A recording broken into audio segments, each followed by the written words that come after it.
All right. How you doing? How's everyone doing? I'm a bit cream crackered over the last few days. Been weekends and stuff. Been out again this morning, all day yesterday, and yeah, I'm needing a few beers and a chillax kind of deal session sort of thing. So yeah, just thought I'd start up here. Just done a couple of reviews of the same beer brewed at different breweries. There we go. It's been out a little while actually, but I've had them in the fridge for a little while. Just thought I need to get through them. So this is We Are the People. It's a Verdant. Oh, the light is terrible, of course. We Are the People West Coast IPA, brewed Verdant and collab with Burning Sky. West Coast IPA, then 8% ABV. Simcoe, Centennial, Amarillo, and Columbus in the hops of this one, and it's actually got oats in it, which I mean I can't remember that. I can never remember West Coast IPAs having oats in, but perhaps that's me. We'll ask our guest in a minute. We'll see what he thinks. But I just wanted to get through what I'm drinking at the moment. So there's that one. Here's the other West Coast IPA, which is a joke. Here's the same beer, but brewed at Burning Sky in Farley in East Sussex, and it's called We Are the People. Same name, but it's just the whole instead of we, then big capitals, are the people. This is We Are the People. So same beer. The only slightly difference is it doesn't mention anything about oats, and it's also got Cascade hops in it, but the other 4 hops are the same. So it's got 5 hops in this one. Here's the beer. Doesn't mention oats, but again, it looks hazy. And yeah, so I've done individual reviews of both, and then I've done a side-by-side in another video as well. So they'll be coming up in the next probably a week or so. And yeah, one more beer then I've just done a review of then, which is this one, which is not a West Coast IPA, of course. This is Outdoorsman Triple Fruited Sour from Gypsy Hill out South London. So yeah, this has got lashings of blueberry with a hint of banana apparently. So but yeah, really kind of thick, gloopy looking thing.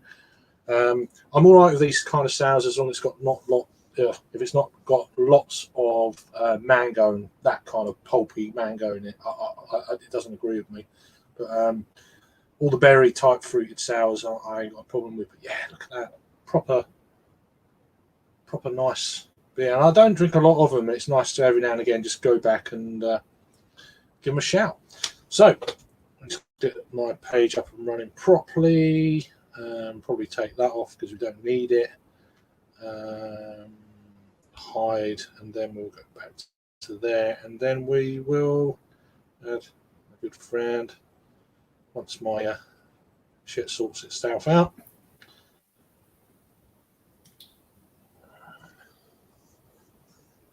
How you doing? You all right? Yeah, I'm fine, mate. How are you? Yeah, good. You were stalling there for a second. That creeped me out there. A few reviews. Nice, yeah, I saw them. No? They sound good, mate. They sound good. You're frozen. You're frozen then as well. So probably StreamYard. Could probably StreamYard. Am I back? Am I back? Yeah, it's fine. Good. All right. I'll drop the screen resolution. So I don't think I know there's not a lot of people around this weekend, so it could be just me and you basically. That's okay, man. We can just hang out for a little bit, and if you want to end it after an hour or so or earlier, it's fine by me as well. You just do whatever you want to do. Yeah. It's just fun to just, like I said, I just. Yeah. You said about topics earlier when I was out, and I was like, I let these things go the flow. You can't plan. Sometimes you can't plan them because they never go to plan anyway. So it's just like you can have a loose plan, but not a concrete kind of, unless you're doing it on your own or whatever. Well, sometimes I like to do the thing like what we did a few weeks ago. We did the live stream where we talked about the what was it again? The old school beers versus like new brews and stuff like that. You joined that for a while. That was. But, I mean, I'm not knowledgeable enough on some of these topics to kind of like, yes, this is this and that's that. I don't think I am. And there's lots of holes in my, minimum knowledge. So I like to listen to what other people say. That that makes sense, or I never knew that, or this and that. So, but got a few comments. So I'm just gonna throw these up on the screen. So we've got Thomas from Ireland. How you doing, brother? Hope you're keeping well. Got Joe Gansel. How you doing, mate? Hope you're keeping well as well. And Eric Gilbert. God, cheers, fools. Everyone's a fool, so that's all right then. Hope you're keeping well, mate. Love you too, Eric. Good to see you. So, who's the greater fool, the fool or the fool that follows him? I don't know. Probably me. I don't know. That looks Pilsner-esque. It is actually one of my favorite German Pilsners. It is sort of macro, but it's Veltins. All right. Which is basically macro, but it is one of those macros which is still, no bullshit. So many of those macro Pilsners these days have things like hop extract and malt extract and shit like that. And this is just water, barley malt, hop, yeast. Yeah, the straight. I like that. Yeah, I like that. So I always like to have it's just under 5% ABV. So I just like having some of those crispy boys around for starting a review and or just on a Sunday afternoon. It's just nice. Cheers, Raggy. Nice one. Oh, barbecue. Loved. I could do some of that. Agreed. Would love to have a barbecue. Yeah, I'm pretty crap. I mean, once I start doing barbecues, like anything, it's this is great, and then it's just like, if it's not there, and I've got I can't be bothered. Just like I'm lazy. So right, what did I take a photograph of there? So let me. I've got 2 photos to take, and then I'll be with you. Go for it. But yeah, it's nice to do side by side of these 2 beers. It's a collaboration beer, one brewed at Verdant, one brewed at Burning Sky, just to see any difference. And obviously the hop difference is different straight away. So I thought they were exactly to spec at different breweries, but obviously not. Well, what's that one? Yeah, sorry, I'm going to let you finish. I'll just arrange myself here. I got a load of Impy Stouts and shit the other day as well. Oh, do please. I will do. Let me just do this because I will forget and then I'll drink it. And I didn't get a photograph. Definitely. No, I'll go take your pictures. I will definitely crack open. I just actually finished while you do that. I just finished that. I did a review in English, so you can watch it, of Brouwerij Kees. I watch your Dutch reviews as well, just to try. I know you do. But the English reviews are better. But yeah, this was a collaboration between Brouwerij Kees and Hair of the Dog. And it was 12.5% ABV. So that's a nice little session ale for a Sunday afternoon. Yeah.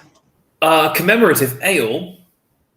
And it was aged for 18 months on a Loch Lomond barrel, or Loch Lomond barrels, I suppose, because I don't think they probably brewed enough to fill several barrels. And it's nice, but it is definitely an example where, too much is too much. Don't overage your ales, your barley wines, your stouts, whatever. Just don't overage them. 18 months is too much. I haven't aged many to know, to be honest. I've got an old ale that I've aged for 8 years now. And I've got an Imperial Brettanomyces stout that has got 9 years on it, which I'll be cracking next year. So that'd be interesting just to see what's happened to that. Mm-hmm. Anyway, let me get to these. So there's a couple of beers. I've got 4. They're all from there's a brewery in Ashford near me called Low Key Barrel. Low Key Badger. I can't even talk. Low Key Barrel Project. There we go. That sounds so familiar. Yeah. So yeah, he's on the old. We've got Brett. Say hello. How you doing, mate? Beardy. Keeping well. Beardy's there, mate. Lovely. So we got. This is get the brewery. Where's the brewery? Yeah, Good Things Wow. Brewing Company. They're out of, I'm pretty sure they're Kent based, but it says on the can East Sussex, whatever. This is Bye Bye Driver, Ellis. I like that can. I've had a few of their, I had a few of their beers before. I reviewed. Unfortunately, it was literally a day or two before things happened, and so I just threw them all away. I about 6 beers reviews from these guys that I couldn't, so I just it's too close. Makes sense. I get it. I just binned them. I thought, what I'll do, I'll eventually get round and use their beers. It wasn't their fault. It's timing. It's just it happened to be them. So I thought I'd start off with a Hellish from them. Another one. I do, by the way. Just down the road, the Future from Abyss Brewing. So fairly local, just over the border in the next county. So not far from me.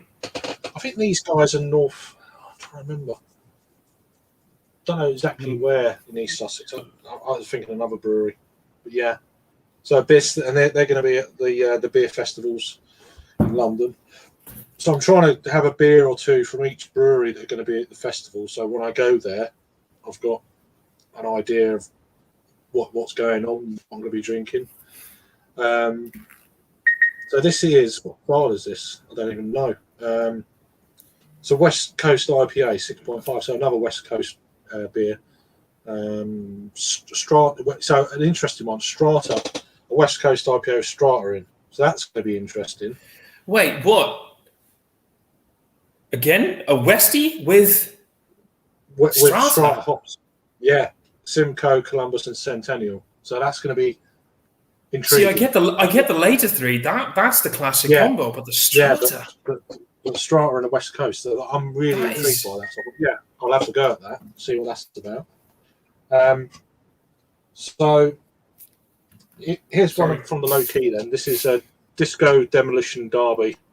This is an imperial stout with coffee, cherry, chocolate, and tonka beans. There we go. 10% Say that again. ABV. Well, let me just get it in focus. Is that a 50? Is that a 50 centiliter or is that a 37.5? There you go. That's what it is. This is 375. Damn, son, I'll have some of that. 10% ABV. Although I have to say, the combination, everything. Yeah. 2 seconds. Sorry. Go for it. So oddly enough, there's a thing that happens every now and then that I go on a live stream. I'm Dutch, by the way, for everybody who's watching that doesn't know me.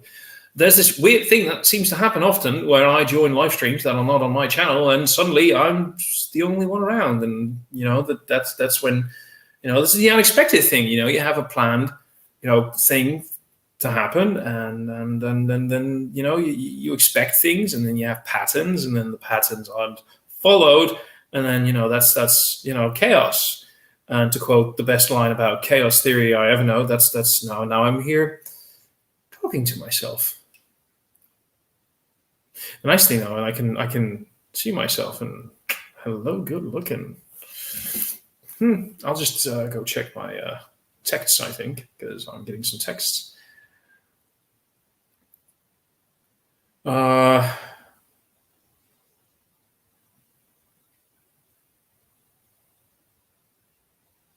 So yeah, anyway, so what's everybody drinking? Guys, drop it in the comments. What is everybody drinking?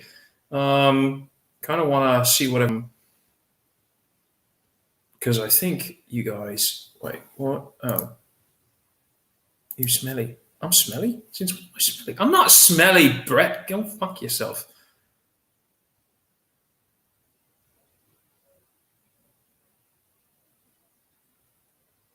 Which, it's never a bad thing, go fuck yourself, So yeah, I'm just sort of trying to entertain you guys with stuff and things. Yeah, I should probably put my phone down and be here for you guys, which is a lot more interesting. So yeah, I'm kind of okay. There we go. Actually, on the Felton's Pilsner, I like this Pilsner. It's macro. It's 80 cents, euro cents like a can, but I like it. It is like a nice little crispy boy, which is nice to just quaff at the beginning of a nice session. Brett saying that he loves me. I love you too, you crazy bastard. Probably going to go on to the Bayer Stefana Hefeweizen in a little bit, which I really...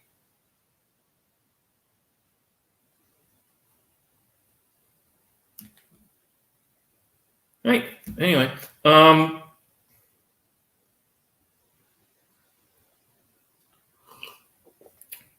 Bayer Stefana Hefeweizen in a little bit, which is nice, and I like that. I like that a lot.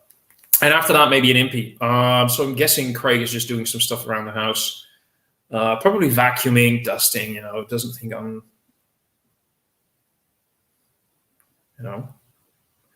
entertaining enough. But yeah, we'll just see. And I would say that he just has some stuff to quickly take care of. Looking at some of the comments will pop up later in a little bit for Craig to show to everybody. But Eric is drinking coffee. Gabrielle is drinking a double IPA by Case. I just actually had a beer by Case myself, which I just said. And BDB Reviews has just finished his Heineken 0%, no ABV on that. Don't touch my Heine, or something like that. And yeah, I'm just... And Elise is drinking a frappe. Frappe. Am I pronouncing that right? Frappe? I just drink coffee. I know it exists, and I should probably try it at some point. Craig is back. Craig is back. Not frapping. I could hear you singing. Who says I'm fucking... I could hear you singing from downstairs. I'm like, fucking hell. He's really good. I was entertaining the crowds. By the way... The crowds. I love the last comment by Paul. Thomas is on the posh vocal channel. That's the thing, though. I am posh. I'm posh. Not really. I'm posh twice. Anyway, back to what I was... let me put it... show off screen. So yeah, that's the first one. Demolition Derby. That's been out a little while. So I love what it says on the back here. It's pretty cool. There we go. If the light was any good. I like that. So that's 375 milliliters. So what I wanted to comment on is you said that this has Tonka. Oh, I saw it has Tonka and cherry.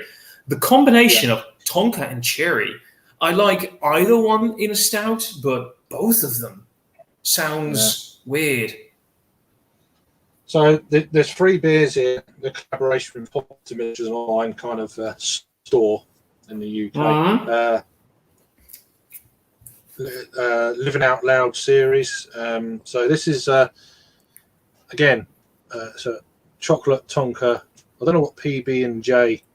Peanut butter and jelly. Peanut butter and jelly. Is it? PB and J. It's peanut butter and jelly.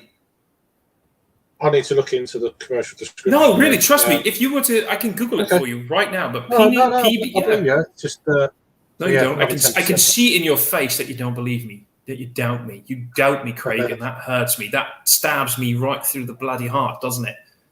Well, good. So the next one. Love you too, brother. Yeah. So it's been a while since you and I had a hang. By the way, that's lovely. I'm having a laugh. Chocolate, Tonka, and coffee. Another barley wine. Then. I don't know what. See, that one makes a lot more sense. Yeah, it has been all downhill. Well, the last World Cup was... We got back on it, but still lost. So this one is... Are they all barley ones then? Okay, then they're all barley ones. I didn't really thought that was one was a stout. So just making sure I haven't got... Yeah, they're all different. They are all different in subtle ways. What you could do... This one's got vanilla, chocolate, and tonka barley wine. Again, 10%. That one makes the most sense in terms of description. So what you could do is what I did when Harry sent me those sirens. You remember that review I did of the 3 different siren? Yeah, they're still knocking about. I'd like to try them, but it's just No, but what I mean is you could do a review where you compare all 3 of them. You know, that's your evening or your afternoon done. I understand, but you could do that. Oh, yeah. I'm debating getting, if there's any floating around in a few weeks, getting some more, getting through them again, take to a box share as well. Because the first one has been around for a while. There's another 2 or 3 that are available that've been around for a while as well. I want to get hold of.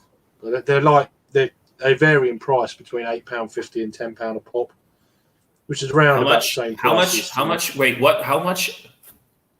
About 8, but they vary depending on where you go. From about £8.50 to £10 a bottle. So That's. I treat myself. You expect that for what's in it, for what they are. I suppose, but for a non-barrel aged beer, they are non-barrel aged, right? Yeah, I think. I sort of expect that for. I mean, I remember those sirens. I think those sirens because you have to import them and everything. Yeah. I'm not going to go through comments because you probably. A little bit. I want a little bit. I spoke about them. If you want to show some things, go for it. But you just go for it and put on anything you want. But oh yeah, that's what you were singing, which I could hear. Oh, but if you yeah, sorry. It's always the same. It's just my daughter's like, oh, my straw broke for Calypso or drink or whatever it is. Oh right, yeah. Okay, so I had to go down and get a cup, squeeze it in. There you go. Here's what it is. But she's all right. Hey, it is Nothing what it is, for you, sadly. What does that mean? Nothing for you. Not drinking yet. Well, have you seen a free hit? Have you seen what Raggy's been doing to himself for the last few days? Yeah, I know he's out with. Yeah. I watched him last night for the football and stuff. Footy. Yeah, it was a good game actually. It was quite a good game to watch. I'll take your word for it, mate. I don't understand. It wasn't as boring as the Liverpool Tottenham game a few years back. That was proper boring. I think by that time both teams were absolutely shattered. But there was still a bit of life in them, which is good. So he's not drinking, I assume, which is bizarre. I don't think he. Yeah, that is. I'm mostly curious at what Paul is drinking because we all know. Hello, Gabriel. We all know that. I may have posted I recognise this. the name. Don't recognise your name, so sorry. No, this is somebody from my end actually. I'm part of like a nerd group on Facebook, and there's a WhatsApp group for it. And I posted a link like if anybody wants some live entertainment. It took about 3 minutes before everybody said, "Let's start a competition. Can we get Thomas to laugh with ridiculous?" So they're sending me stuff through WhatsApp now, like weird shit to try and make me laugh on live stream. All right, I'll see you randomly. Oh, so if you see me like giggle or like yeah, I thought that was an OnlyFans thing. You're reading that. Oh no, that's still happening. The OnlyFans is like, people still want to see me naked. People are still, the thing is, I keep forgetting that I should. There's a market for it. I would imagine. I mean, my shirt is still on. My shirt is still on, right? It is very on. Yeah. Should it stay that way? Bloody fucking. Wait, I can't hear you. Wait, still can't hear you. Tosser. Hello. Right. What? Nothing. I didn't say a word. No, I bet you didn't. No, but I'm still, if there's somebody out there who I am quite curious about what he's drinking is Paul. Because for Paul, it is early morning. I've sent him the link, so he's got the link. Oh dear God! And fucking hell, that's going to be something spectacular. Well, it's a chill out. I'm actually quite tired. I'm more tired than I thought I was going to be. So I was out playing football a bit, and then this morning they went to a play area, and then I had a big breakfast, and she had some chips and shit. Don't know, just chips. And then the sun was out; it's really hot, and then we were just about to come home. So I said to her, "We're going to chill out this afternoon. I'm going to go into the back room, have a chat, and you're going to chill out, play your game, watch a film." And she's happy with that. She wanted to go home earlier, actually. So I miss home, because we've been out a lot, every day, pretty much. This week we've been doing something, and she's like, "I want to go home. I'm tired. I want to chillax." Is what she said. Wait, she's 5 years old, right? Yeah, yeah. There you go. I know exactly what you mean, though, because I don't have children, but I do have two nieces at 7 and 5, and they're at that age where they basically have the Dutch equivalent of really, like whatever. They have that down. They're 7 and 5, and they know the whatever and really. Yeah. Like, well, seriously? She's 6 next Friday, so. Yeah. Jesus, 6 years old, mate. You're getting old. I know, mate. But you're still beautiful, though. You're still beautiful. You're beautiful. I said you're getting old and you're beautiful. Oh, yeah. It is what it is. It is what it is. I know that is basically if there was ever a catchphrase, like if there was a tagline, like you see in posters for movies, right? There's like cinema and there's the poster and there's a tagline for the movie. Your tagline would be, "It is what it is." There's a few. That's one. That's just me is another one.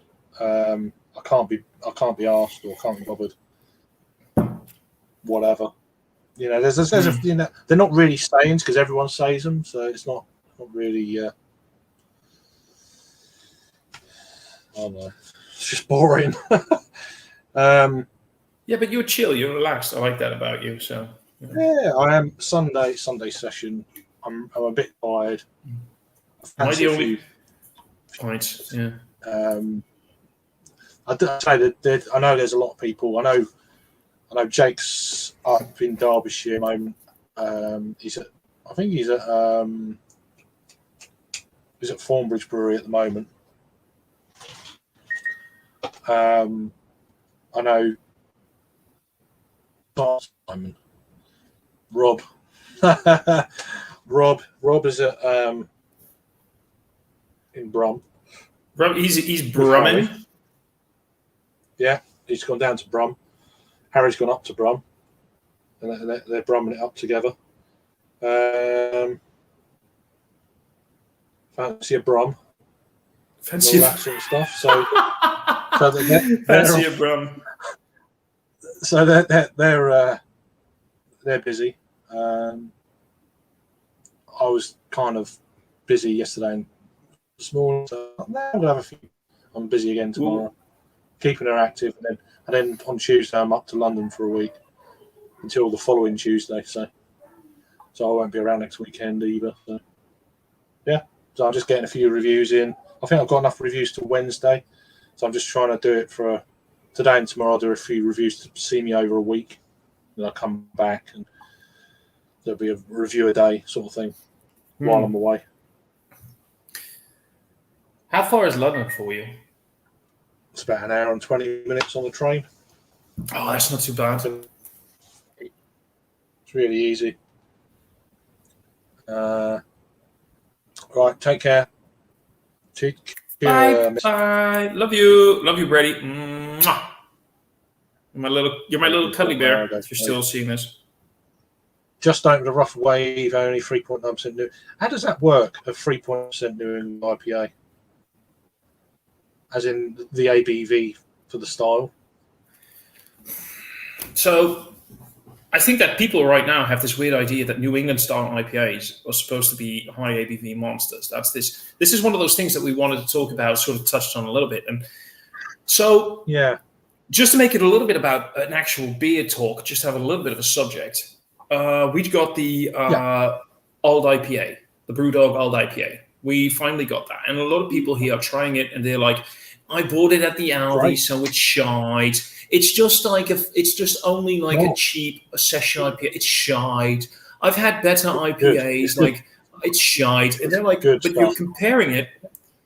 You're comparing it to."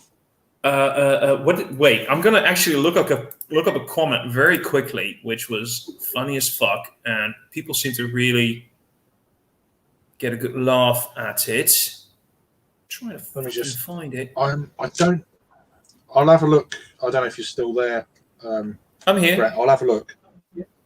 I'll have a look and I'll let you know because I'm not gonna. I can't remember. Oh right, you were talking about. So I made a comment when somebody was about the Old IPA, right? And I said, this is because for a lot of people these days, IPA is super hazy, 50 hopped, mega uber, fuck me in the ass, lactose fruited donkey IPAs. And that's literally what they're thinking. So for the two people that just joined at the point where fuck me in the arse. Fuck me in the arse. About beer. He's talking about a beer. Clarifying. Yeah. So, but anyway, what is going on is it's a session IPA. It's supposed to be brewed to be drinkable, have flavor, but nothing impactful, nothing that's going to slap you around the face, nothing that's going to make you think I'm being, completely absorbed by the palate and the nose and the intensity of this brew, where you're basically smelling it and you're like, "Urgh." You're just going like, that's nice. I like that. That's a bit fruity. Oh, I'm getting a little bit citrus. And you're drinking it and you're like, oh, that's kind of cool. I like this. And then you just drink it. But people compare it to these weird, over the top, like triple hopped, lactose fruited double IPAs. If you're looking at it like this, I don't like added fruit in double IPA. I like proper, same like mango IPA. They're just the worst. Why? I'm totally with you. I am not a fan. I'm not interested in the. They're too. They become too sweet and too away from what an IPA should be. I've slowly but surely come to realise that. I generally avoid them now. I can't be doing with it. But again, that's my saying. It's just me. But the reason I say that is because beer's subjective. That's why I say that word a lot. But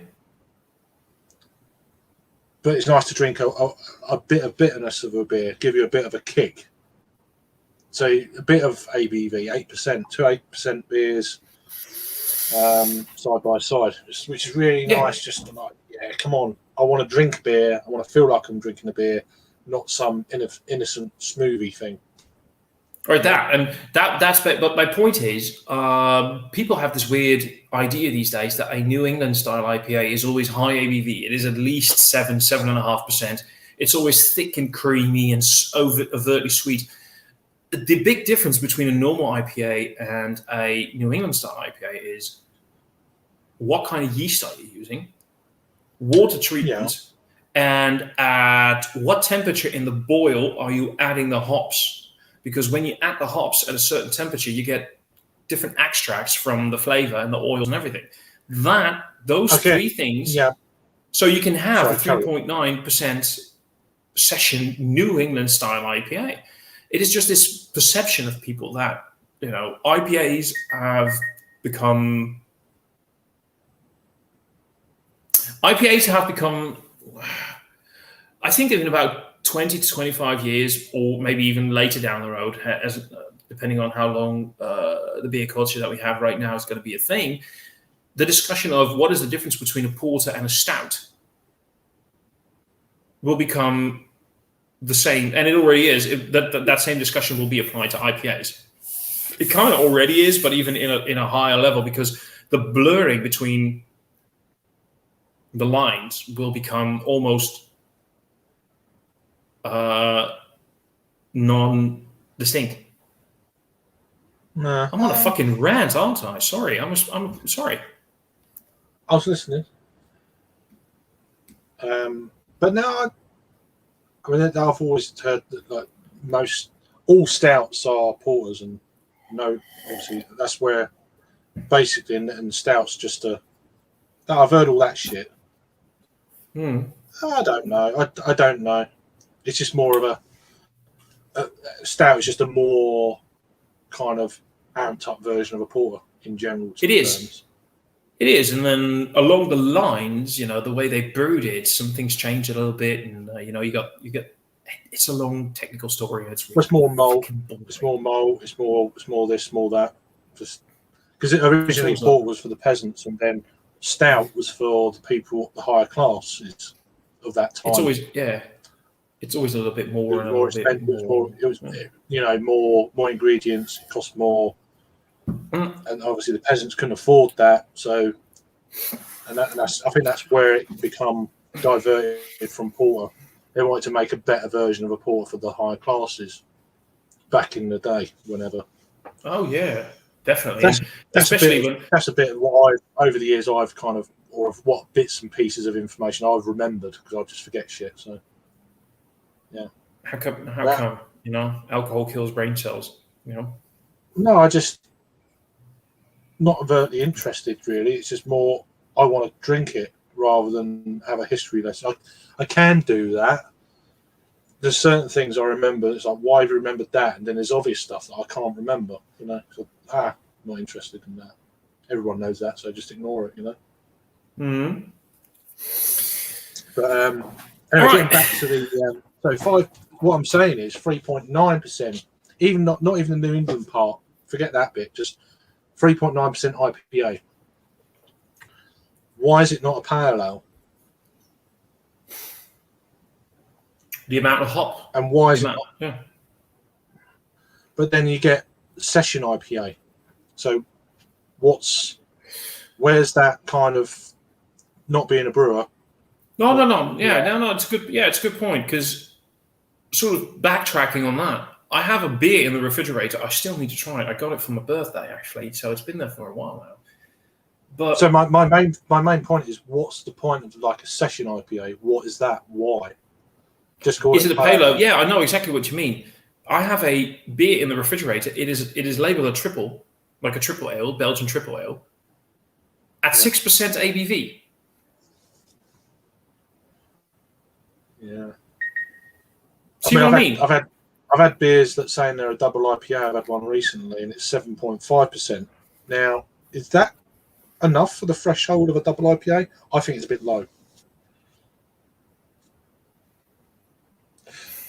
It is. I mean, breweries can call beers what they want, of course, because they can do what they want with it. But as a general kind of thing, then I don't know. Anyway, Rasco, it's not sunny here. Because where I live right on the coast, it was for a while, and now it's gone back cloudy.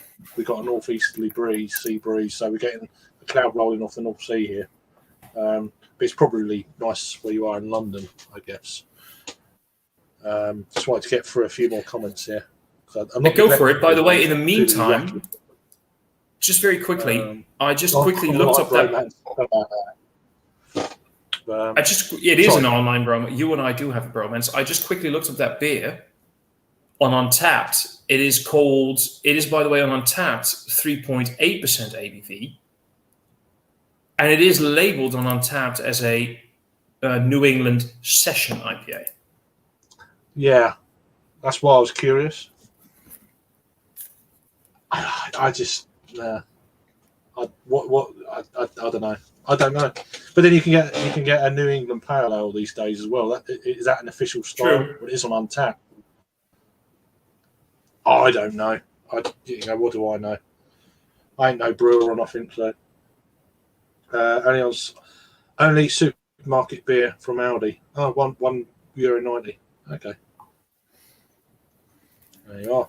I don't know what you're laughing at there. So I missed the boat on that one, so could be anything. Same here.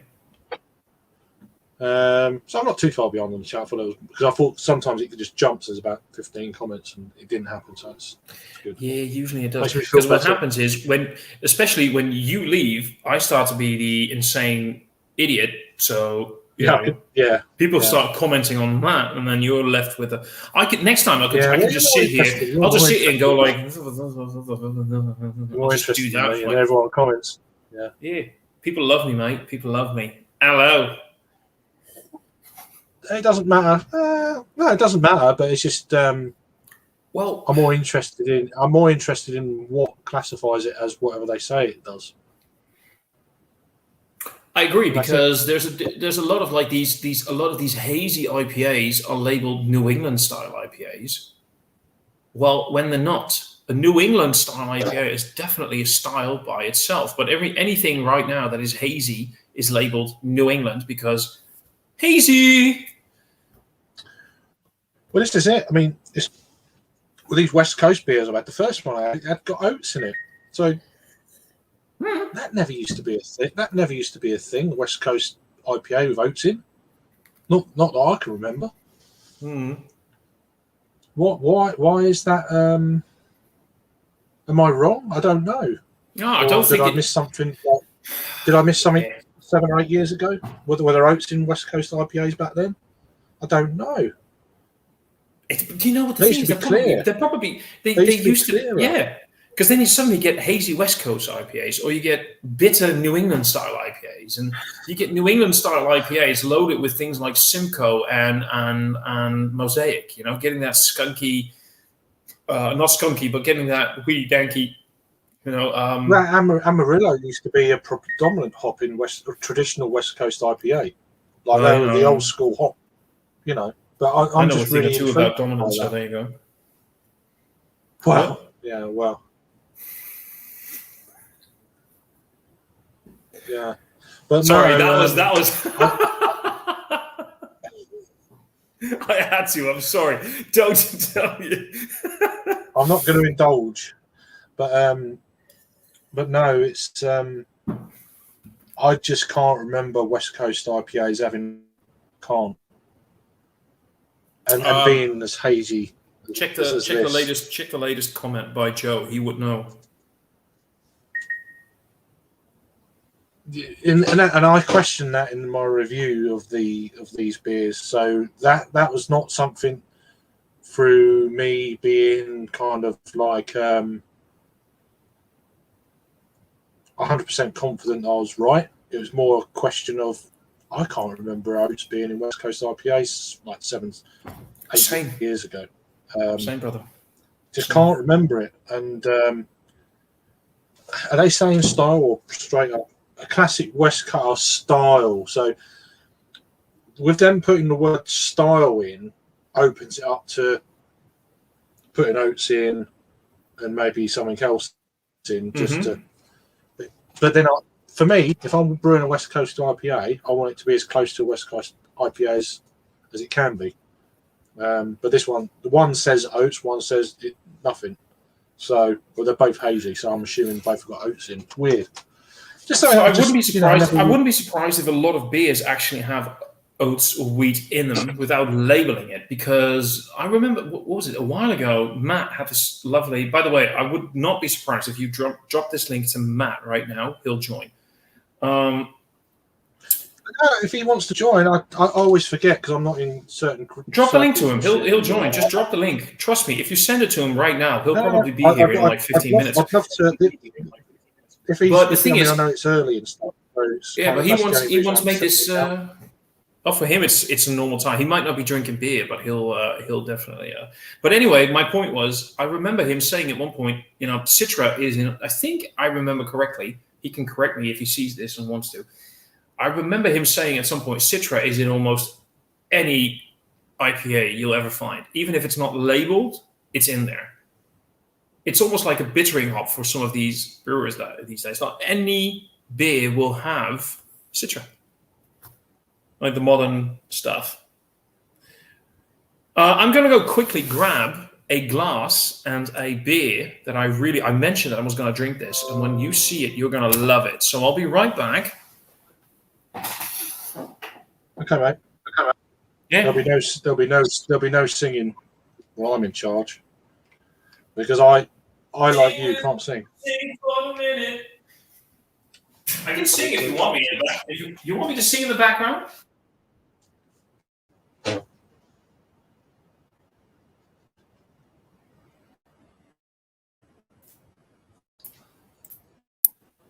Asshole. Can't hear you.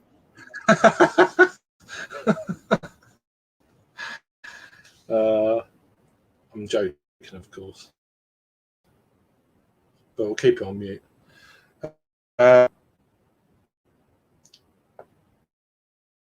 What, Jeff? Yeah, you're welcome to join, mate, if you want a link for a brunch beer or whatever. And the same to you, Thomas, if you want to join. And Joe, if you fancy joining, shoot me a message on the messenger, and if you're free, and I will leave it like that. So let me know.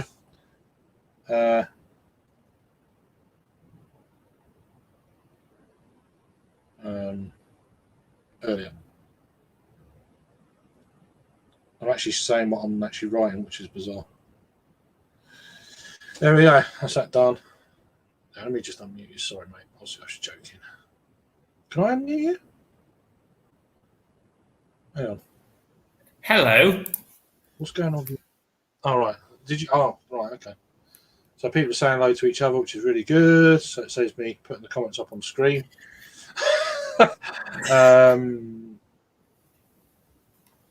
So Citra is all about Citra is not in all IPAs. Yeah, I got you. No, I know it's not. It's just I seem to recall it isn't in all IPAs. I know, but it's. Can I just quickly? This is your live stream might be flagged for pornography right now. Your live stream might be flagged for pornography because I have the proper glassware. I have a proper glassware. Well, we don't have to show it. All right, it's fine. That's all right. Is this not just exactly what you want? This is beer drinking beer, isn't it? It's perfect. It's a perfect. How do you pronounce that? Weihe Stefana. Das ist eine Weihe Stefana Hefeweißbier. Das bayerische Reinheitsgebot von 1516 ist ein Bier mit 5.44%. Only the first. What's it called? That's all I'm interested in. Just the first bit. Stop there. I don't want to hear all the rest. Yeah, you do. Exactly. Pornography, people. Porn. This is porn. Let me just put that on the screen. Why not? You've even got the glassware. Look at that. Very nice. Very nice. I've got a non-alcoholic version of one of them. I can't remember what it is. That was really good. Nice. I need to get me that glass. I need to get a Hef. I haven't got any. I broke my last Hef glass. Paulina one. I broke it. I broke it with the chair. It was on the back behind me on like the kitchen unit behind me. I moved the chair. It clipped it, and it just fucking bang on the floor. It's like it's only on a carpet floor. It's not. It just must have been the angle it hit, and it just went. Shh. I was like, well done. No. It's all right. It doesn't matter. But I've only broken, touch wood, 2 glasses in like 6 years, so it's not a bad record really. So I've caught a few as well. I've actually caught 2 that dropped. I actually caught both of them, which is pretty amusing. So could you, by the way, my new edition? Oh yeah, sorry. My new edition glassware, Burning Sky one that I got with. That. That's beautiful. Did you see my unboxing of? Did you see my unboxing of those? I think I did. Yeah. Well, this is the bad boy everyone's trying to get hold of. Saison Depeche. I need that. Can we hook some? Can we arrange something? Because I need that. Everyone's trying to get hold of it. I mean, I bought this from the brewery, so I got that. It's a special release of their Saison Provision. This beer was aged mix of whole yellow and white peaches for 3 months. Delicious. I can't even pronounce that word. Rolden fruit. Flavors. Can you show me? Can you show me the word? I'm pretty good with words, and I'm very good with my tongue. So yeah, but my hang on, let me just sort this shit. Yeah, show me. My camera can. Computer says no normally most of the time. The line's awful. Computer says no. Okay, so which word is it? Fucking terrible. Oh man, I'm blind in my left eye, by the way, so this is a bit fucking weird. Okay, saison de I don't pêche. know where I'm looking. Oh, that is very weirdly overlighted. I can't really read that. I'm going to see if I can get that on Untapped and see. Delicious. Sorry, mate. It's just the light. If it had been nighttime, it's I'd be fine. fine. It's fine, brother. It's just got a window. It's just not. It ain't good. But yes, I got that. Which I probably will actually do a review of myself. Unless I can get another one for a box share at some point in the future. But the trouble is with them beers, a lot of the fruit flavors and esters and that they fall off quite quickly. Within 6 months. And I realised that when I brought it out a couple of years ago. So the fresher the better for the Mac. This is another one then. Elderflower and gooseberry provision. Oh, the light is fucking terrible. Here we go. I need to give you some. Yeah, so this was a single 500 litre barrel of our tavern strength saison aged on fresh elderflowers, gooseberries for 10 months. Working with the mixed fermentation yeast and fruit helps to create this special irritation of provision. So, and these guys they've been going for quite a few years now, 12, 13 years. So a lot of their barrel aging kind of projects they're in full flow. So I've got an itchy head. I still miss your hair, brother. I still miss that hair. I haven't had a shave. I need a shave just to properly because it's a bit out of sync at the moment. So, funny story. I actually shaved just yesterday. I just need a trim. I don't think he's getting the joke. I didn't. I missed it. I said I just shaved yesterday. I heard a shave. Did you?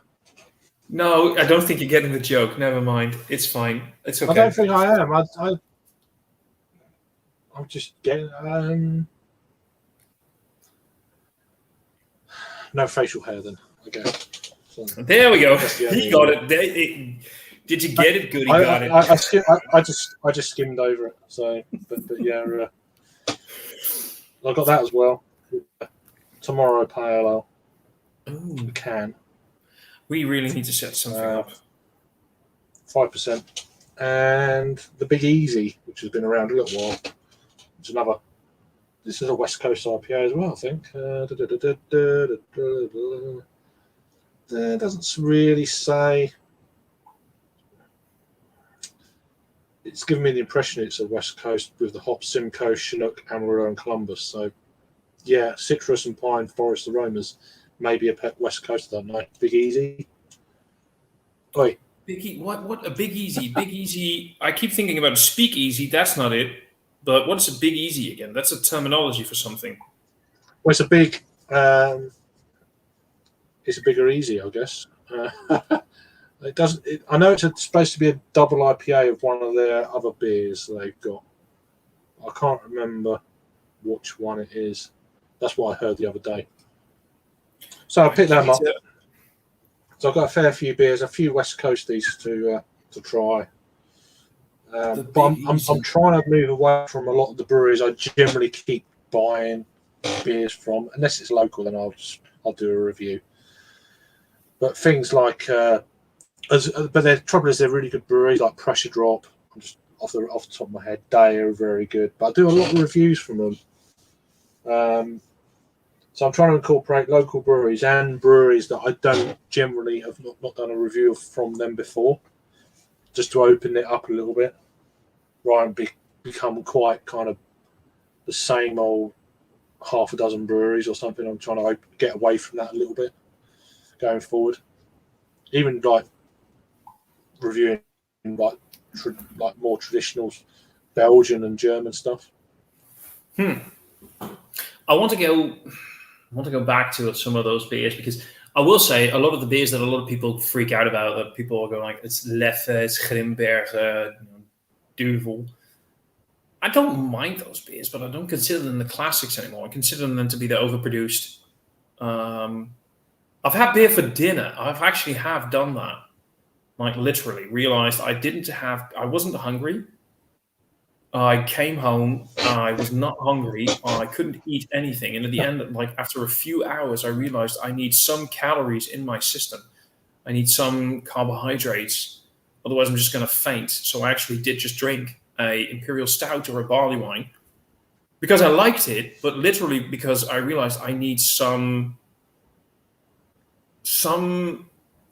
like calorie-wise to fuel my system. But I did, But speaking about the Belgian classics, so I'll never do the things like the Leffe or the Grimberg or stuff like that, but there are some great Belgian classics that I sometimes, either for breweries or just the styles. I mean, when was the last time you reviewed a triple? Or like a double? Or a dunkel even a dunkel, like a German dunkel? I did review a few dunkels back in last autumn. Let's have a look here now. I reviewed that last September.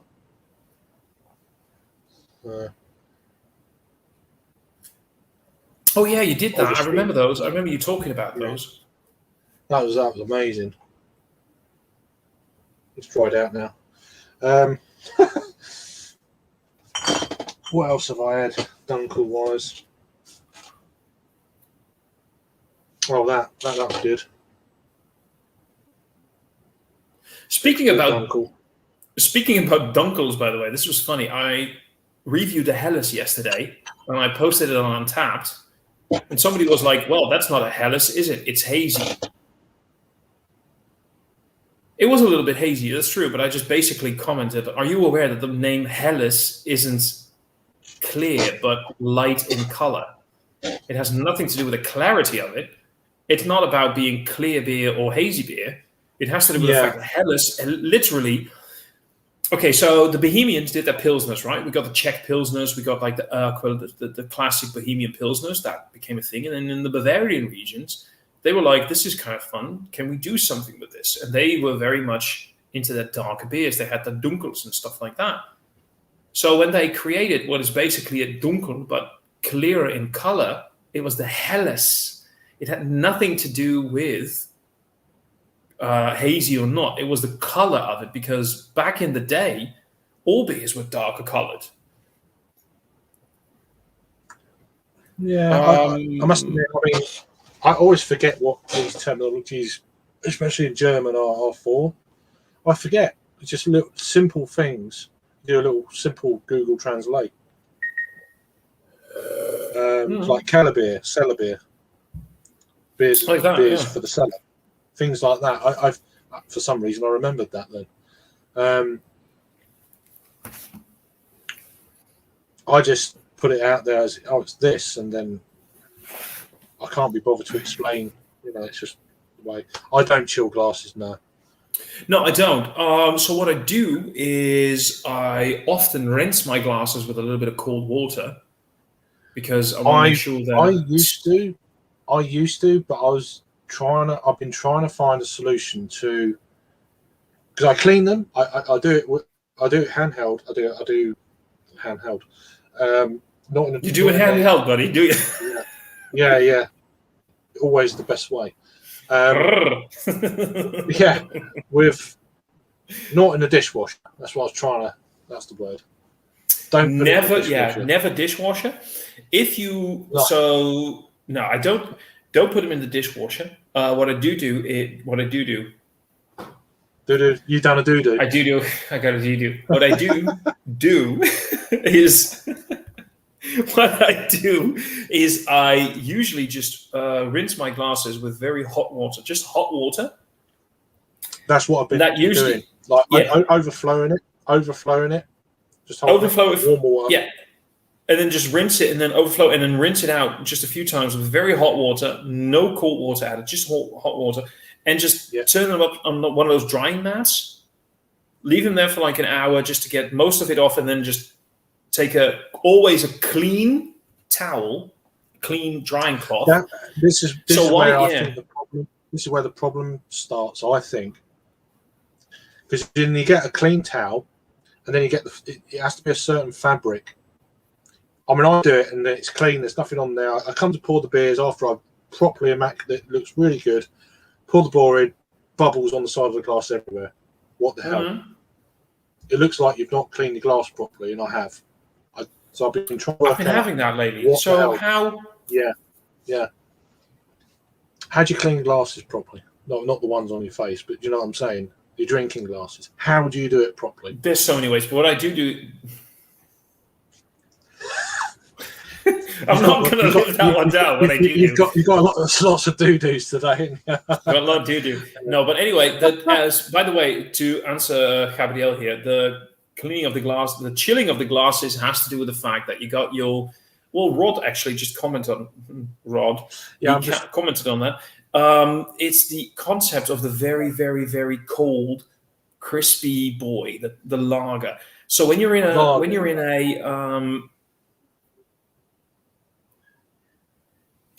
you have your macro lagers, like your Heinekens, your Amstels, your I don't know what's British for macro lagers. I know that, for example, when she said Greece has Mythos. All those macro lagers, you want those to be ice cold. You want to be as cold as you can get them, because that's just the concept of the cold, crispy boy in the bar or whatever. I can't hear you. Is this better? Yeah, it went. Maybe it's because I don't know. I think it's StreamYard. So we got Joe Gansel joining us, which is cool. Hey Joe, how you doing, Beatty? Good. I tried doing it, mate. But my internet's really bad, so I had to do it. Can you hear us? You can hear? Yeah. You hear me? Cool. Yeah, we can hear you. Yeah. Everything's good. I'm doing it on my phone. Cheers for joining, man. Hey. I always do it on my phone. So how's everybody doing today? Good. How you keeping? I'm doing pretty good, man. Having you on.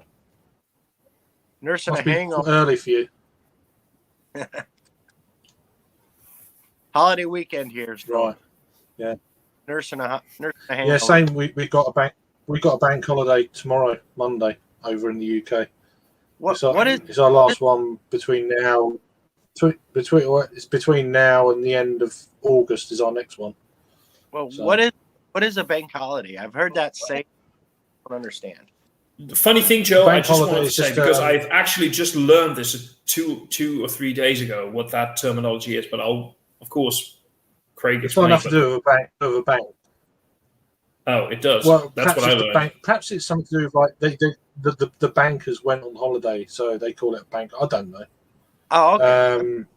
What would you call it? Like you get an extra day off, so you got a 4-day week type thing. What would you call it in the States? It doesn't happen too often where I work. We're working on Memorial Day. Right. So I work at a cannery. That's right. So that's right. So Memorial Day, yeah. I mean, you just call it a holiday weekend, isn't it? Generally, it's our holiday is to remember the fallen soldiers of all the wars. Yeah, I didn't realize until last night actually, because I know I haven't joined for quite a while actually, but my buddy over in Arizona, Joe D, he does a Saturday night beer flow show. Is that beer flow show? It is beer flow. That's Rod. That's yours. That's your show. I can't remember. I think it's.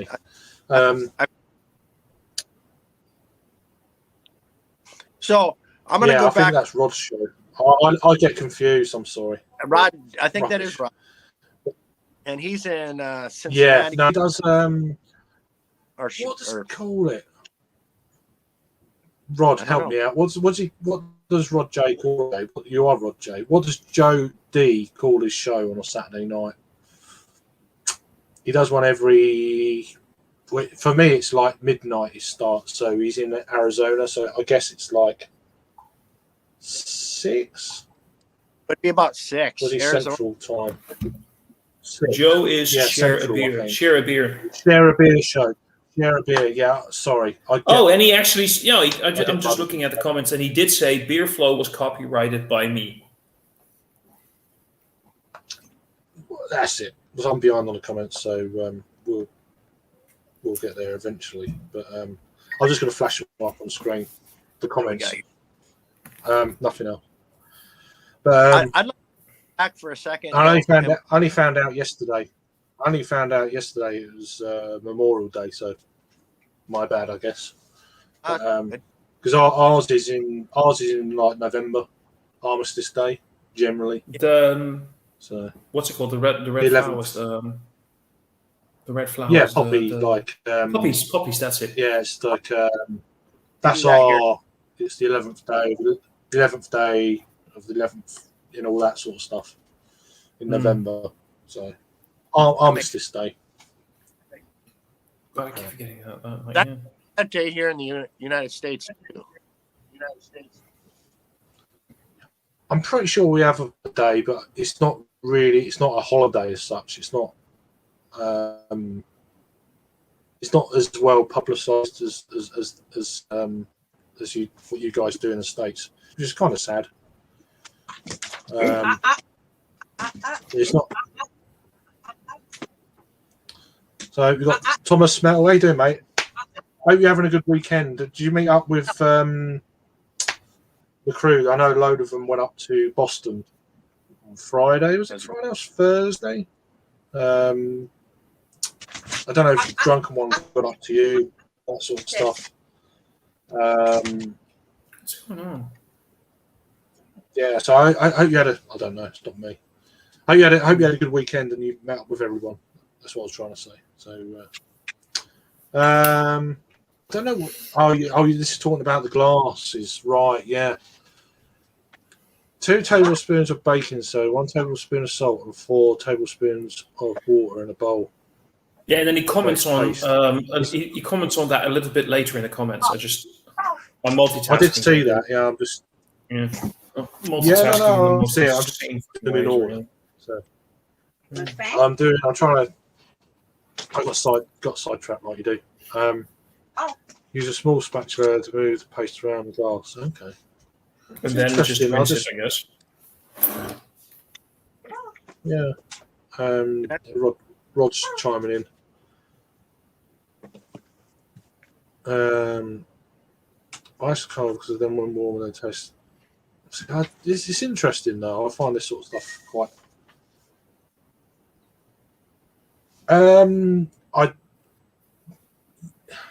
Is it a specific day though? We always have it on a certain weekend near the end of the month. It's not an actual right. It's like tomorrow is our bank holiday Monday. But it's still a bank holiday because you get an extra day. We've probably got the lowest amount of bank holiday official national days in Europe, which is always wrong. It's going back. We have the weirdest extra holidays, by the way, because so you've got like Pentecost, right? Pinksteren, Pentecost. Right. No. Yeah, so we get a second Pentecost. I think Pentecost is. Wait, give me one moment. Let me quickly Google that because I might be using the. Pentecost is a translation. It's so I think it's the day when, according to the Judo traditional, the Christian Bible and everything, it's when the Holy Ghost was spirited over the apostles and whatever. Cheers, Jack, man. Cheers for joining, mate. Cheers, Jack, man. Sorry for chiming in. No, that's cool. That's not a problem. If you want to join, if you want to join, give me a shout. Try and get you on it. So there's Pentecost, but that's on a Sunday. We get a second Pentecost day on a Monday, so we get the day off. You guys have Easter, right? On a Sunday. We get second Easter day. We get the Monday off. You guys have Christmas Day. We have a bank holiday always. We have second Christmas Day. We always have second Christmas Day off. The 26th of December is always an extra holiday here in the Netherlands. We get so many of these extra holidays for stuff that kind of. But here's the fun thing: we don't. May 5th. We don't. No, I know you guys don't. But May 5th, which is sort of like our Liberation Day after World War II. So it was May 5th, 1945. The Netherlands was liberated from German occupation. It's so weird here. I work in a store, right? I only get May 5th off once every 5 years. All the others, I just have to work. Depending on what does it depend on what day it lands on? No, it doesn't. If it's just every 5 years, I get that day off. But so stores are open unless it's that once in a 5. But schools are off, and it's weird. Over here, like our like national day for England, at least, is George's Day. It's not an official holiday day. It's just not, which is like. But then you look at most other countries in the world. If there's a national day for wherever you are, it's generally a bank holiday or what we call a bank holiday. It's like it almost. I guess in the States it'd be Independence Day, 4th of July. Yep. I guess. For us, it's St. George's Day with and all of that. It's weird that we don't. It's not. It's a day, but it's not an official. You don't have to go to work today. Go to work. You know what I mean? The one day that you think you should be national bank holiday, and it's not. It's weird. So Thomas is chiming in. He met up with Bumpy and Drunken One and Alex yesterday, which is really cool. Having a barbecue with the rest of the crew in a few hours. Cool, man. Say hello to everyone anyway. So cheers for chiming in and going back to the glasses again. I'm behind on it. Rinse the glass with cold water. See, I've done that. I've rinsed. I haven't done the bits before, but warm water seems to work better than cold water if you don't do any other bits and pieces you mentioned. And then he's saying, in my opinion, come on, I've been cleaning beer glasses, drying the glass as quickly as you can. Yeah, I let them dry on the rack on their own. I always hand wash them, but you always get watermarks, and then you come to pour the beer and you got bubbles anyway. Then you got bubbles if you do it with a towel, because there's little bits of fabric stay in the glass, and then they create bubbles. It's like, oh, you got a dirty glass, and I've cleaned the shit out of them. Just I'm trying to work out. I fry them off doing it, and then in cold water. After you wash your glasses, rinse it in cold water. Don't dry it off. No. That. But the thing, I do rinse it with cold water, and I sometimes still get those bubbles. But just Gabriel, where I'm at. But when I use cold. Yeah, I've heard so many people say different things. That's the thing. Sorry, Joe. There's a lag somewhere going on in StreamYard land. So sorry. It's all good. I want to go back to like we're talking about earlier. You guys were talking about earlier. IPA and a West Coast IPA should not be hazy. It should maybe be slightly cloudy. It needs to be malty. It needs to have a rich color. But to be a true West Coast IPA, the hops have got to slam you right in the face. When we're talking. If you had me a West Coast IPA, I don't want it to be below 70 IPA because that's what at least I started drinking. When I first started drinking, I hated IPAs when I first started drinking craft beer. Really? I started off with pale ales, and then when my palate got used to the hops, I ventured out and did a little bit more. as with the I like hazy IPAs. I got a few that are my favorite. But in my opinion, and this is probably not a popular opinion, but in my opinion, they just don't taste like beer anymore.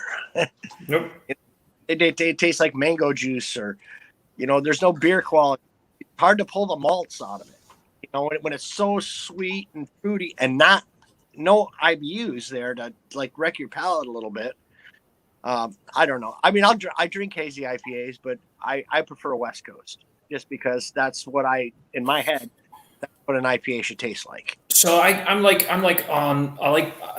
have this saying. I think I'm not sure if I started it, but there's this little group with some beer drinkers where I'm part of here in the Netherlands, and we're all saying it these days. West Coast is the best coast. True. And when it comes to really wanting to, because here's the thing. So these New England style IPAs, they are the more complex, more challenging, more flavorful. Sometimes as in because they use more hops, they use a bigger malt bill, they have more kinds of malts in there, they use more challenging yeasts that will pop in a lot more flavor there. So there are the beers that have more going on. Not always in a good way, they'll just have more going on. But when it comes to actual drinking beer, West Coast IPAs are the better ones. Those are the ones that you get stuff going on, but they're a little bit more clear cut. They're a little bit more clean. Well, and you do still have, that's. They're harder to make because you can't hide your mistakes like you can. And that is a very good point too. Everybody makes a hazy IPA. You're not going to put a brewery and not find a hazy IPA. It just is. Mm-hmm. I don't mind hazy IPAs. Don't get me wrong. I'll drink them with any taste. You want to show me? You want to impress me? Make a good Dunkel. Make a good barley wine. But make a good pilsner. It's very difficult to brew a good pilsner. Make a good pilsner without it. True.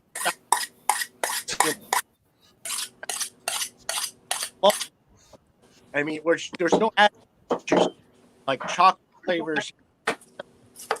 Give me an impressive beer that is made for corn. Impressed. I fucking agree with you, dude. I completely agree. Also, by the way, Craig, I told you, if you drop it, he will come. I'm like the Field of Dreams. No, but I literally told Craig like 15 minutes ago, if you drop the link to Matt, he will appear in 15 minutes. No, it is. No, I sent the link when you said I just forget. And I'm just curious if you can see a messenger. You can see a messenger. How much time? Oh, I'm on my iPad. Yeah. No, but Craig can see how long between. What? Yeah, it doesn't matter. Babe. My wife needs to walk by. She's like, I'm going to be on camera. 25 minutes. Hello, 25 minutes. 25. Oh, wow. How you doing, Matt? What the fuck? Good, man. I was out and about doing some flower shopping with my wife, and then I got that link, and I came home and make sausage and peppers, so I'm cooking right now. But I was like, I can cook and chat and hang at the same time, so that's what I'm doing. That's right. It's cool. Yeah. Cool. No, we was having a bit of chat about beer styles earlier. You probably didn't catch it, but yeah, just shoot the shit. No structure. Just have a beer and have a chat and see where it goes. That's what beer is. Do a little dance. Best way to do it. Make a little love. Yeah. Get down tonight. I know Thomas was like, Thomas was like, what do you want to talk about? Do you want a structured show? I was like, nah, not that shit. Just shoot the shit and get fucked on a Sunday afternoon. Well, there is that. That's a byproduct of having a beer and a chat. Yeah. It is what it is. Hell yeah. Yeah, just it is what it is. I don't like these rules within. I don't like these rules within a stream. You just go with it and see what happens. I agree, dude. And if a topic jumps up, awesome. If not, who cares? Yeah, it does. It's awesome. It doesn't matter. Yeah, just let it free flow. Just let it go. And there's enough rules in life as it is at the moment. So fuck it. There's a lot of beard going on in this live stream right now, though. Oh yeah, Hell yeah. that's my second double IPA out the way. I was about to have a triple fruit stout. So no, fuck it. Fuck it. Always fuck it. Yeah, Dude, fuck it. This is going Time down way too difference, fucking I mean, easy, by the way. What is that, Thomas? What's that? It is the yeah. beer of beers. It is, isn't it? Oh yeah. No, that's good. Yeah, that. And goes- hashtag proper glassware. Hold on 1 second. Yep. Hold on. Well, We will actually hold. Now, isn't that cute? The fact that the little tiger isn't probably even walking right, like that little bundle of joy for Matt isn't walking, and he already has like the baby fence up. That is like Actually, that was my dog gate. that's amazing. oh.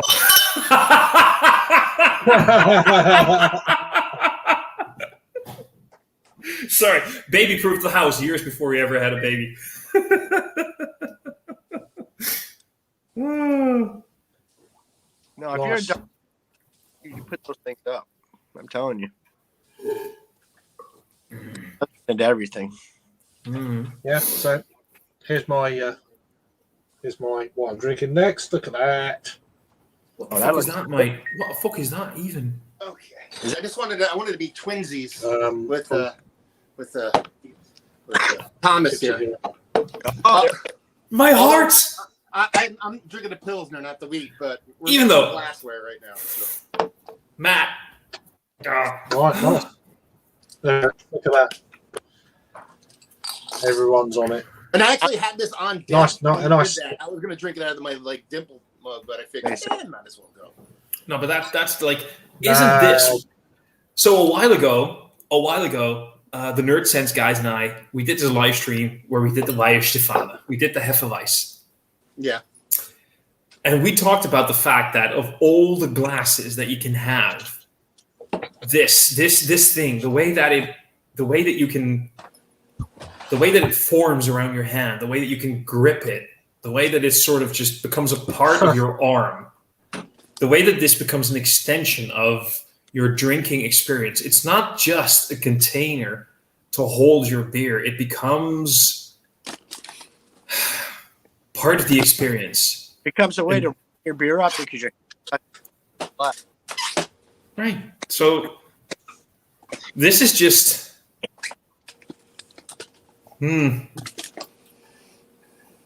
Pretty. Yep. I'm loving it. So I Yeah, you become attached. You become attached to it. I Yeah. agree. will be right back in a little bit. I'm going to mute this for a second, and I'm going to find another beer to drink.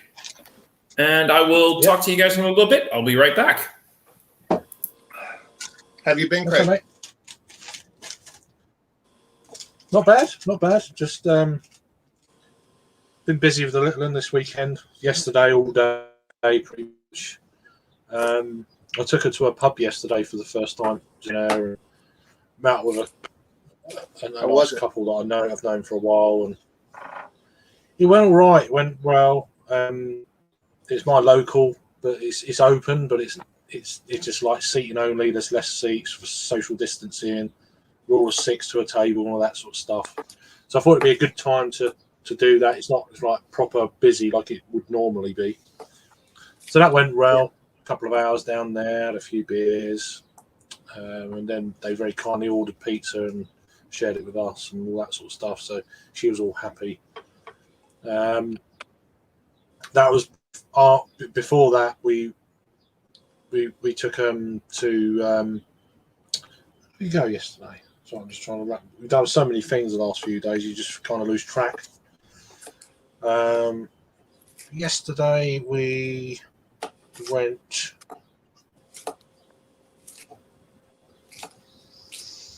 That's right. We went to a big old park, an indoor park and stuff, for a couple of hours, like soft play area, which is good. Okay. That's something to eat there.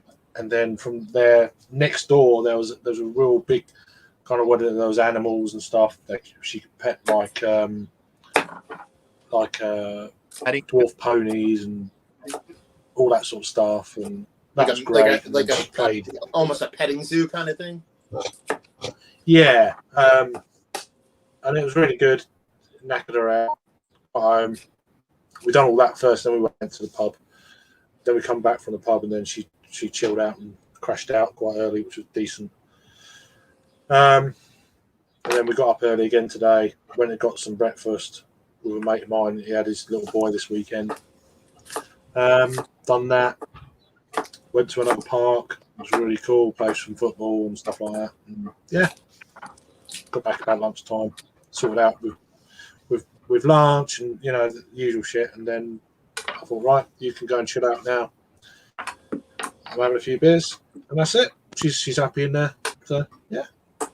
So hey Matt, what you cooking there, buddy? Sausage and peppers. Oh, a little bit of sausage and peppers. Got the hankering, so I'm doing it early so I can throw it in the crock pot and just let it go for like 5-6 hours. So there we go. Yeah, because it's what? Got to get like 11 a.m. here, I believe. Yeah, 11:30. It's only 8:30 here. You're on the West Coast, yeah. Yeah. That's what I was like. Wow, it must be really early where you were at. If you're hanging, Christ, I wouldn't be awake yet. I'm pretty hungover. I had a pretty good barbecue yesterday, so I'm just kind of high life. And there's Thomas trying to show his ugly ass legs. Yeah, nothing that changes. More obsessed with body than any of the the black. Thomas, you have a girl over? Yeah, those are some feminine looking legs, buddy. Thomas, you're gonna get me thrown off YouTube, man. You're gonna get us off YouTube. You're probably doing me a favor, to be fair. Yeah, we here in New Jersey, they actually this weekend they opened everything up. Like no restrictions. You can go full bore, like go into a bar and hang out. No nothing, which is kind of scary, but whatever. They've kind of did that Really, here. yeah? They kind of did that here, but the places are still enforcing all the rules. It's what it is. Yeah, but I live in Jersey, which is predominantly a blue state, but there's huge swaths of Jersey that's red. Where I live, like there's places that literally posted videos like mask removing party and shit like that. Like, yeah, well, you're not gonna have. There's a place in California that charges you $5 if you don't take your mask off. In California, they charge you a fee for moving out of the state. So California's kind of weird. You get taxed out of California.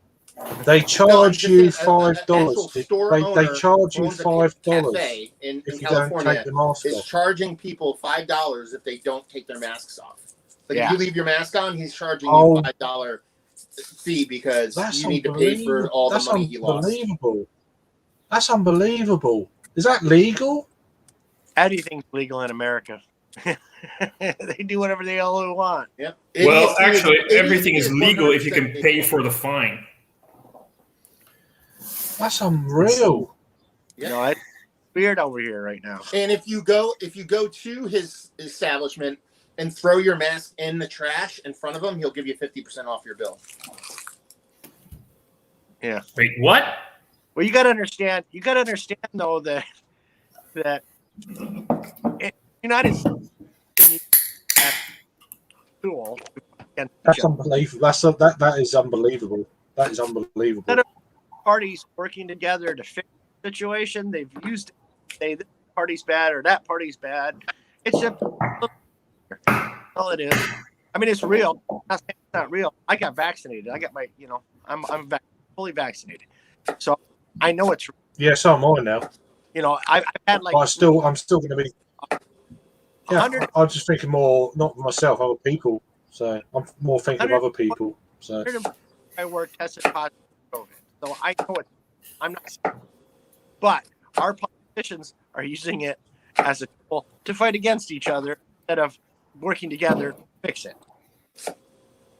Doesn't matter what side of the What fence. are you drinking, Thomas? Yeah, that's not true though, because there's like literally on the Republican side of things, you have a woman saying that people who are vaccinated and proud are like Nazis, and there's no difference between getting vaccinated and being part of the Holocaust and Jews. That's the side. That's what the Republican Party says. I think it's a little bit different. It's a little different, yeah, but they're still just by a little different. I mean immensely and grossly, disgustingly different. I was being facetious. I'm just wore out and tired of all the politics. I've a lot of shit. Yeah, so that's a nice beer, Thomas. This is that Barrier? It's from Barrier. No, it's not Barrier. Barrier. It's actually local to me. It's about 20 kilometers, 25 kilometers from here. It's called Back's Beer. Could you please make me? Thank you. It's called Back's Beer. It's local for me. It's they called it Party Like It's 2019. It was released about 6 months ago at the end of 2020, like literally just right before we hit a very hard lockdown here in the Netherlands, which we are just now getting out of. And the idea was a party like it's 2019. Let's go out in style in 2020 with a nice, big, bold Russian Imperial Stout to celebrate the times when, things were a little bit easier, things were a bit more chill, and we could just have more fun. Not like a political statement against the COVID rules. That's not what they were doing, but just let's remember the good times. And this is... Whoever in the chat had English Thomas was going to show up at 1 hour 36 minutes and you can collect your prize. Actually, I've been going back and forth between English and American for the entire time. So I go from American to back to proper English at any time that I really like. So this has been brewed with malted barley, flaked oats, roasted wheat, candy sugar, espresso, Madagascar vanilla beans, cacao nibs, maltodextrin, hops and yeast. So yeah, this is a 11.1. That's oddly specific, by the way. 11.1% ABV Russian Imperial local brew. Cheers to you, lads. Very nice. Anyway, we got Joe, my good friend Joe from the Beer Patrol, chiming in with a love heart. Cheers, mate. I hope you're keeping one of the best dudes in the universe. He's just amazing. He's just one of the guys. If you don't know, that's more for you. You should know him. Look him up. Reviews are cool. He's awesome. If you don't know who he is, sort it out now. Hope you keep him well, mate, as well as you can, and PM me whenever you like. You know that. So I'll leave it there. And we got Disco from Rasco and Disco doing an online Instagram feed on every Saturday night at 10:30 UK time. So check him out on Instagram. We had Rasco on earlier. Now we've got the other cameo of them too, Disco. So I watched the show quite a lot last night. It was really. I only done one review in the end, which was nice. That's what I was reviewing. I don't know if he's still on, but yeah. So from that, the light is shit for this sort of can. But yeah, that was really good. Story lemon, which is good. Like a small lemon sour. It's only had like 2.5% jobby. Nothing crazy. That's the only beer I had last night. Then I went to bed. That was good. We got Jake chimed in. He said his internet was patchy earlier. Half cut from on my way home from Thornbridge Tap Room. Nice. Get in here, brother. Get in here. He's not at home though. He's in Derbyshire. He's live streaming on the road. Go for it. Yeah, but if the internet's shit, it's just you've got the link. So if you can try and chime in on your walk home, do a raggy style walk home, that'd be great. If not, no worries. But yeah, that's cool. Just a chill out, relaxing Sunday afternoon chinwag. No worries. I mean, yeah, I almost done a stream last night, but I thought I'd rather do one. I wanted to do a Sunday afternoon stream for 3 weeks, so I'm not around next weekend. I'll be in London myself, so it's a shame you're not getting out yet. It'd be great to meet up with you for the first time. or both of you together, that'd be good. Just to have a beer somewhere. But I understand why though. So. That's it with the comments. We're up to date. Yay! Right, we're actually all the way up. So, Matt, you are making what was it? Sausage and pepper? Like, is that like a roast? Is like an oven roast or like a stew or? What it is you take Italian sausage links, okay? And you can make them a couple different ways. But you take Italian sausage links and you brown them. The way I do it is I brown them in a pan, and then you fry up a bunch of onions, and you fry up a bunch of peppers and onion. Yeah, and what I do is actually mix in a marinara sauce with it. So like a pasta sauce, like a tomato sauce. And you throw it in a crock pot, and then you let it go for 5 hours. And then you put it on the sandwich roll and eat it. Oh man, it's that's it. That's fucking. You're killing me.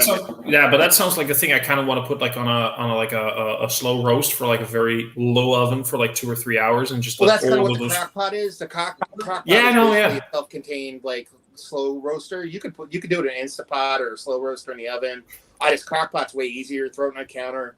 It's all self-contained. So when you're done, you could literally take the container itself out of the crock pot and throw it in your fridge. So it's like you don't have no mess, no fuss kind of thing. Yeah. Do it. Oh man, that sounds fucking brilliant. I'd love to have that over like mashed potatoes or like you said, like the roll, but over mashed potatoes or just. Well, I mean, it has that red pasta sauce, so that's a little weird with mashed potatoes. But if you, I suppose, but if you did the Italian sausage without the pasta sauce, exactly, that would work really well. I would love to. Pasta sauce. You put some grated Parmesan on it, on like a soft Reggiano, yeah. I'd love to do that because when you're talking about the marinara, I'd love to do that, but with like a good, for example, like a dunkel or something like Hefeweizen, not a Hefeweizen, like the Weichstefana Vitus or Corbinian, like one of those. I've done that, but I've done that with like German stuff, like Weisswurst and shit like that. Yeah, stuff like that, and then put that, and then put it on like the roast potato, or like I don't know, even with like a baked potato or whatever. But it sounds.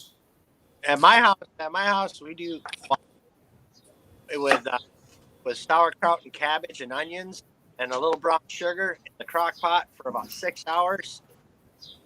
And that's, but you gotta like sour. Yeah, I get it. I'm lucky enough. I get a lot of that stuff because my wife's family is German. Like her father was from Germany. But he came here as a child. Her grandmother, who's still alive, she's off the boat from Germany. Like the whole family's German. We got this awesome German butcher down the street from me. So we get like every style of German sausage known to earth, like freshly made. So we do that quite often. Yeah, we're still on we're on a learning curve here in the Netherlands when it comes to good sausages. So all the stuff that you guys have, like the sausages with like fennel, for example, or like the spicy sausages, you can get them at the good butchers. You can get them at some of the high end supermarkets sometimes, but not all the times. And those are the sausages that I just love to have because I love to make pasta sauces when you push the meat out of the casing and you just take it like sort of almost like a minced meat and you just fry it off and you get all the flavor from things like chili or fennel or whatever and it just perfumes your sauce in a way that I went and bought a meat grinder. I just make my own bratwurst and my own breakfast sausage and shit like that. It's easy to do. It's just follow a recipe, man. I tell you what, Thomas, if you want to have something amazing, it's so simple. It's like one of my favorite, like if I'm going to go to a party and I need to whip up a dish real quick, is you'll buy like your Italian sausage, the stuff with caraway and fennel and stuff like that in it. Yeah. And what you do is you take a bunch of garlic and a bunch of finely diced onion, you saute it till it starts to turn brown, and then you throw in you cut the casings off and you just make little crumbles of and then you saute it until it gets brown. And this is the best part. Then you take like 2 pounds of like spinach or leek or something, a soft flour, and you put it in there and you let it wilt down.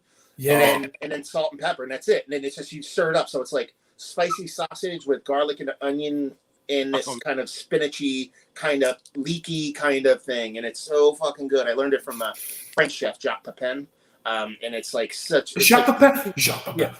Yeah, Jacques Pepin. He's my favorite chef of all time. And it's such a good dish, man. I love sausage. It's versatile, man. You can do so many things. Sausage is like one of those underrated things because people look at sausages and they're like, it's garbage meat. No, it's not garbage meat. Sometimes they use garbage meat, but sausage is like. That's the magic about sausage is you don't know. They season it and prepare it perfect. It's original street food. If you go to Germany and sausage I know what. Yeah. Just a moment, because I'm just mesmerized by Matt using a knife. I mean, I'm good with knives, but that's just beautiful. Yeah, the best way to sharpen any knife is the bottom of a porcelain mug or dish. Yeah. Because that rough edge, like if you have a cup, like a mug that's porcelain on the bottom, it's usually there's no paint on that one section, the base of it. It's by far and away the best place to sharpen a knife. Does is it bevels the edge over one way, and then the opposite way it bevels the edge the other way, and then if you go one more time, you got the have. The worst thing to have in your kitchen is a dull knife. Yeah. I need to get a decent. The mug thing is a great one. I do want a decent knife sharpener. By the way, you know those steel rods? No, that's not a sharpener. No, I hate the fact that I love him as a chef, but I hate the fact that Gordon Ramsay keeps pushing it as a knife sharpener. Well, he's doing it because it's pomp. It's just part of the theatrics of cooking. Yeah, but he keeps saying no. But there's actually a video on YouTube where he keeps talking about this is how you sharpen a knife. No, it isn't. Here's the thing, though. I bet you if you use that in a specific exact way, it works really well. But a lot of people probably just use it wrong. You probably have to hold an exact but it's not angle every time. And most general people probably can't do that. No, but also, I mean, I showed you guys the swords and the knives that I have. Sharpening a blade, whatever kind of blade you want, if you want to sharpen it, it is literally removing some of the steel from it. One of those steel rods won't do it. It'll just get rid of those nicks and those little, serrated little. It'll just straighten it a little bit, but it won't actually sharpen it. I don't use it a ton, but I have one of the ones where you actually attach the knife to a mount, and then you go across different grades of stone, actually move it. The knife will mount. You can buy them on eBay, and they're real cheap. They're like $30, and it clamps them at a perfect angle, and then you just run it across the sharpening stones, depending on what grit you want to do it on multiple levels. And it holds it perfectly and does everything it's supposed to do. But it is. But so I think I may have said this before. You guys probably know by now, I'm really big into the swords. I know a thing or two about the Japanese swords and how what they call the daito or the katana or whatever you want to call it, like the Japanese sword. So here's the thing. A sword in Japan, like an actual Japanese sword, is not made by one person. So there's somebody that actually makes the blade. They forge it. So then it's sent off to somebody who is very well educated, very well learned in polishing and sharpening the blade to get that, that proper edge on it. Then it's sent to somebody who will put things like the handle and the scabbard and everything on it. Making a proper sword is done by several people. People who are all skilled in doing one specific thing. One of my favorite YouTube watches is you ever see the people that restore really old fucked up knives and hatchets and all that kind of stuff? They restore them and stuff. I love that. As an ex-cook, I'm going to tell you exactly what that rod does. Here's what you sharpen your knife, right? When you sharpen your knife, don't do it properly, you're taking the blade out of hone. Okay, so what that rod does when you're going up and down like this is honing your blade. It's not sharpening your blade, it's honing it, and honing it means bringing it back. Oh, how do I explain this? Back into and you're explaining it properly. The thing is, this is what when I have customers in the store and they say I need to sharpen my knife, what do I buy? So I explain them. I tell them the rod. So here you are. You're cutting stuff. You're cutting, for example, chicken, right? And you nicked the blade, and it's got this little nick in it. That's where you use the rod to get it back into shape. Yes, exactly. So, for example, here's a good example. So, if you want to lose weight, eating less food will get you back into shape. Getting properly strong is exercising. Yeah. So the rod is losing weight. Sharpening is exercising and getting that clean, precise cut on it. You should be able to look down your knife like this and see a real clean profile right down the, or a sword too. It doesn't matter. You should see a clean edge. You look down your blade. Yeah, that's it. That's fucking it. That's fucking it, dude. You nailed it. Clean edge. So I'm just trying to see what Matt is probably going to show us some of what he uses. I love his shirt, by the way. Biggie, biggie, biggie. Can't you see? Sometimes your words just hypnotize me. I'm too old. I'm more Hank Williams Jr. Cheers to my thing. I'm just looking. I'm looking at some of the comments. Mounting. Interesting idea from Rampant. I'm loving all this talk about sausage from Rampant Line Reviews. Biggie. Has he said sausage in a bum yet? No, he hasn't. That's actually very weak of him. He did say, I just love Thomas's sausage and pushing it out of the casing. Lovely leerdammer and rauwbier type flavor.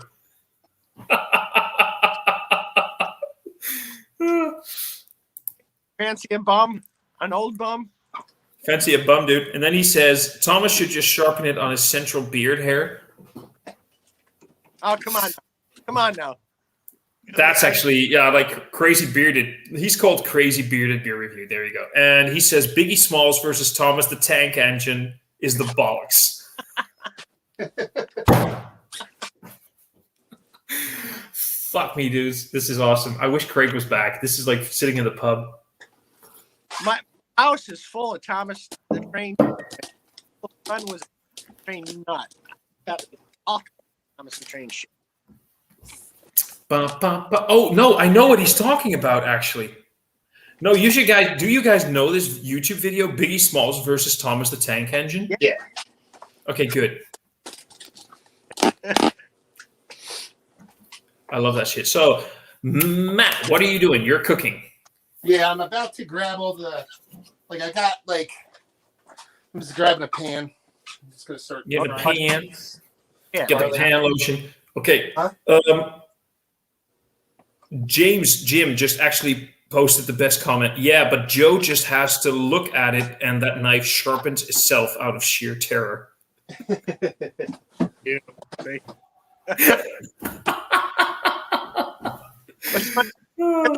my Irish ancestors are German or my English. I don't know. Well, I don't know. Like I said, I said this a few comments back. Unfortunately, you can't really tell right now, but I did shave myself yesterday, so I'm sorry. No, I can tell. You look shaven. You're a handsome dude. You're a handsome dude, man. No, that's nobody got the joke. God damn it. I'd call him pretty more than handsome, but it took Craig like 5 fucking minutes to get the joke. I had a shave yesterday, but you can't tell. I'm an American. Jesus fucking Christ. Give me a break. I'm an American. Do you want me to pull my pants down? No, we don't want you to. That was the bad joke. Nobody got it. Like, I thought people would get it, and nobody got it. People were like, Matt walked away. There you go. Well, there's a difference between a bad joke and a funny bad joke. I never said it was a good bad joke. It just said it was a bad joke. No, you implied that it was a good bad joke. Yeah, you did, kind of. I kind of did, didn't I? Yeah, I kind of did. Yeah, I did. Okay. I'm just an old man. What do I know?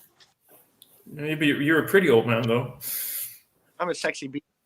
Oh, The last thing you want to see at the end of the night is my smiling face. Okay, that's all I gotta say. It depends. It depends. Why are you smiling? Well, why is that drilling on your chin?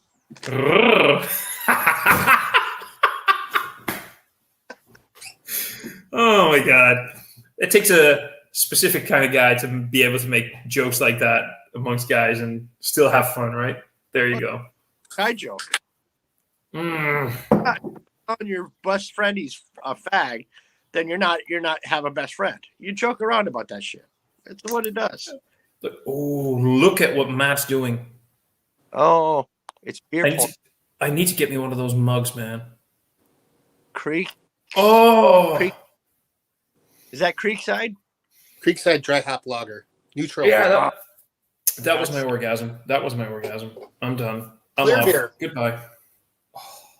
I'm going to Michigan in August for my sister's kid's wedding, and I'm just dying to get me some like M43 and If I had the opportunity to go to Michigan, the first brewery I would make a beeline for is a brewery called Koonin. Oh yeah, I've heard of them. I haven't had anything by them though. I would go there and I would drink myself silly. But honestly, that would happen at any brewery I'd go to, so it's not saying much. Dude, you always drink yourself silly. What the fuck are you talking about? The first thing Mike said to me. Are you looking in the mirror? Or are you talking to me, Thomas? What? Yes, I was talking to you, Matt. Oh, I thought you were talking about looking in the mirror. This is true, though. This is true. But when I look into a mirror, I see my hero. So there you go. So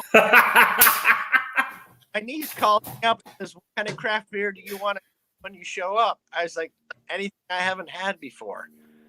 Just pick fucking whatever you don't think I can get out here in the state of Washington, and I'll." That's it. What were you saying, Joe?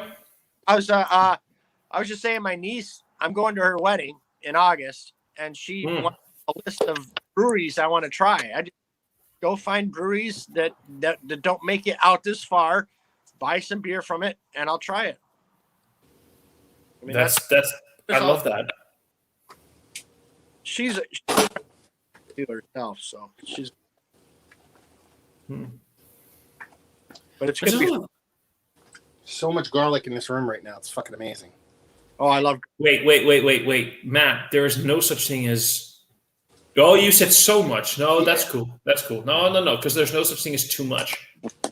So I remember. That's just garlic, by the way. Oh, that is beautiful. I remember. So this is like years and years and years and years ago. This is like more than 12 years ago. I don't even remember. I remember with my then girlfriend, we were just starting to live together, and I would cook. And the way her mother used to cook, like the word garlic in itself was just not a thing there. So when I started cooking, I grew up with garlic. Garlic wasn't everything. We cooked with garlic when I grew up.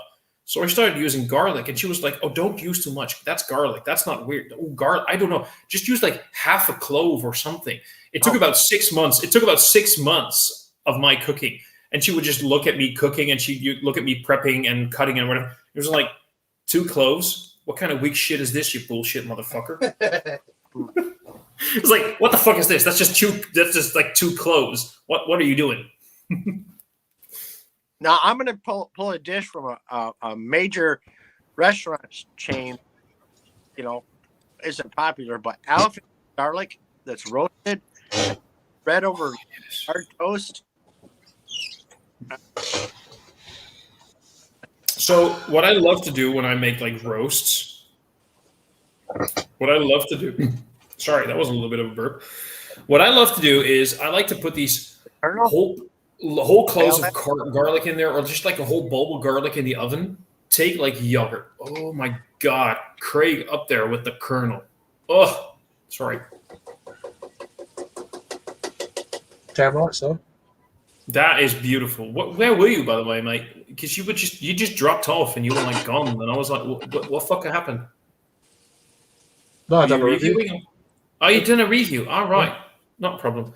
But anyway, well, I got the little and an ice lolly. So she's all right. She's fine. She's watching a film. I'm sure she's all right. That's awesome. I'll have a beer. Always have another beer. Always have another beer. I'll just quickly explain the bullshit. I'm gonna have a few tonight. I'm gonna have a few tonight. Go have it. More than a few, really. I'm gonna So, have pro tip: several. you get the reason why you own a dog is when you spill pasta on the floor. Yeah. You just go, here, bud. Come here. Lick all that pasta up. Taco. Come on, bud. Taco. Look at that boy. Come on, Taco. Can't hear us. Okay. Has he got a bell on his collar? No. Oh, I missed it. Sorry. My computer's so slow. It just. No worries.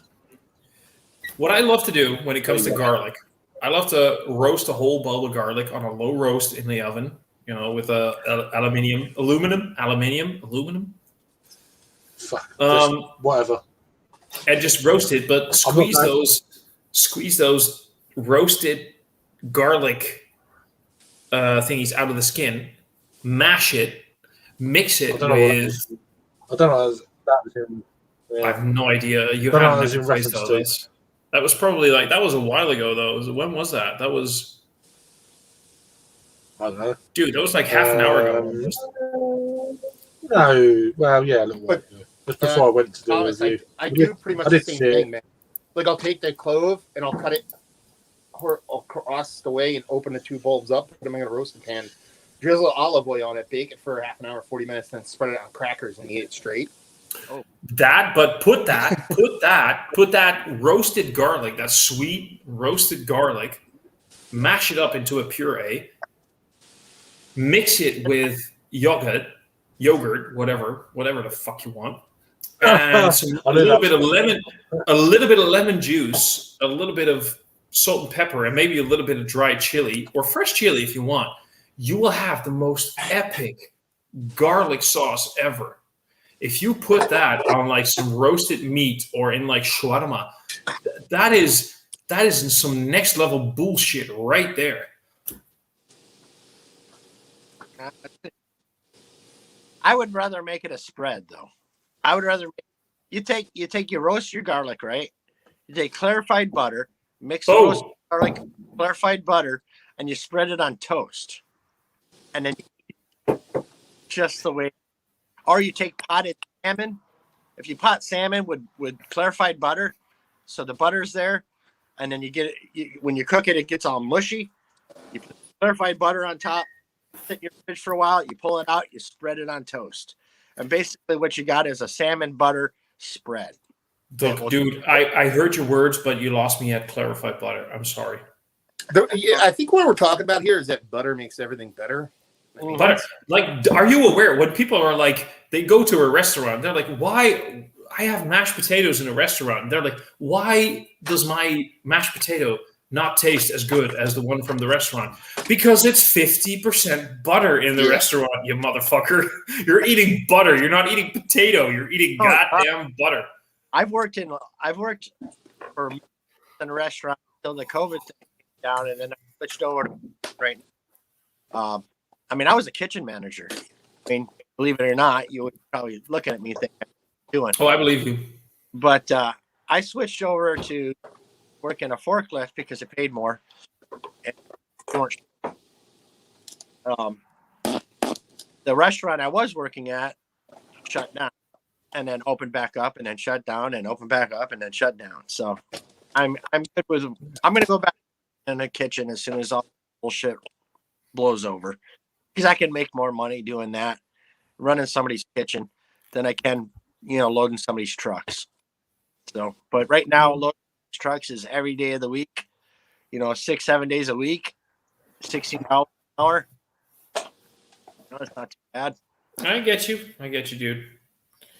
I'm just looking at some of the comments because I'm disappointed that you mutilated your face. Smooth sausage, though, I can't get behind. I don't know what he's talking about. James is off for a kebab pizza, which is like horrific, but probably pornographically good. He likes them. He's all over those. He's all over those things. Paul said, I need more of Kunen's Dripa and Tripa. Yeah, it's their Drippa and Trippa. It's their double IPA and triple IPA. Yeah, but they literally spell it with an R? Yeah, I forget why it's like drippy resinous. It's a play on words, so I don't know why Yeah, it's a play on words. Maybe there's honey in it or something. I forget. I've had it before, but It's good though? Oh yeah, Kuna makes really. I mean, they're really good beers. Are their barley wines and ox and all that kind of stuff. But I don't want to make you uncomfortable here, Matt, but I may have secretly masturbated to the Kuna reviews you did because that was like fucking legit. The way you described that made me hard. Yeah, well, it should because it makes me hard. So there you fucking go. That shit is like off the chain. Rasco and Disco beer reviews. It's Disco because he always does the hashtag because they use the same account. This is your Pudding beer. It's all right. Paul is saying no garlic for me. That's because you were a fucking vampire. We all know it. You're like with the way you're into horror. And he says Thomas had a posh stroke when we tried to say yogurt.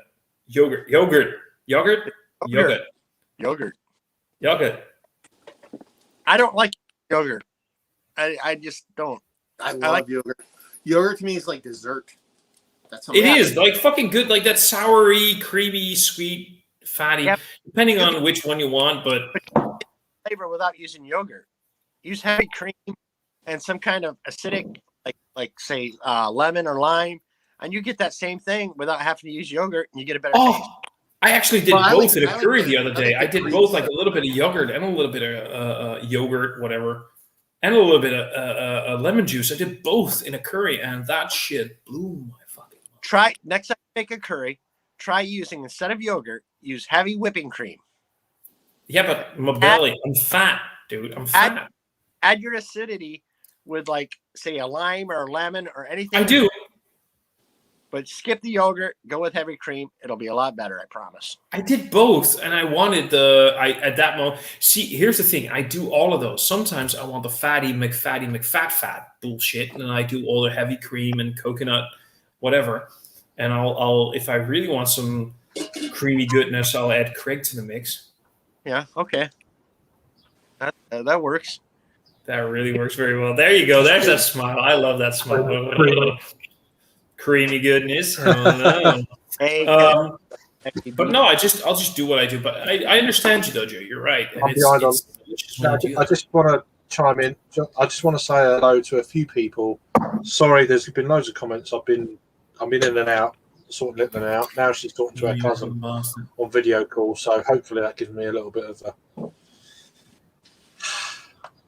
So I know James has been posting loads of comments, so sorry about that.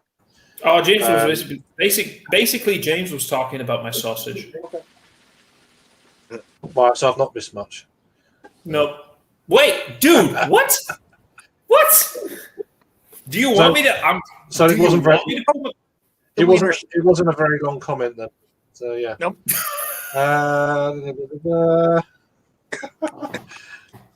Is what it is.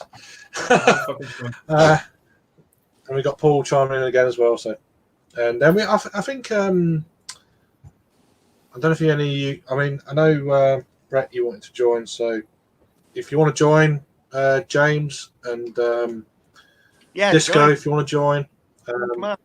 I'll send you the links. Let me just.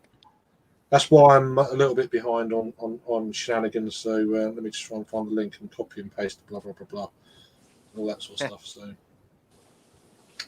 okay, so more that I see. So we all drink beer and we like beer. So what is the style of beer that you want to see more breweries do? Pilsner. Everybody does hazy IPAs. Everybody does stouts. You know. No. For me, it's probably double box. Double box for me. For me, yeah. Barley wines. I love barley wines. I buy them. I buy two. I always buy two. I never buy just one. I buy two. I drink one fresh, make notes, and then I sit one on my shelf in my beer area where it gets, where I keep my beer.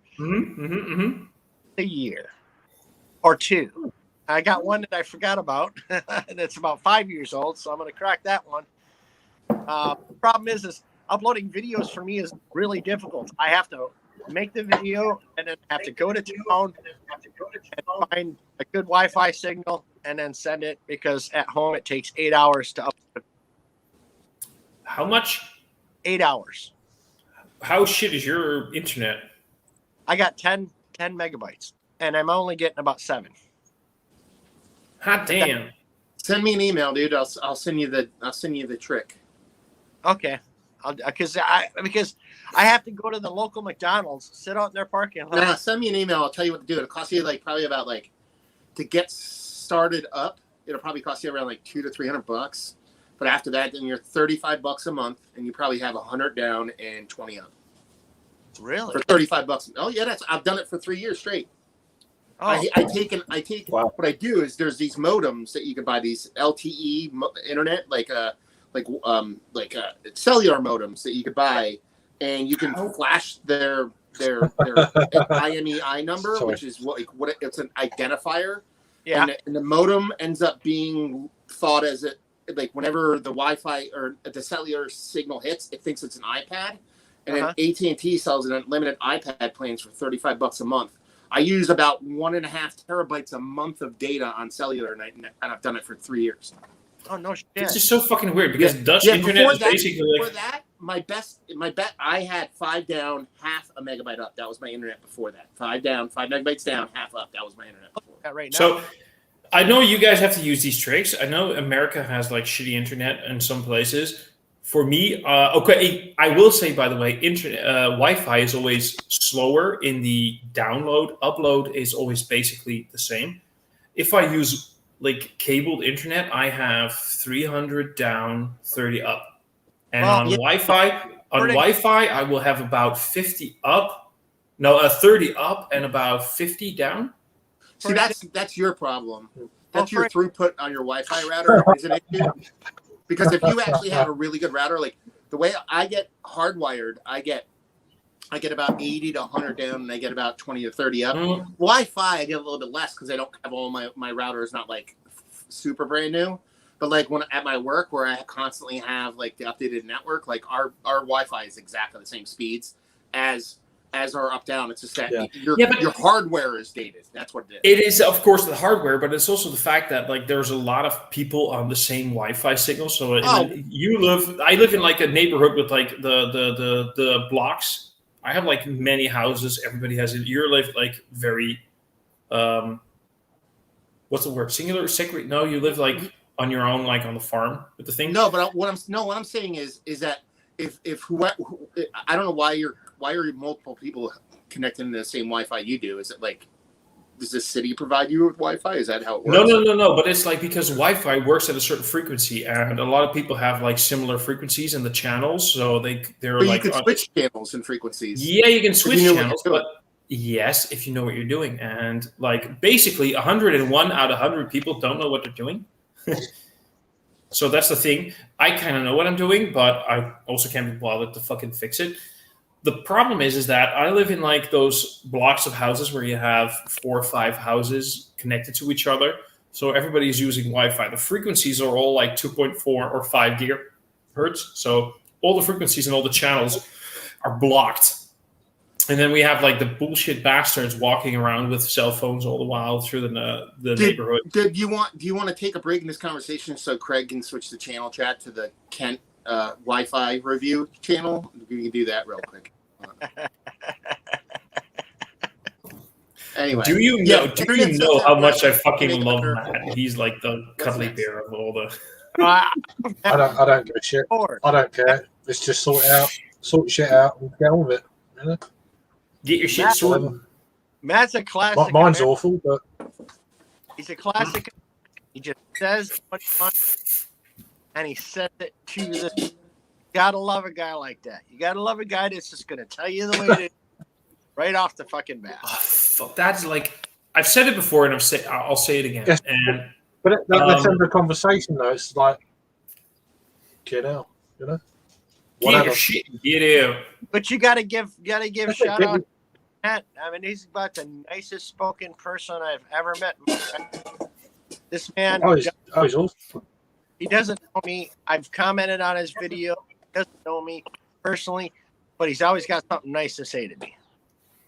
So you got to give a shout out to Ken. He's a good guy. Craig is like one of the best. You've been commenting on my stuff for ages and stuff. It's like now you started reviewing and stuff. It's like, come on up. Yeah. It's just do your thing, and there's no rules, and it's a community, and everyone's part of it. If you're a douchebag, then you can get one. You can own a seat. There's only, fortunately, there's not too many of those, but the ones that I know of, they're never going to be on here. So. I love the fact that, by the way, Paul, basically when Paul joins a live stream, he's like, I'm on audio only because my internet can't handle anything. Well, and that's where he lives. He lives in. No, it's not where he lives. It's because he's just too beautiful. His Wi-Fi. No, it's where he lives. Listen, I've hung out with Paul. That's where he lives. It's definitely where he lives. Listen, the first time I ever went to Paul's house, I went down 4 different dirt roads and went through 2 covered bridges. Mm-hmm. And I passed 2 horse and buggies. Like, that's not a joke. Like, that's legit what happened. I love, by the way, I'm sorry, Craig, for stealing your comments. I love the fact that Paul said Matt only likes when people are agreeing with him, just like me. Well, see, that's why you get on so well. So I like it when people disagree with me because it gets me riled up and I say shit. Like, if everybody agrees with me, that's boring. Why would I like that? Hey, dude, did you know, by the way? No, did you know that triple IPAs are the best beer style out there? I disagree. I disagree with you, Matt. So there you go. Jesus, I might be getting a little bit drunk here right now, just so you guys know. Yeah, I'm on the way. It's fine. I'm on the way. Okay. Triple IPA. This is the style of beer that ever was made. Pip. This is the but Dregler that I'm to go back to the question that was actually brought up because I didn't answer and I wanted to answer it. The beer styles that I want more breweries to make is 2. I want to go with anything ice beer, like ice box. I want people to ice a quad. I want people to ice a doppelbock. I want all that stuff. And then the other thing is like sub 4% table beer. I want every brewery to have 3.2% Belgian-based table beer that I can drink liters of. That's right. I'm going I'm going metric system. That's how much I want it. Is I'm allowing liters to come out of my mouth instead of ounces. That's how much I want. You want liters to come in your mouth, huh? There you go. Yeah. That's well. That's a bucket load. I'm sorry. I had to go there. I'm sorry, but I agree with Matt with the fact that a lot of people are like iceboxing because it's all the hype to do the high ABV. No, it's not about the high ABV itself. It's about the fact that you're concentrating those flavors. You're taking that impactful notes of that. You just said everybody's doing it. I don't see a lot of. Over in the States here, barely. No, dude. Here in the Netherlands, iceboxing is. Dude Square, how you doing? Sorry, but here in the Netherlands, we're all iceboxing every shit. Everything is being iceboxed. We're doing all of that a lot, and sometimes it pisses me off because they're iceboxing beers that shouldn't be iceboxed. I got fucking beer on my glasses. How the hell did that happen? Anyway, you sure it's beer? Yeah, I didn't squirt just yet. Is it white? It's a bit egg white. It's a little bit foamy. Anyway, so here in the Netherlands, we're doing the iceboxing and the ice distilling quite a lot. Like it's home projects for everybody. I don't get into that. I don't understand why people want icebox something, man. Well, it's because so what you're doing is alcohol. Oh yeah, It imparts flavor. It carries flavor. So when you're basically taking something you love, beardy, and you're amplifying it. You're making it much more powerful. That's what iceboxing does. So when you get that impactful. All right. If you're a bad brewer, if you're such a bad brewer, you got to icebox your beer to get flavor out. It's basically I don't agree. Sorry, Joe. Oh, hold on. My buddy makes a Scotch ale. in his rock that would I can turn my camera off, Dave, and I put my finger over it. Just... and it kicked your fucking and he, I thought you were going to give me. I'm just hearing a lot of gibberish right now from a lot of. I think Matt's in trouble. The what?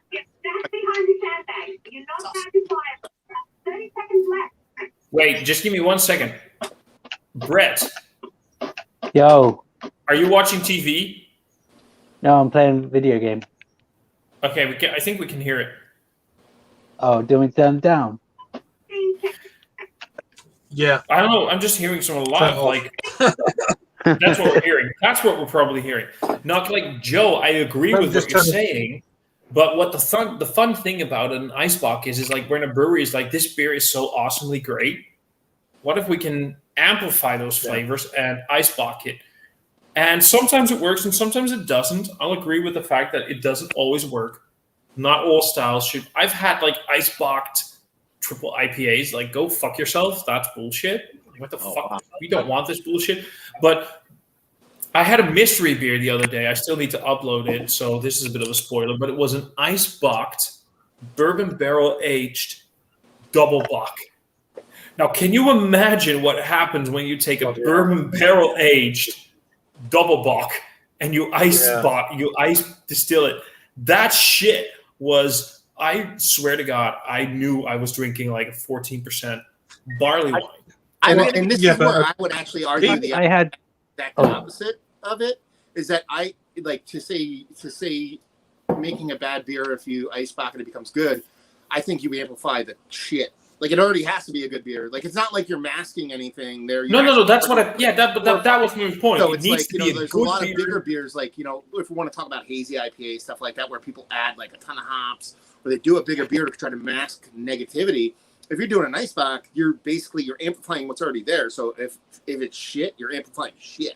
No, that's my point. The point was that if it's a great beer, you want to amplify that bullshit. You want to say like, you liked it, let's put that to some next level bullshit.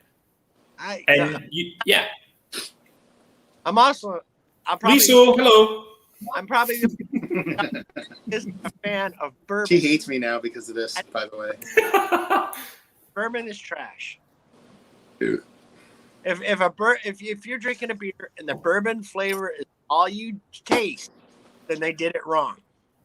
You need to taste the malts, taste everything else.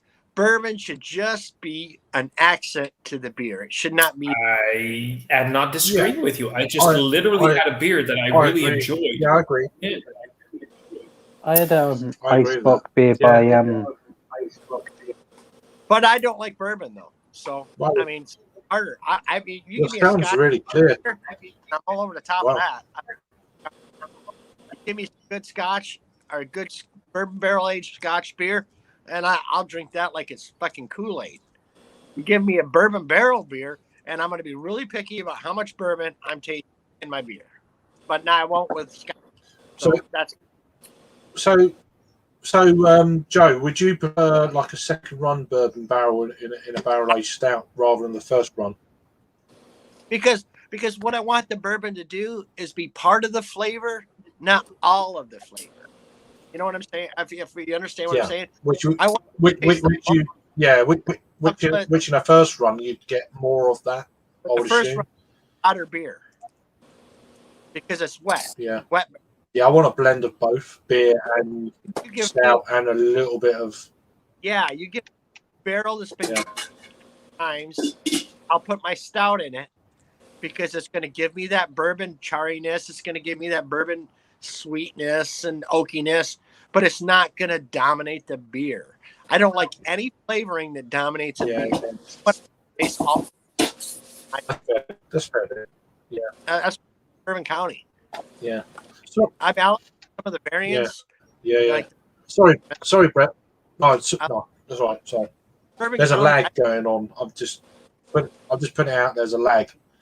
I'm not talking over everyone. When I'm talking, it's just the way my internet, your internet, or it's either that or it's StreamYard itself. It's shit. It's just the way it is. I just wanted to bring in Brett with the, how you doing, mate? How you keeping? What you drinking Good, at you? the moment or not? Yeah, I'm good, mate. I'm not, unfortunately. I was going to crack open Audi cider, but I really don't want to irritate things. If you haven't watched my video, guys, I know the deal. Yeah. I know. I've been watching. Yeah, health issues. Yeah, I understand. No, it's good. It's good you have yours, man. Hope you're keeping well as you can be. Yeah, that's the only downfall, really. I'm trying to get better until the end of this year, end of this month rather, because I'm going to Wild Weather at the end of the month next month. So I need to keep walking. Yeah. It should be fun. Yeah, I know you got some things going on. But anyway, it's a good. Cheers for chiming in. I need to check out that beer from Vibrant Forest you mentioned. That beer from Vibrant Forest you mentioned earlier. Tonko. I'm not sure if I've had it or not. Yeah. Yeah, I need to have a look. I've had a few from them, tap takeovers and stuff, but I've probably had about a dozen beers, I reckon. Just not loads, but a few. I've gone off them as politics. Yeah, I've never really been a fan, to be honest. I mean, some of their Impy Stouts, the Bourbon Barrel Aged Impy Stout, is really good. Some of them have been crazy and shit. If I gotta be honest, they're more miss than hit for me. They always have been. Yeah. And the same with Unity. Unity are decent, but they're very kind of one kind of dimensional Belgian-esque kind of Belgian pale ales type, which are fine, but and they try and do something else, and you're getting the elements of a Belgian-esque kind of yeast strain in their beers. It runs through a little bit. So I'm not a big keen on Unity really at all. I did see in my local they got Australian Pils, which I'm like hoping that it would taste like BB or something like that.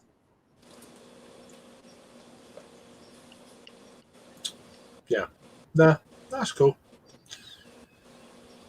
But, So Joe, you had your barbecue last night and stuff. Yeah.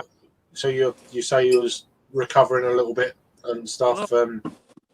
What was you drinking last night? Oh, last night I was on the High Life.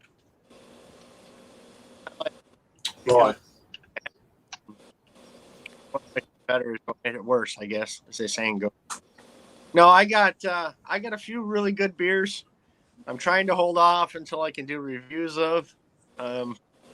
Problem is, like I said, my uploading problem is it's easy for me to watch videos and stuff like that, but I noticed that like if I try to do a laptop, when you sent me that link, I tried to join up on my laptop. I couldn't do it. My laptop didn't have enough connection. I used both and my cellular data, which allows me to come on. It's really That's the thing, though, because you just said that because when Matt was talking earlier about internet speeds and whatever, hardware is an issue. I have my TV, my television. My TV is connected to the modem, the router, and everything through wires. So that's basically the best connection you can ever get when you have the right cables. But because of the network, because of the card, the hardware in the TV, the download on that TV will never be higher than just above 30 Mbits, even though my line is 300. The TV can't handle anymore. It's just a tiny, itty bitty little. So you can have like a laptop and whatever, but if you're a network card, is that the proper English terminology? Network card. In America, it works. Like this. If I'm 7 miles down the road, I could get 100 instead of 10. But because Where I live, in a valley in the middle of Podunk, Washington, I only get 10. Yeah, maybe I won't Area, move to the and States just yet. area, because you have crime, drugs and all that bullshit that happens in the bigger cities.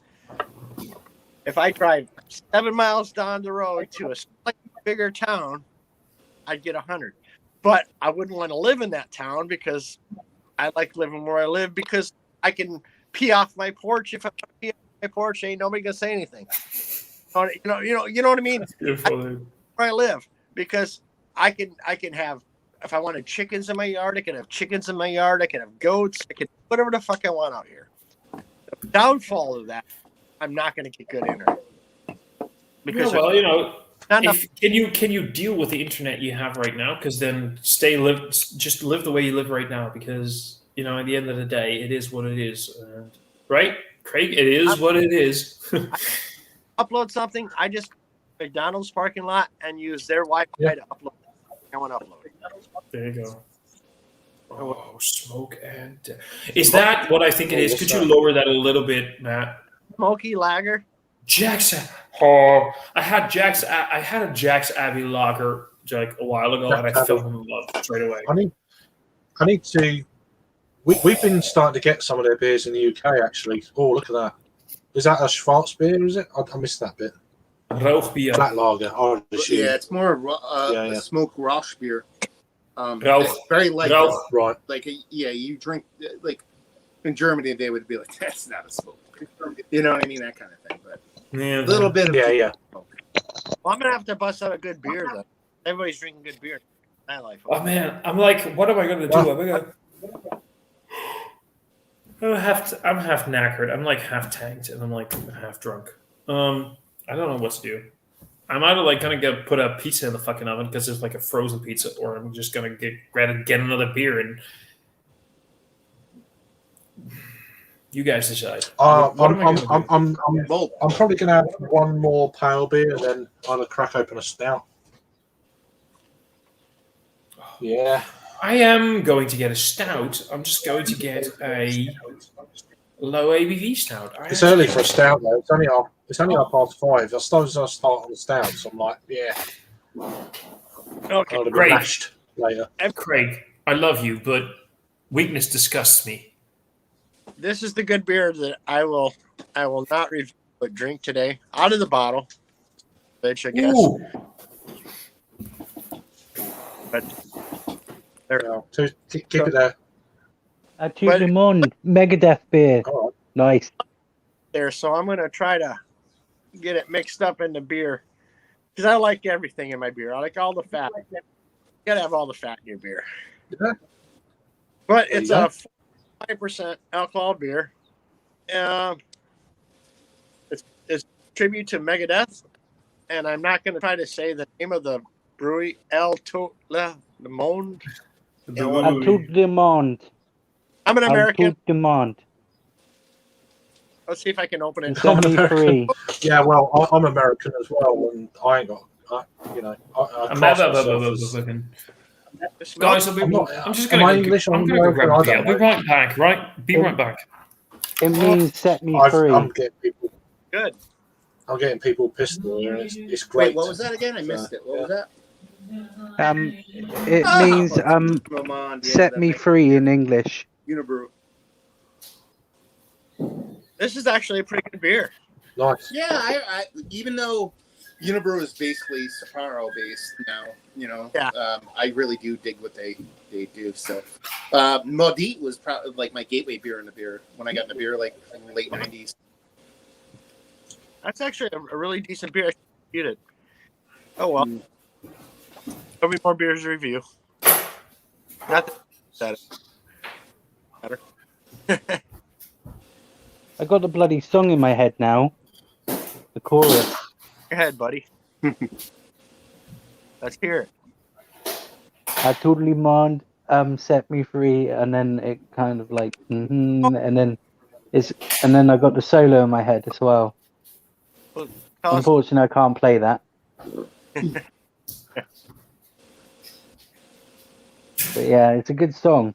I've forgotten who Christina Aber, I think, from what band is she from? Luna Coil did the female vocals on that song. But yeah, one of the most and that was the only single on United Abominations. I think they did 2 versions of it. And then obviously one on Can't hear you. Your sound's dropped. one on United Abomination. Your sound's dropped out. Yeah, just let you know, Brett. You've gone now, so it's completely gone. 1 second. I just it's kind of fucking cool. It's better now. It's better now. I can hear you perfectly just then. Cheers to the 3 people watching. Woohoo! Get that fucking hair out the way.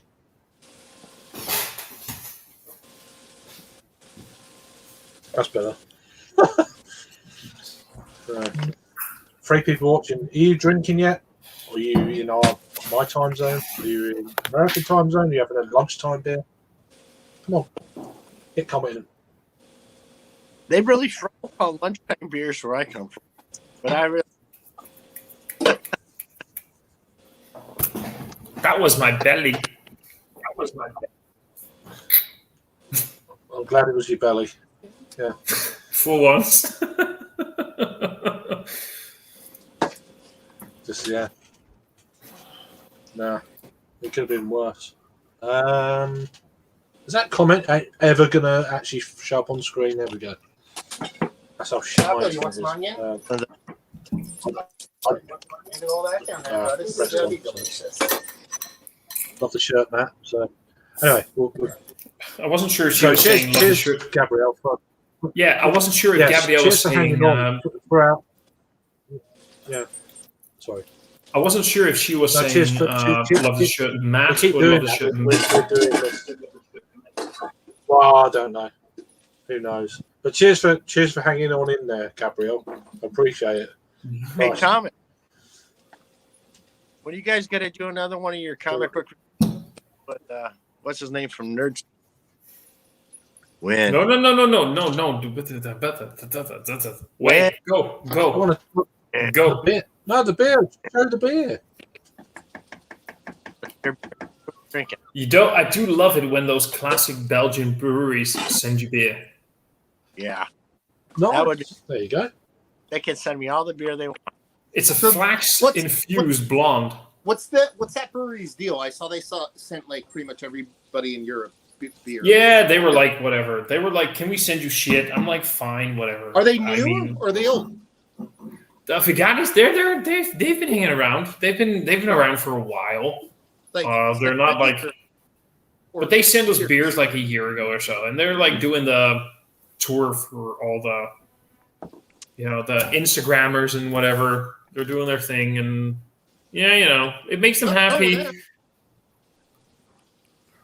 And this is the second time I haven't reviewed it just yet. They just wanted some Instagram stuff. I don't know, but it's flask in a beer. I don't know. Are the beers good? I don't know. It's weird. Are they using the flask like hops? That's the thing, though. It's flax infused, and I'm not sure when they're adding it to the boil. It doesn't say. It just says barley malt, sugar, hops, flask, yeast. So they're not using it as hops. They're just using it as a flavoring. At that Yeah, point. I guess so. I guess they're using it like almost as a dry hop, maybe. I don't know. I mean, it's an interesting beer, and it's got some nice herbal, Herbaceous. Herbaceous. herbaceous. No, It's nice and herbaceous. I get you. Herbaceous. What a word. That's a better word. Herbally. Yeah, but herbally isn't, but herbaceous or herbal is, and this is the point where my brain is Herbal. like, fuck it, I just had a lot of beer. Herbal. Okay, so Herbal. It's got herbal herbs. because there's a fucking H in it, isn't it? let's taste it. It's got herbs. Herbs. Herbs. Oh man, Herbs. something just happened. Something just happened because Matt actually had to put his glasses up to read something. That means that shit just got legit. No, it's called being fucking old.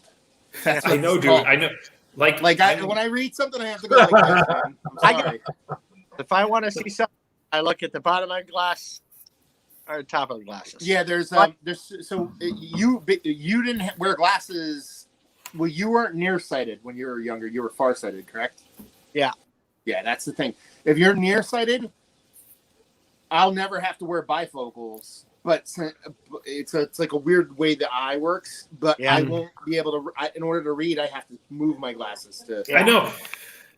I only wear glasses because I don't really have that bad of less eyesight, but my left eye is half blind.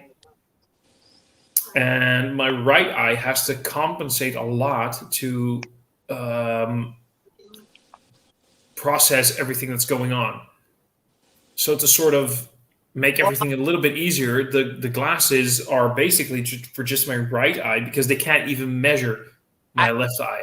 I probably wouldn't need glasses, but I got punished when I was a kid with having hot wax poured in my eye. So, it is what it is. It is what it is. I got one eye that's Bloody hell. Literally. it's fucked up, and the other eye just do for it. So, I mean, I probably Jesus. need glasses that, but the wax made it worse. Yeah, Everybody's got- I get that.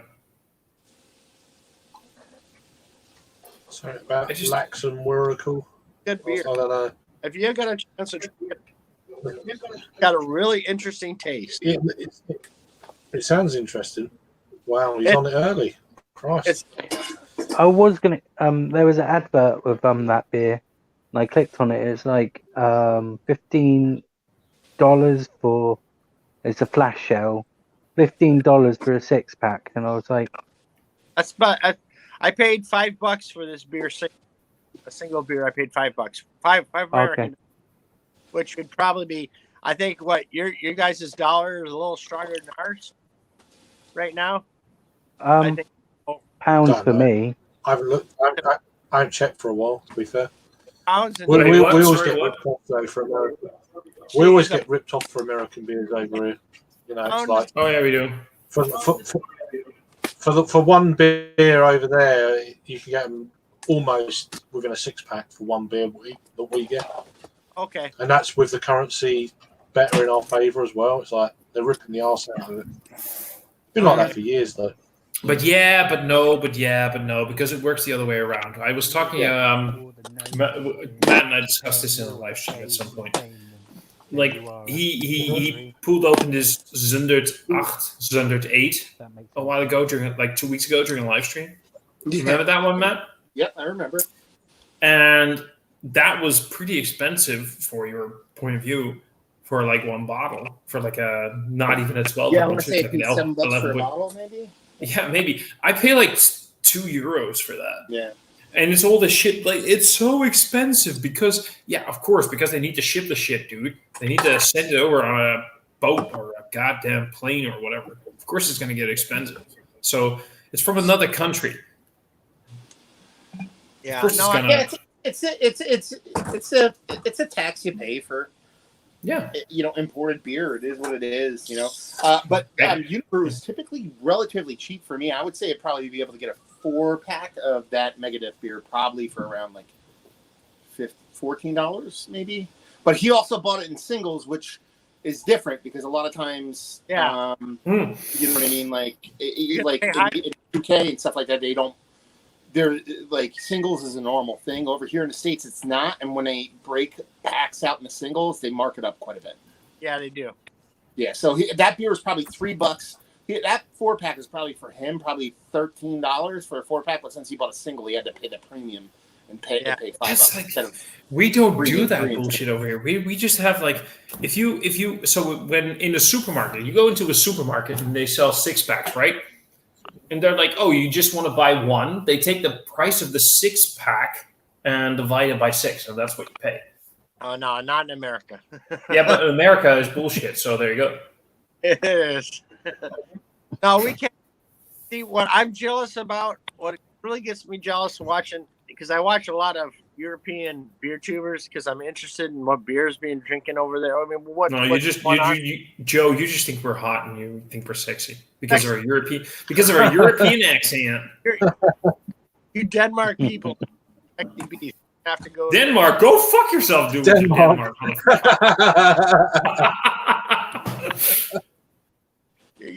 No, Closer but than me. they don't. When they break things down, you're paying more for it. You're paying of course. out of a 4-pack. That's what it is.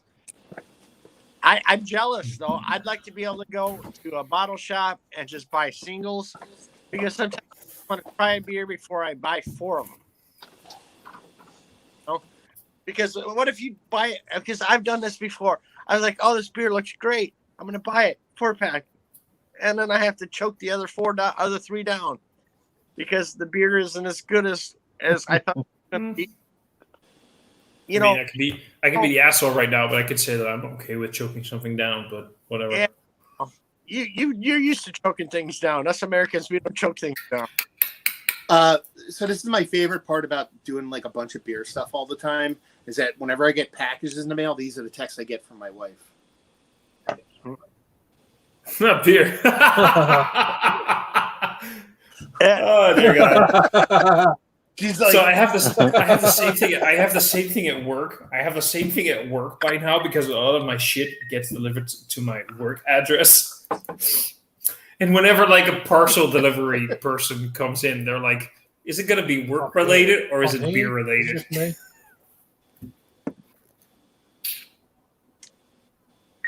Matt, does your wife like knock you over? Oh, it's What? downstairs. Wait, we're still here, dude. We're hitting everything. No, it's just for some reason. As soon as someone's joined, it cuts out my audio. No, but here he is. Here he is. Here is the king of kings. He sent me something through Messenger the other day. So I'm straight. I consider myself to be straight, but I always had a crush on Aragorn, like Viggo Mortensen in The Lord of the Rings. I have like a man crush on him. And when Paul did the thing where he morphed his face on Aragorn, Oh, Jesus Christ. son of Erathorn, Elisar, Strider, the one true king, I had a moment. I needed a moment. Well, you're definitely European. You're definitely European, man. There you go. Wielding the meat sword. He is definitely. He's definitely European. European everywhere. I'm not peeing everywhere, but other than that, Yeah. Come on, buddy. You're taking the Europeus. You're a penis? You're a penis? You got a penis in my mouth. Sorry. You know, It penis is. is too big It to be is. like that, man. I would have to get my beard. I set you up there. Oh, I'd have to get my beard. Yeah. If I ever met fucking PA, because he's just saying too many gay shit for being as big as he is. There is nothing wrong with gay shit. I'm just saying there's nothing wrong with anything about that. That is beautiful. It is gorgeous, and I love it. I will hug it. I will dominate it as like I dominate Remember, everything. I thought you said. Most important rule, Well, as long as you keep your socks on, everything's fine. I mean, my ancestors, Yeah, German, I'd go the play. I don't care. I fighting motherfuckers all the time, man. So there you go. I just love beer reviews. Like Brett's face just basically went all the way from smiling to more smiling. How many smilings? There you go. Fuck it. I love Sunday How's sessions. everybody doing today? How you doing? Anyway, yeah, I was about to ask you, Paul. How are you, mate? It's good to have you on. Good. I had to drag myself out of bed today. I'm just feeling a little bit crappy, I guess, because there's a big cold front and rain and stuff. I don't know. Having Did a you little get bit snow, of a sinus thing. No, we had snow 2 or 3 weeks ago. We had some snow for a bit, which is weird, But but didn't somewhere in Pennsylvania get like douched with snow yesterday? not maybe not here, but maybe up in the mountains, Sullivan County and stuff, because it got cold there for a bit. 2 days ago or whatever it was. That's crazy. I know May. It's fucking May. we had May. snow and frost. So much for global warming. Global warming. Well, the one thing, it was weird nonsense. because I got out of work the one day and it was snow and frost, and less than a week later it was 85 degrees. So it was one of those weird things. That's like, what is that in like actual measurements, like real world, like not that fucking American bullshit, but like actual measurements. Fucking American bullshit is all I do. Is about what? So I walked out. 29, I walked out, and it was like negative 29, 2, and then Stop screaming! Stop screaming, everybody! Shh. No, you're screaming.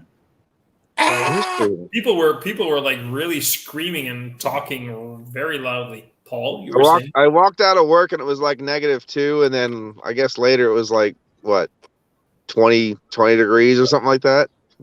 Mm-hmm. Yeah, so it went from very cold to very hot really quick. Oh, basically that's me. There you go. So you're frigid and then you're dripping, just like that. Okay. Mostly when you're talking to me though, Paul. That's basically my trigger. Well, that makes sense. Is what it is. Sorry, Makes sense. it's like Brett is basically becoming like very agitated right now. It's like I need a moment. Don't worry, just say yogurt a few more times, stroke out, you'll be all right. Yogurt, rod, and To say stroke. yogurt. Those are the keywords. Those are the Pee Wee's Yogurt? Playhouse fucking Yogurt? secret words of the day. Yogurt. Oh man, I think Craig's really like regretting this live stream. He knows what he gets into. I don't regret any life. He don't play. I don't It's not- regret. Fucked up. Yeah, everything's fine. I don't care. It is what it is. I know. It is what it is. There you go. Oh man, Craig, next live I stream, don't- that's your Yeah, tattoo but I somewhere on your don't forehead. regret. I don't. Nah, don't need a tattoo. I don't regret nothing. It's just. Christ, we're just all having a beer, having a good time, and it's better than the real world. That's why I look. Dude, Fuck that shit. Craig, you started this 3 hours ago. Like almost 3 hours ago, you started this with the concept of this is probably not gonna, it's just a Sunday afternoon and I don't know what's gonna happen. And there's 6 of us being semi-drunk, very, very drunk, by the way. Talking about beers on That's YouTube, right. and we're just Doesn't having matter. a great time, and that's fucking legit. Yeah, there's no structure. 7. I don't do structure because we never go to structure anyway. But how you doing, Raggy? Hello. Hello. How you doing, mate? How's it going? I like how How's it going, old man? What are you drinking, mate? What are you drinking? What you got? Cider. Milestone, Donovan Blitzard. Hunter and He Blake. wants to get out of the bottle. Fuck is that a Oh, shot wow, there you anyway, mate? What the fuck is that anyway? Is that like a cider or a beer? Is that Christmas beer? Oh, It's a okay. Christmas crack over there. It's Hunter and Blake. cracking. There you go. Dude, It's warm. I'm sorry, I'm just looking at Raggy. Craig, you can never complain about your internet ever again. I don't know if Why it's mine. it's bad. No, that's I don't know if fucking it's Raggy. mine. I don't know if it's my internet. No, or, it's Raggy. people's. That's Raggy because I can see Matt very clearly. I mean, I am can see I Joe moving? Am I moving like decently with like my Yeah. hands? Hey, you're doing all right. Everyone here is doing amazingly well except for fucking Raggy. Not in a bad way, by the No, way. no, Fucking Raggy is good. No, but the thing is, I don't know if it's my internet with my end, like looking at other people, or It's it's everybody's other people's. I individual. don't know. Like if your You're, internet was you chop in and out. Yeah, Joe, you chop in and out. Your audio chops in and out on my end. yeah. Just gonna. So I don't know if that. Do you know what I mean? I don't know if it's mine or yours or StreamYard or what the hell. I don't know. I got bad. Yeah, it's just internet, mate. I do find StreamYard to be a bit techy. I didn't think. Yeah, it always has been though. It always has been. It's not. It's weird. I don't know. I suppose joining 7 people But because together my- is difficult. Well, I'm gonna have to leave. The thing is, this is. I'll follow you guys on my Oh, laptop. fair dues. I can't participate on my laptop, but cheers, everyone. It was nice talking That's to all right. everybody. Everybody have a Peace, good homie. day. It was. Thanks for joining. Cheers, mate, for joining. You take care. Well, he's Christ, West Coast American on it. It's He's the recovering Americans. in the morning. No. No, but it's great. It's just someone What is joins from the Matt West drinking? Coast this time of day. But no, I was going to. Why am I pushing my face towards the screen? It's not going to make it any clearer. I don't know because you can't. You're blind. I am half blind. I am. Oh, that looks nice. Okay, I just love the fact that I know what time it is for. This is why That's Sierra Matt Nevada, and I yeah. vibe. Matt and I vibe because this is basically for Matt's day and time of day. This is where I would be drinking beers like that right now. That is about 20 to 25 pounds a bottle over here. We get that, Wow. but yeah, it's I pretty pricey. paid $20 American for this, so you're not. Wow, that's expensive. For a It was- bottle it was or a- like a 6-pack? No, it's a $7.50. A bottle, $7.50. Oh, this yeah. is seven. Yeah. Motherfucker. Yeah, I we get get them. We get them over here, but they're. I could probably look that up But now. I And find out. literally, while I'm doing this chat right now, I posted my review of this, and one of the people that actually comments quite often said he picked this up. Actually, he's like, "That's funny. I drank that last night, and he picked it up this weekend, and he only paid on discount. He got it for $10 American. So it's supposed to be $20, but he got it somehow on discount. So, but it's a very delicious beer. I'm just going to look it up now. I just want to say, I feel very attracted to Matt right now, and I want to be with him. That's all I can really like. Oh, well. Right now, he's drinking a rum barrel aged beer, and I feel like Thomas is doing. Remember that part in Anchorman where like Champ is like trying to like, Ron, I miss you, I love you, I miss your musk. He's like, I want to be with you. Like I think that's what he's doing right now. that's basically me. Yeah. Wow. Nah, that's me now because I'm. Yeah, it is. Could you lift that up That again, sounds- just to see the bottom of the bottle? Sorry, Matt. But they want to see the bottom of the bottle. Oh, So that rum sounds barrel aged wonderful. cod. Oh God, I don't want that. Trip to the woods. Smash or pass? We get a few over here. This is Yeah, this it's a is series they do. They're all over the place. There it is. Varying different. 23 pounds it is over here at the moment. 23, that one. and it's also a 2019 one-off, so it's already aged a couple of years. Where are you? There you go. Yeah, so 23 quid. It's not bad. Mm-mm. Buy a 6-pack. You're actually paying. After Yeah. Fall back. Rate, you're paying what I'm paying. No, We it's had to only run in and get a 23 cup of pounds is Right? No, more Okay. expensive, but still not bad. Oh, I was about to say It Raggy's was reduced from basically 24 lacking, pound but on he just five. I saw movement. No, I'm it's on my good. phone It's internet all right. now. My It's not phone too bad. internet's 4G. It's not too bad. Yeah, I'm back on the Are phone. you, I was are on you, Wi-Fi. is your wife gone out for the evening now? Yeah, she's gone to bingo, so I've got the evening to myself. Well, I've got the little one, of course, but Oh my god. yeah, she's gone bingo, Yeah. so I can do what I like. Let's go for pink. Okay. Well, That's what I remember you saying that. So I thought, oh, I've got to send you the link. You got a Yeah, I was free kit, down the beer basically. room sorting it out. I'm doing a total overhaul, moving stuff around, and making a collab area for beer reviews. Funnily enough, and daft things Oh, like really? that. Who you got coming down there then? No one. I'm really fucking sorry, man. It's just the fact that I On the still off chance. fucking love the fact that when Matt walks into the stream again and he puts his glasses up to look at his phone, like it's always funny. I'm just Damn I'm things not I going to can't shut the see camera with them before I go on. for Jimmy. So I can. So right, I've been part of the stream for about the last 3 hours, and I'm really fucking knackered, and I'm fucking drunk.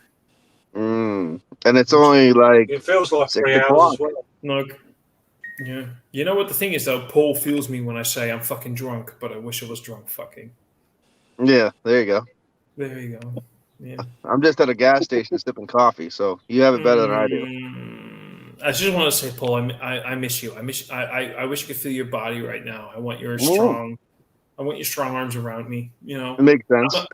I'm a dom, but for you, I'd sub. You know. I was gonna say, yeah, you're definitely a sub. You're a bottom. Oh bitch. no, you're the only one. You're the only one. Yeah. I'm a dom, but you're the only one I'd sub for. That's I good. need you to know that. I need you to know this. Ah, Okay? dear. I'm writing it down right now. Oh fucking hell, man. Good. I just love the fact that Craig left for that. I'm gonna drop the stream. I'm gonna get the hell out of here. I'm gonna go make some food or whatever. I need sustenance. What I really want is the sausage and pepper. Right? That shit's Stew going, that. man. The peppers are going right now. Sausage is last. I mean, like, you got the crock pot going. So. I mean, look at this. Look at this shit. Look at this shit. My God. Well, I just, everybody needs to appreciate the fact that Matt, Paul, Brett, I know this for a fact. I don't know about Craig and Billy. If I'm wrong, I'm wrong. But Paul, Matt, Brett, and I, we know good food, and we appreciate good food, and we love to fucking cook, and we love to cook fucking. Anyway, I like to cook who I fuck. Does that count?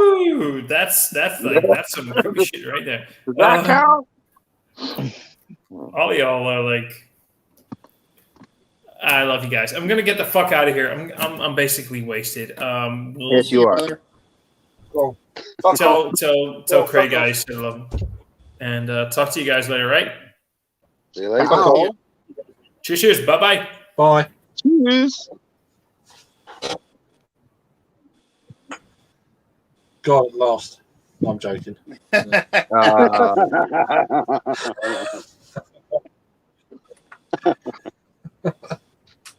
Oh God, I need somewhere in the It's shade. cool. I'm baking. Let me move to It's the too hot. shade.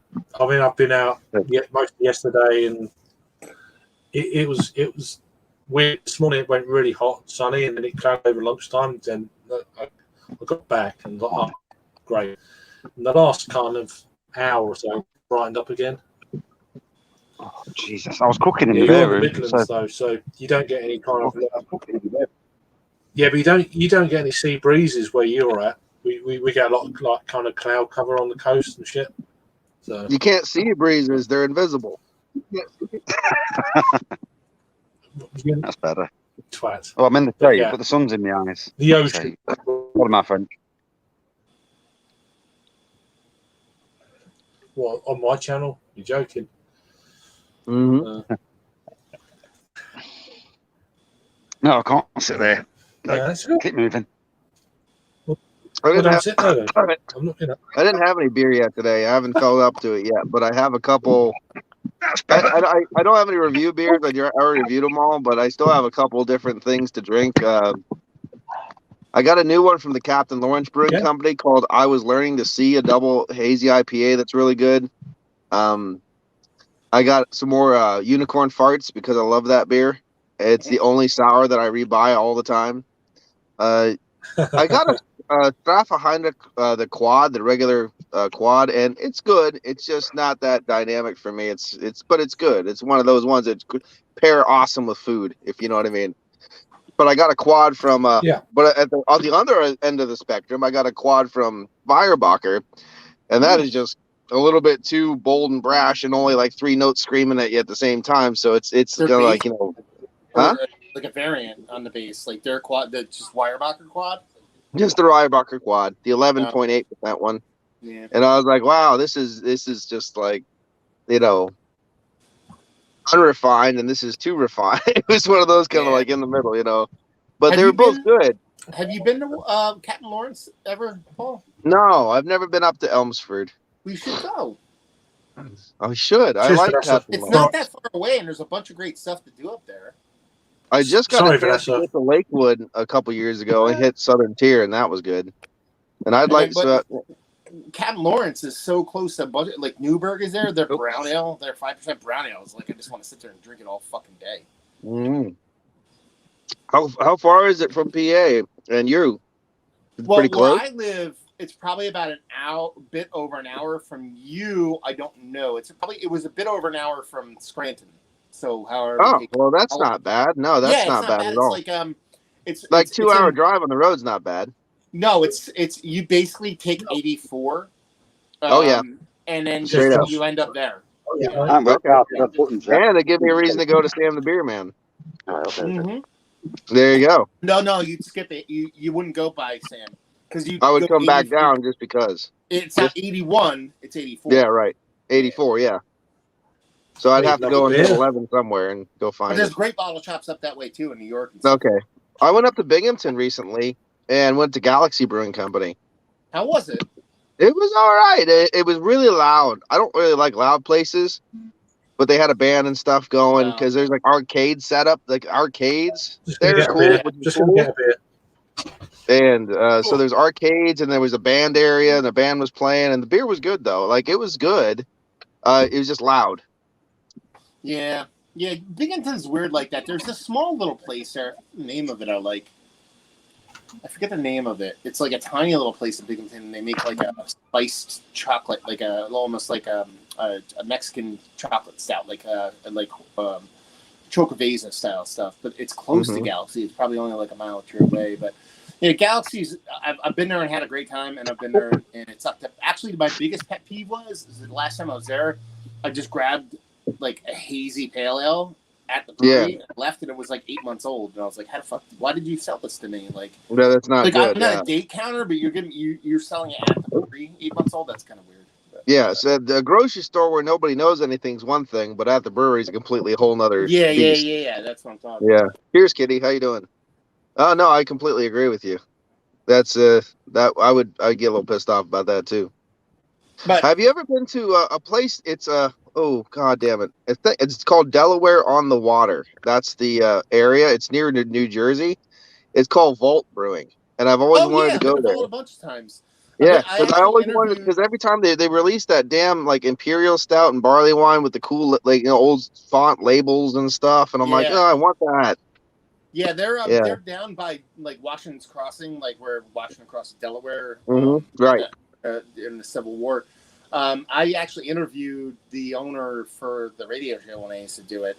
It's a super cool place, really good, like surprisingly good food, like really good food. It's actually worth a trip because it's like great food, great beer. It There's a almost couple looks cool like it's places damn in near and on around like that area too, so, yeah. It looks all pretty nice, the area, like almost like it's near like a golf course or something like that. It's very nice looking. You know what I mean? Well, it's south of New Hope and it's right outside Philly, so that's like rich people area. Rich people area. Well, at least I can mug somebody when I'm there and get some There more you money. go. Hey, Saint Fouillon. Hey, I love it. I love them. Yeah. And I love it. Sorry, It's a 9% blonde ale. How can you go wrong? Is what it is. It is what it is. 7.5. 7.5. Oh, 7.5. The Bruins 9. Yeah. Yeah, so basically it's not alcoholic. I was going to review it, but hey ho. Hi ho. I'll never drink reviews. I on. actually just got the pack of the Saint Fouillons with the glass, and that's how I got the glass last year. The funny thing is, I got it last year, brought it home, and I found out they were like all from 2012 or something like that. I'm like, oh, okay, cool. Were they The guy better? just, they were awesome. Yeah, that's what I'm saying. It's like Yeah. The funny thing is though, the guy like I've been to there a few times. Remember the one up near 487 Yep. 29, that one? Yep. Yeah. Well, Peaks- I went up there Peaks- again, and or the 118-29 rather. I'm sorry. Yeah. And it was brand new. He just got it in, and I'm like, okay, cool. And I looked at the day. I'm like, how the fuck did you get? That's awesome. I was just there a little bit ago, maybe a year ago, Matt, and it was I got 5 cases of beer for like $65. Yeah. Because he's like, oh, it's Wow. old and dusty. Don't worry about it. Oh, it's and it goes 65 okay, and I'm like, yes, it is. It is okay. And Yeah. at that price point, you'll Yes, take a swing. Who gives a shit? Like, We got- you hit a yeah. gun, you're fine. We got Sam. We've got you guys from the States, and we got Sam from Australia chiming in. Oh, So shit. Sam, like, is just early doors over there. or Sam's He's just just gone to woken up. bed, actually. Mhm. He's just woken up. He's just woken up, man. He's like, I guess it's like 6 or 7 a.m. where he's at. Crazy. No, it's probably like 2 a.m. Yeah. now, right? No. I thought they That's were like only 14 8 hours. hours, but I'm not sure. No, I reckon it's either 6 a.m. or 7 a.m. where he's at. Depends. Mm. Maybe 5 a.m. I don't know. About It's 4 in or 5 that of kind of them. 2 hour. Well, maybe we should just ask Maybe him, and he'll 5 tell us. It's 3 a.m. Tell us.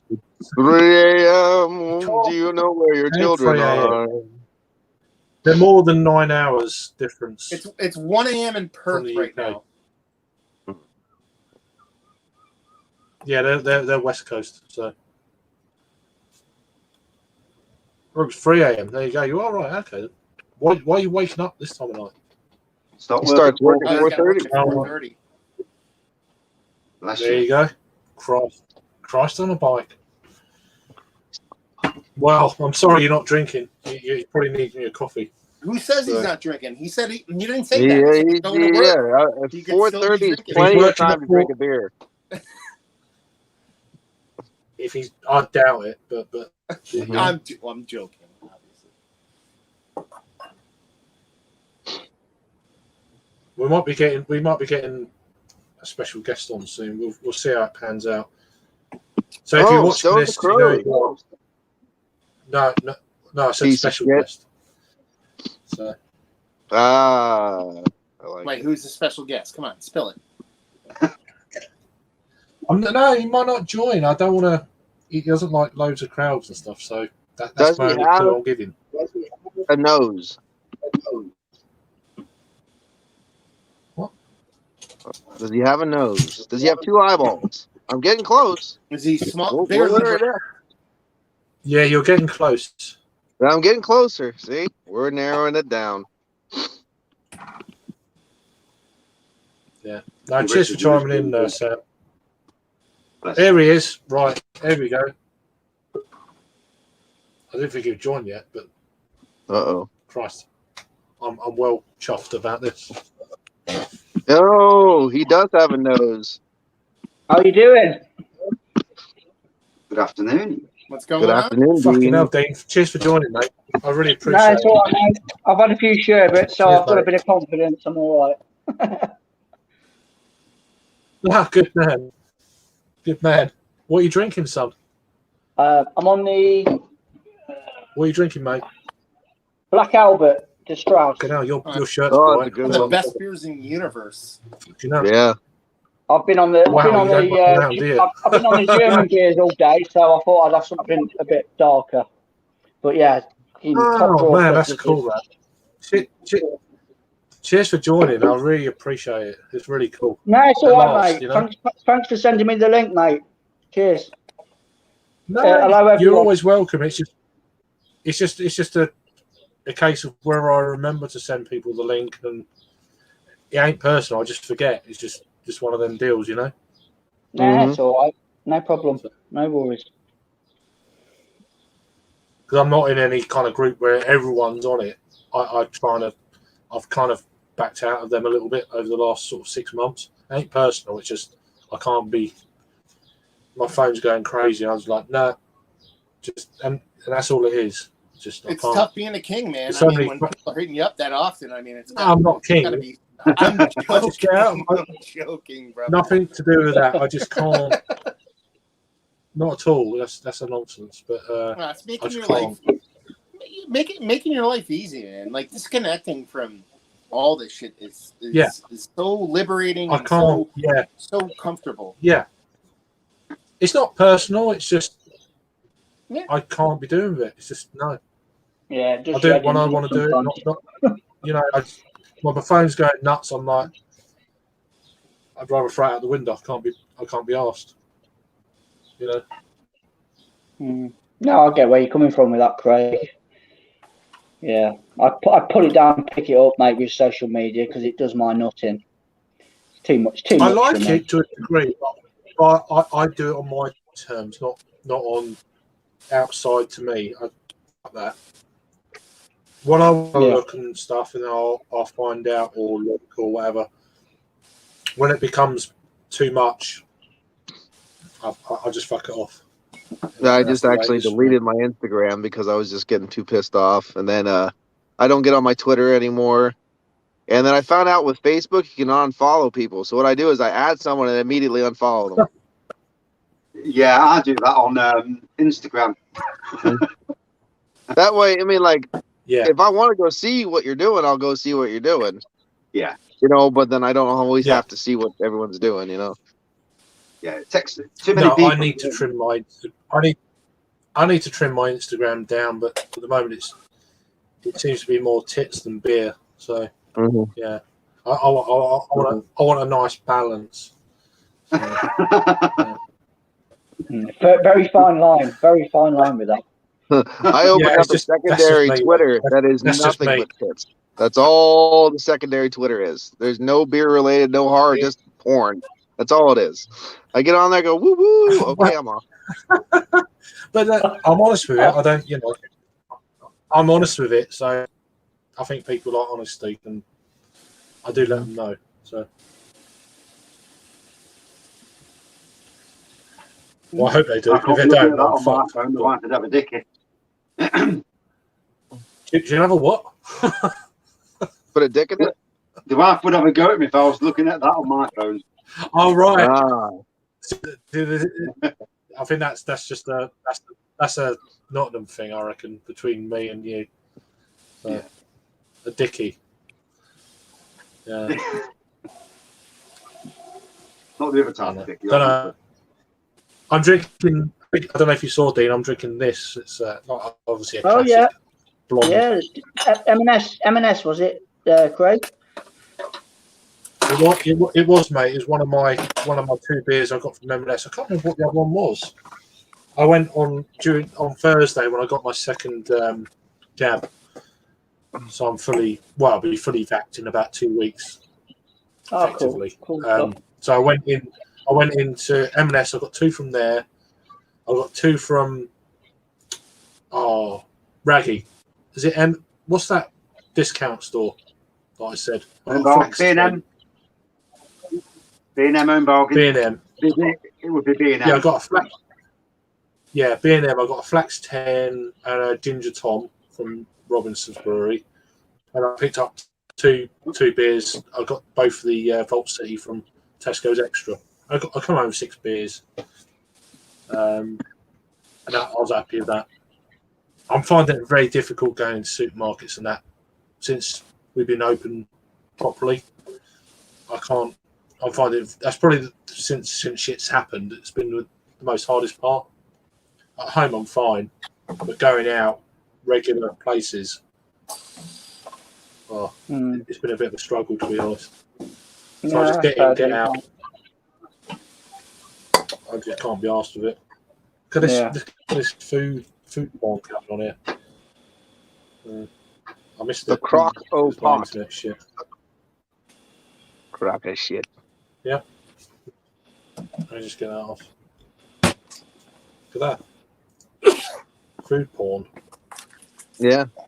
I had onion, mushrooms and New York strip steaks this morning for breakfast with gravy. I made some of that when I woke up, and I spiced the living hell out of it to get whatever the hell's in my system out of it. They say spicy food's good for stuff like that, so I put the chili powder on that and the Cajun. That was a good one. Yeah. And I don't like anything hotter than pepper, so I was like, oh, but it was good for you. Yeah, I like medium spicy, but I don't like it too much where it overpowers what you're trying to taste. What's the point of that shit? Mm-hmm. You know, I like a blend. Mm-hmm.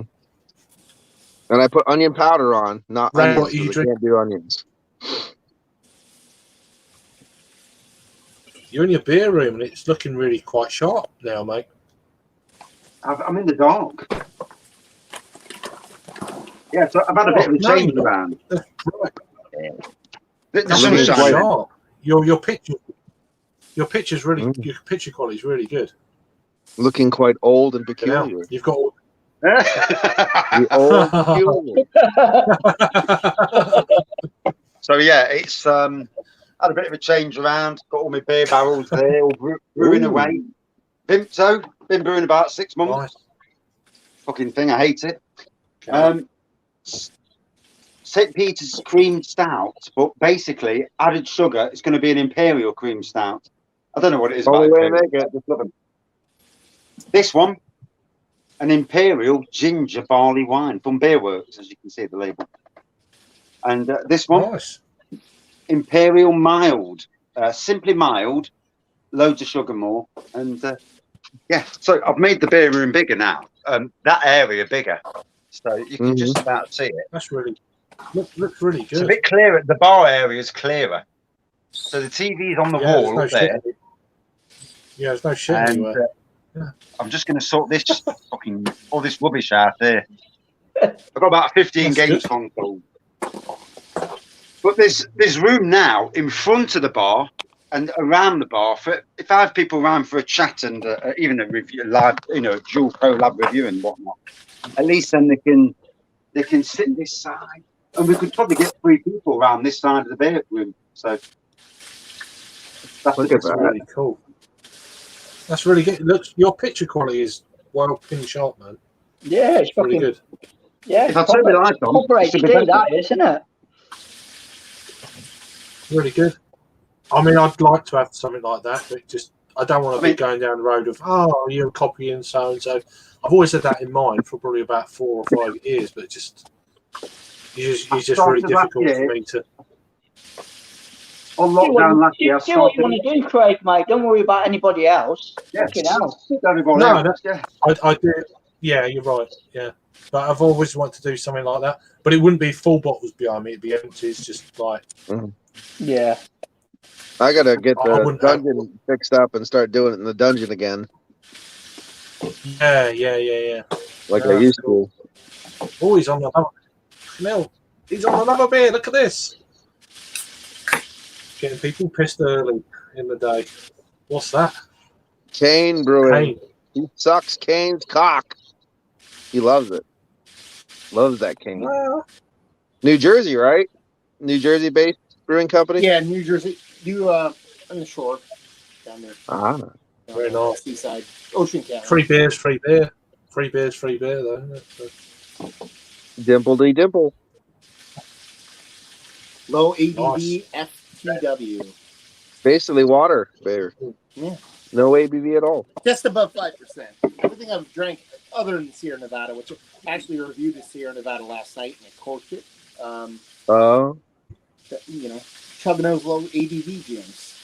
Sub 5 is where I like to live. nicely hazed. yeah. So Dino, when do you fancy doing this kind of legacy beer thing? Yeah, I don't know, mate. I don't know on that one.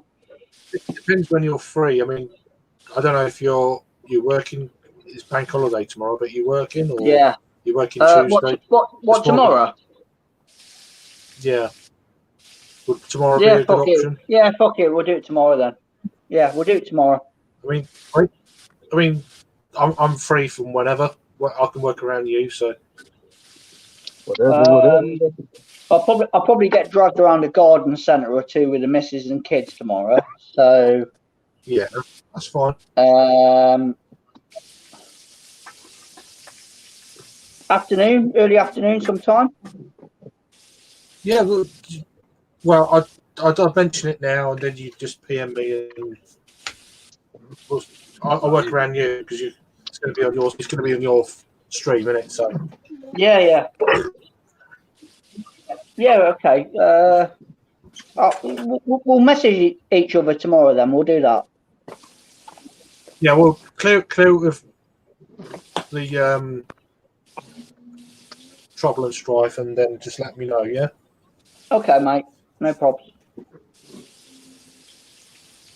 Cool. Is that going to be a So there you live go. tomorrow then? Sneak preview. It will be at some point. Looks but like it's it, been in the yeah. woodworks for about.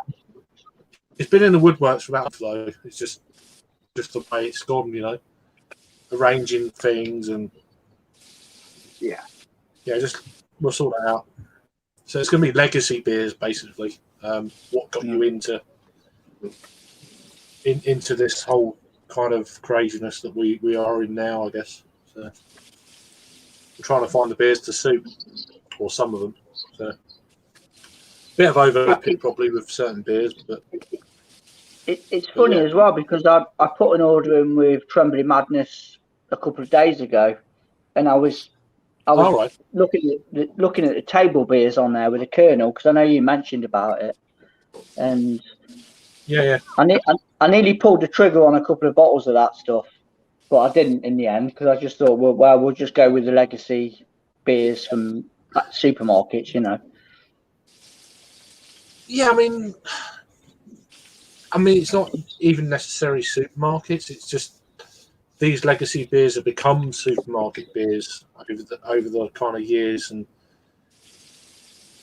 they're kind of become the norm in supermarkets now. Like, it's weird how it's gone. Like, they used to be like, "Wow, what is this?" to mainstream almost. And it's like, so you know they're not going to be the same, but it's still nice to reminisce about how good a certain beer was, I guess. So yeah, I suppose it's just keeping in tune with your palate as well, isn't it? Because you know, the days gone by where I was drinking Gamma Ray when it first came out, I was completely mesmerised by the stuff. Oh, it's amazing. Exactly. And it's not a case of palate changing. I don't think it's more of a case of 2 secs. We're back in a sec. Yeah, sure.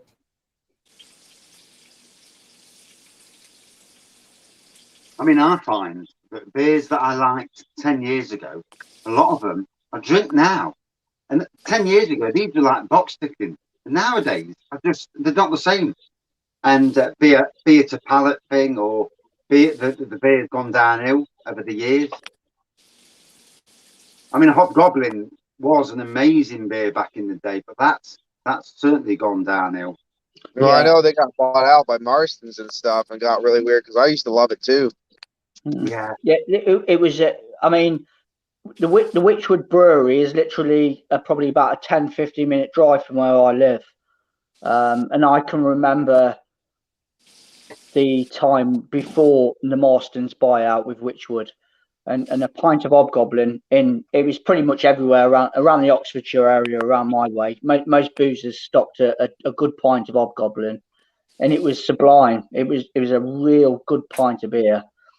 And then when Marston's came in with their checkbook, it gradually changed slowly. I mean, it's still an okay beer. It's an okay beer now, but I mean, back then it was something else. It was different. It was something new.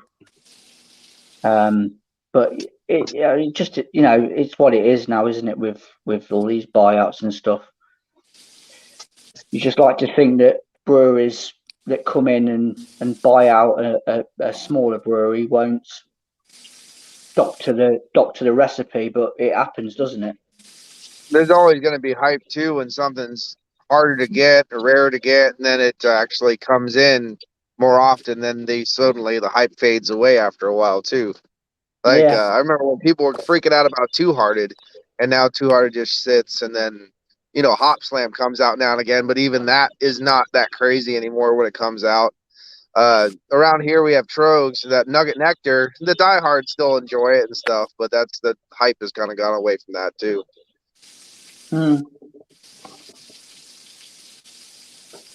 I've only had two Hearted Ale. I think I've actually reviewed that as well. Is that Bell's? Is it? Yes, that's right. Bell's, yeah.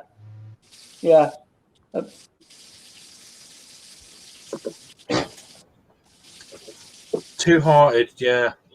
Two Hearted Ale. I've always wanted. Yeah, I just thought I'd put that up there. Driving out to the country, I'll let you guys go. Thanks for inviting me. I'll talk to you guys later. You're always welcome. Take it easy, Paul. It's just a question of me remembering just rubbish. I've still got that kind of weird beard I've saved for you, mate. By the way.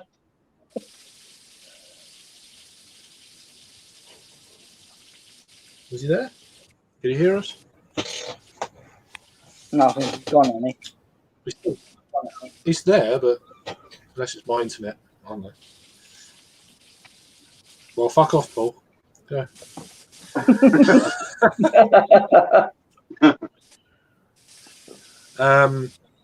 Keyword Imperial. Billy wants to get hammered after 1 point. Yeah, that's all right. How you doing, mate? How you keeping? 2 hours gone now. There you go. I said a bit of a lag there. So I know. He's a fella that's been around for a long while, isn't it, Craig? With old Paul, he's been about a bit, hasn't he? Been around a while. Paul West, yeah, I love Paul. Paul's great. I've been very lucky to meet him when he come over.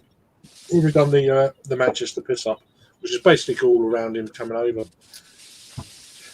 But which is great. What 2018 that was? Weird. It seems like we've lost like a year and a half. Yeah, it's funny. You've thrown a year and a half onto your memories of what you done before shit happened, and fucking hell. Weird. It only seems like 5 minutes ago when I met you, though. Was it 2016, wasn't it? First time I met you, 2016. Yeah, me, you, and Harry Crust. Yeah, that was a good old laugh. Well, you did. We turned up in another time in Birmingham, didn't we? Twice, yeah. When was that? I can't remember. We need to sort something out when that would have been what 2018. Then that would have been the Brum Piss Up. I think it was badged up as. Yeah, I can't remember because I know that. Yeah, I lose. 2018 was the Brum Piss Up, and then 2019 was the Manchester Piss Up. I think it was the following year, or vice versa. I can't remember.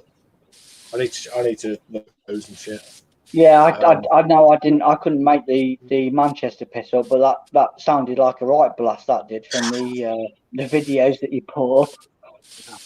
It was pretty fucking messy, to be fair. Yeah. It was pretty. It was good. I mean, I felt a bit rough, but I wasn't sick. But yeah.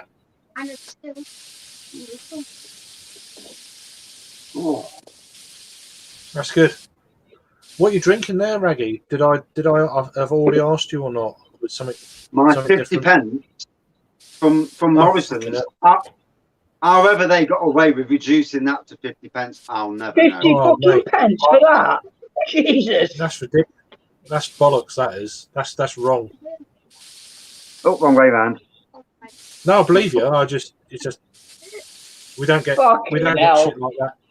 We don't get like that stuff down our way. Whether you don't even turn up. Don't even turn up. Never mind, get it for 50 fucking p. I walked into Morrison's that day, and it's like, Jesus Christ, there's shed loads of stuff reduced. And I'm looking, and you've got North Star on the aisle for £4. North Star 2 has got an half-price sticker on it for £2, and I thought, someone's dropped the bollock here. Someone doesn't know the beer. That's a balls up, isn't it? And so I bought 4 of them for £2 each. 50p for a fucking Westmail triple. Jesus Christ. I bought 2 of them. That's all they had. You know, it was like, I'm going to spend whatever I need to spend and get all the good ones. So, if they had 10 of them there, I would just buy the whole lot. Just, Yeah. Oh, yeah. You would. the whole lot. You clear the shelf, wouldn't you? You clear the shelf for that price, 50p. Any sort of beer, really. To be honest, you clear it at 50p a go. Absolutely, man. God, yeah, all day long. Yeah. I mean, it's sessionable, isn't it? You know, 9%. Yeah, Mickey Mouse beer, that is 9%. Oh, 9.5. I do apologise. Well, I think I can see 9.5. I'd session the shit out of that if I had 10 bottles. Been a rock there. 50p a go. Get out. That's better than a Rod J. That's better than a Rod J deal. I mean, that'd be like 90 cents, 80, 90 cents a bottle of that. I don't think even he could do that. No, not for that sort of stuff as well. Because that's, I mean, I buy a bit of that quite often on Amazon because they have their like prime deliveries with that stuff. Yeah. And I think even on there, it's like £3.70 a pop. You know, I mean, bottle shop in a bottle shop, you're probably looking at about £3.50, something like that. So 50p. I mean, Jesus Christ, you'd take that all day long, wouldn't you? Yeah. Oh God. Yeah. So my good friend Sam, he's just subbed to you, Dino. So he's been following me for quite a while. He's from Australia. He's a sound dude. He knows Raggy, and that's it. Just joining communities together. That's what it's all about. I love it. It's great. Thank you very much, Sam. To improve the beer review community, everyone joining together is a good idea. Everyone jumping on other people's streams, even the mega ones, even the ones who've got 100,000, because there's always somebody who'll watch your video, then they'll jump on somebody else's and think, no, I actually prefer them over you, or vice versa. I don't care as long as they enjoy what they're enjoying what they're looking at. They're into beer. I don't care.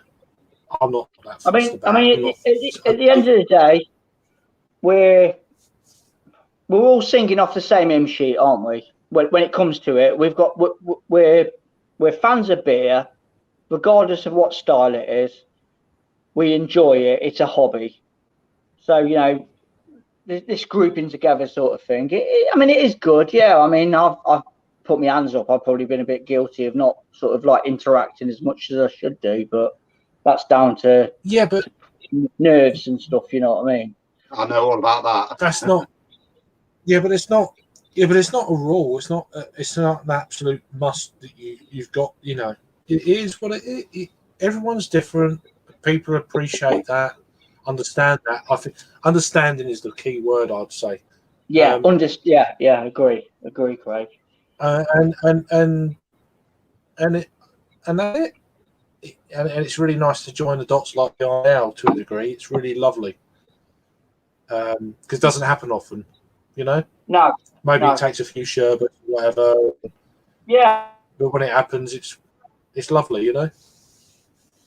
Well, it's only really because of you two that I'm doing like these live collabs, because I had the what was the word? I had to find the courage to join on your feeds, and you know, on the Friday Night Live, and then the collab with Dean, and that's helped me, you know, in the long run. So it's been good. That's what it's all about. It's just, I mean, you guys, when you do your live streams, they're just like off the charts, you know, compared to mine. It's just there he goes back. No, it's just I like doing the Friday night ones generally, but obviously I didn't this last Friday because I had the jab on Thursday, so I left it a couple of days and then had a beer. I was all right yesterday, so okay, I'll throw up an afternoon. I like these ones on a Sunday. They're quite cool, being a bank holiday. I'm away from Tuesday till the following Tuesday, so next weekend I'm out at the count kind of deal. But so this is really nice just to shoot the shit. There's no kind of like topic or I don't want to do this at this time. I just throw out there, be laid back, and I'm really enjoying this. This is really good. I just a bit of a segue, but this is like. Wish I'd got more than one now. Fucking lovely. It's a funny thing, isn't it? Belgian beer. I mean, I can remember years and years ago trying my first sort of like supermarket Belgian beer, and I was like, oh.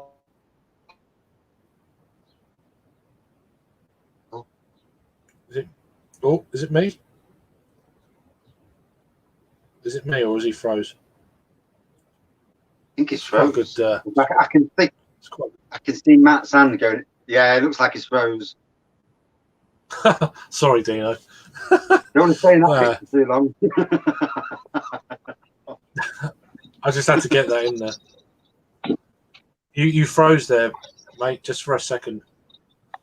Yeah, what was the saying? I don't know. Even I forgot. I don't know. Don't know. No. It's a StreamYard thing. It's not an internet thing. That's all I can say to people watching. It ain't us. It's StreamYard. That they are. Pound shop. They can be really. It's a bit shit sometimes, and it's not anyone's fault. It just is what it is. You just got to bear with us, and all that. I think people do though. But yeah, 50p is definitely a Rod J deal. 100%. It's like beyond 50p for one of them. 10 years ago, they may as well give it. Yeah, but the thing is, 50p may as well be free. It's the same. It may as well be free. It's stupid price. Even if it was, I don't know, £2 a bottle. I mean that's a steal still. But £2 for that type of beer. Absolutely. Yeah, £2 or £1 for 2 bottles. Fuck off. Somebody at Morrison's has had a bollocking for that. Yeah.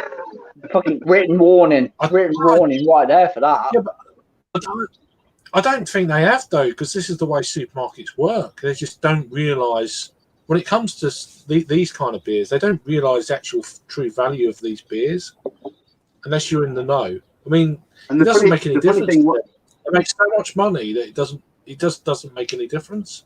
Yeah. It was bottled in March. What, this year? This March, and don't go out of date till 2023. It's fucking nuts for 50p. Yeah, that's a balls up. That's a big balls up. That is. I mean, I've done some supermarkets on the booze aisle, but. I mean, I'd love to see that in my local supermarkets. I'd love to see that in my local supermarkets. Never mind get it for 50p. Yeah. I mean, in my local Morrison's, they've got Quack on in there. Yeah. Oh, really?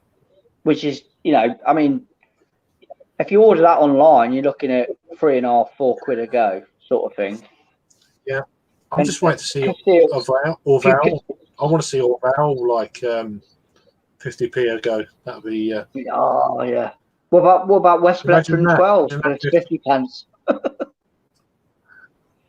It's just not going to happen. You're not going to see them in. I mean, I think they get them in. Do they get them in supermarkets in Belgium? I think they do. I don't think they do West Bletchland. No, I think that's more. You can go to the Abbey or the monastery. You can go there and get. You can get a case of it for fucking a couple of euros a bottle, sort of thing, if you buy a case. But I don't think you can get that in the supermarket. I wasn't sure because I know that they had a recent thing where they want to make the beer more available to stop the old like traders from the black market kind of deal, all that sort of shit. So we're just going to put it out there more often to perhaps I don't know if it's in the Netherlands. I'm not sure. I'll have to find out about that. I couldn't remember if it was the Netherlands or Belgium where it was in supermarkets. Perhaps I'm wrong. Probably am wrong. So, but yeah. I mean, it's a mighty fine beer. I mean, it holds that sort of like best beer in the world sort of legacy. It's got that sort of hype around it, but I don't know about that. I mean, it's a very bold statement to make, isn't it? With best beer in the world. Maybe it's one of the best quads in the world, but I don't know. I've heard a lot of people say that the not the Westie, the St. Bernardus, Rashford. Is it Rashford? Rashford 10. Yeah, 10 is. A lot of people do prefer that over the Westie 12, which is basically the same. Yeah, I mean, it's not a million miles away, and probably you could probably buy 3 bottles of Rochefort 10 to 1 bottle of Westie 12. So there's your answer. Yeah, price wise, but then I've heard a lot of people say that they prefer it over the Westies, but yeah. Yeah. Paul joining. There we go. Hi, I have internet again. Hey, Paul. What you got to say for yourself? Hello. Come on. I don't know. I just bought some saws off a guy to paint them, so I came down to the town near me, and I'm actually going to hit if they're open, a beer store that just opened I've never been to yet. So hopefully I can find something. Right.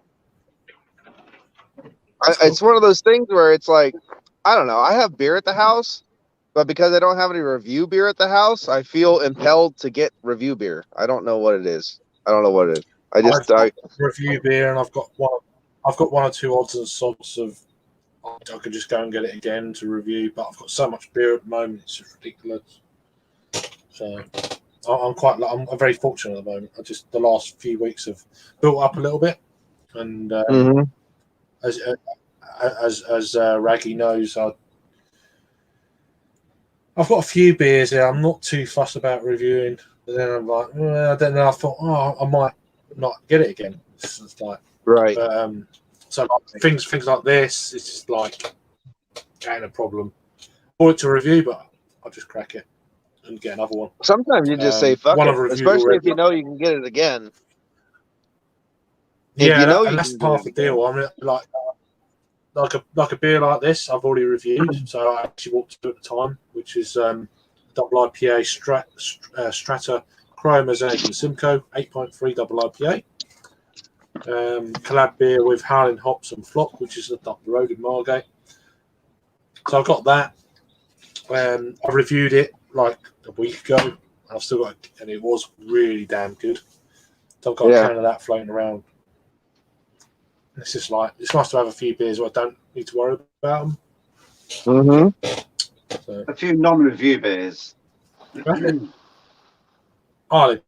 You need them. You need them there for random pop-up chats like this. Just for. Yeah. That's why I do review a lot. Yeah, but then I do review a lot of beers before I go on to set up a live stream. So it gives me some review for sprinkling out during the week. So yeah, that's kind of handy. And then I tend to try and drop off drinking beer during the week a bit. I might drink a little bit more tonight, and then a little bit more tomorrow, and then I'll upload them, and then it will see me because I'm going away on Tuesday for a week.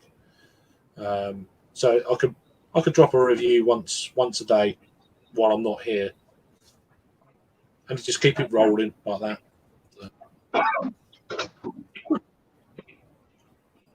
But yeah, that's what I do anyway. Haven't people watched Sorry, them? I have nothing to report. They were closed. I don't know why they're closed, but they're closed. You know, look at him. Yeah. Look at beers here. Look at that. Session beer. Oh, I'm gonna drink one of those when I get home. Yeah, fair play to you, mate. You're not at home, Paul. You're not at home, mate. No, I'm driving around. I went to a beer store that just opened, and they're usually open on Sundays, I guess, but they're closed for some reason. So I'll have to make sure I put a brick through the window later. I'm just gonna keep this pour on here on the full screen. What year is that, D? 2 ticks, mate. I missed the. Yeah. That looks really cool. Look at that. It's got the branded glassware as well. Look at that. Best before 28 to the first 24. I got 6 bottles off Amazon for I think it was about 14 quid, something like that. Fucking hell, man. How much was it? 14 quid for 6 bottles. Oh, okay, yeah, that's good. Yeah, that's good. It's not bad, is it? One No, because I just bought a 11%, 4-pack and it was $21 American, so it's about the same price there. But you got 2 more bottles, so that's good. That's a bargain, man. 6 bottles. Fuck no. Yeah, pack of 6 for I like the beer. I just thought it was a little bit too dry, and it was nice, but there wasn't a lot of other. I don't know, something about it. It was very solid, very refined, and it would pair great with so much food. It just didn't have enough oomph for me, if you know what I mean. It's one of those kind of deals. Like, I don't want to be a bitch, and I don't want to bitch about it. But it's still a good beer. It just, it didn't really have any like that kind of apple pour, those things. So but it was good. Yeah, I mean, it's very solid for the style. It might be fine. It's a One very of your recent it's a very photos. delicate sort of situation, isn't it? One of my recent photo shoots. Thomas helped supply the milk. Just like I had to. I just like look at that. Come on, man. Oh yeah. Christ on a bike. Yep, slippery when wet. Just ridiculous. Just to lower the tone of just a speech. I figure it's a little bit of a drive, but since that beer shop is closed, I'm gonna go to another one I know of in Danville. I figure, fuck it, I'm out. Might as well get some beer. Yeah, why not? Why not, man? Fill your boots, Paul. You have to update. You have to do a beer haul video and see what you get. Yeah. I'm not going to get anything too crazy. I mean, like, I want to get some real money together or get a brand new credit card and go up to Sabatini's and just go nuts and just buy as much as I can. That'd be a hell of a beer haul video. Around here, the pickings not as good.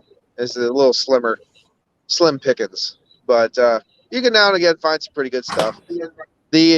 I'm coming up to my 2000th video on YouTube, and I want to get. I was thinking they have they had them at some point in time, but they had a Magnum a Magnum of St. Bernardus 12.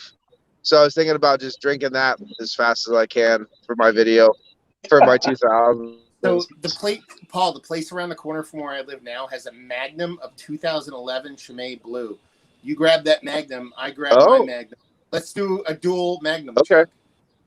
Dual Magnum chugs. I think we could do that. Yeah. If I get a Magnum, you get a Magnum. Sharks go in the Magnum. We all get the Magnum. No, that'd be good. It'll be anarchy. I could do that. Yeah. I mean, at least they're very sessionable. They're ADV sessionable. That was a reference to a well-known 80s film, so don't worry about me. So if he gets up, you'll all get up. It'll be anarchy. Yeah, absolutely. Does anyone know that film? I'm a big fan of that film. What is that? Wayne's World? No, it's The Breakfast Club. Yeah, I know. Well, Breakfast Club. Brilliant film. Brilliant film. Yeah. Absolutely. And Paul reminds me of that fella who actually said it in the film, the long-haired guy. Definitely reminds me of Paul. Yeah, what's his name? Judd Nelson? I can't remember. Judd Nelson character? Yeah, he was like the bad guy. Like the rough and tumble. Yeah, yeah, like a bit of pot, like a bit of weed, and yeah, he just didn't give a shit. and that's Paul. It's great. It's perfect. Dun, dun, dun. Absolutely. No, it's good though. When are you coming over? You coming over next year, Paul? Yeah, I'm gonna try to Eventually. come over 2022. Yeah, which is next year. Yeah. Yeah, You're but right. I don't know when. But I'm gonna. I should have Yeah, I all my mean, bills kind of like in order and stuff. So if I get a tax return and everything comes out good, I should have enough money to swing over again. it all depends on current fucking bullshit in the world and Yeah. not going into that. But yeah, Well, I'll have to get vaccinated too before I can come over because of flying. So I got to get that done too. you not had any first one yet, no? No, Fucking no. I don't really. I don't really go to doctors to get shots for anything if I can help it. But I just haven't had time to do it either. Worry about that kind of stuff right now. Unfortunately, I don't like going to the hospital Well, I mean, at all, but I have to take my daughter there twice now, and I guess we'll have to go back another time, which sucks. Oh yeah. How's your daughter's arm? How's your daughter's arm and shit? How's that? When I went there, they had to reset it on Friday, Oh, and I was not a happy guy because she was in a lot of pain. I've had that when I was younger, so I know. Yeah. I know So that. it was one of those ones where I had to help hold her down, and I knew that what they were doing needed to be done, but I wanted to murder everybody in the room at the same time. It was one of those kind of deals. But hopefully now she's okay. Hopefully. Christ, I went through that when I was younger, so I don't wish that on anyone, even people I hate, you know. Yeah, they wanted to. I guess they wanted to do the thing where they cut her open and put pins in her and all this stuff, but because they'll say that'll be a quick, it'll be a quick turnaround. But I talked to the ex and we were thinking about, no, just do the cast, do the splint, take a little bit longer. That way we don't have to cut her open and do all that stuff. So it'd just be more natural of a healing process. It takes like 2 or 3 months longer, but then she doesn't have to do surgery. Yeah, there's no easy way. It's a ball like whatever you do. It's just, I hope she's getting better anyway. So I mean, other than that, she's doing great. She's doing fine. Doesn't bother her at all. She's 11. You know what I mean? So kids heal faster. You know what I mean? So she should be okay. Soft bones. Yeah, soft bones. Yeah. Exactly. But let that be a lesson to you to be fucking careful. Be careful. Don't go to skating rinks. It's more than anything you can say to them. Yeah, but then it's a warning. Like, I ain't saying this to piss you off, to do this or do that. It's just like, this is what shit can happen. Be careful. Do you need me to keep saying this to you after this? Hopefully not. It's one of them deals. Yeah, I know. She was with her mom and for her birthday, and then that's when she fell. So she got a broken arm for a birthday present, which was awesome. Well, happy birthday. Yeah. Yeah, happy birthday. Lots of photos. Well, I kick you in the face while you're down there. Well, just take a photograph and say, there you go. What did you do for your birthday? I broke my arm. So. Yeah, there you go. I hope she's okay, well, mate. She's going to have to embellish the story. Yeah, I fell skating. Well, I was fighting a grizzly bear drunk, and I won, though. Like that kind of stuff. Like, you have to embellish it a little bit. Fair play. Yeah, I've got a clean glass. Fucking hell. I'm going to crack open this now. Why not? 8.3%. Yay. Oh, bless me. What's that, Craig? It's a Howling Hops Flock collab. Let me just pour it and I'll show you that. It's an 8.3% double IPA. I've reviewed it already. I've already reviewed it. Howling Hops are out of Hackney Wick, London. And Flock are out of Margate, just up the road from me in Kent. It's a collaboration.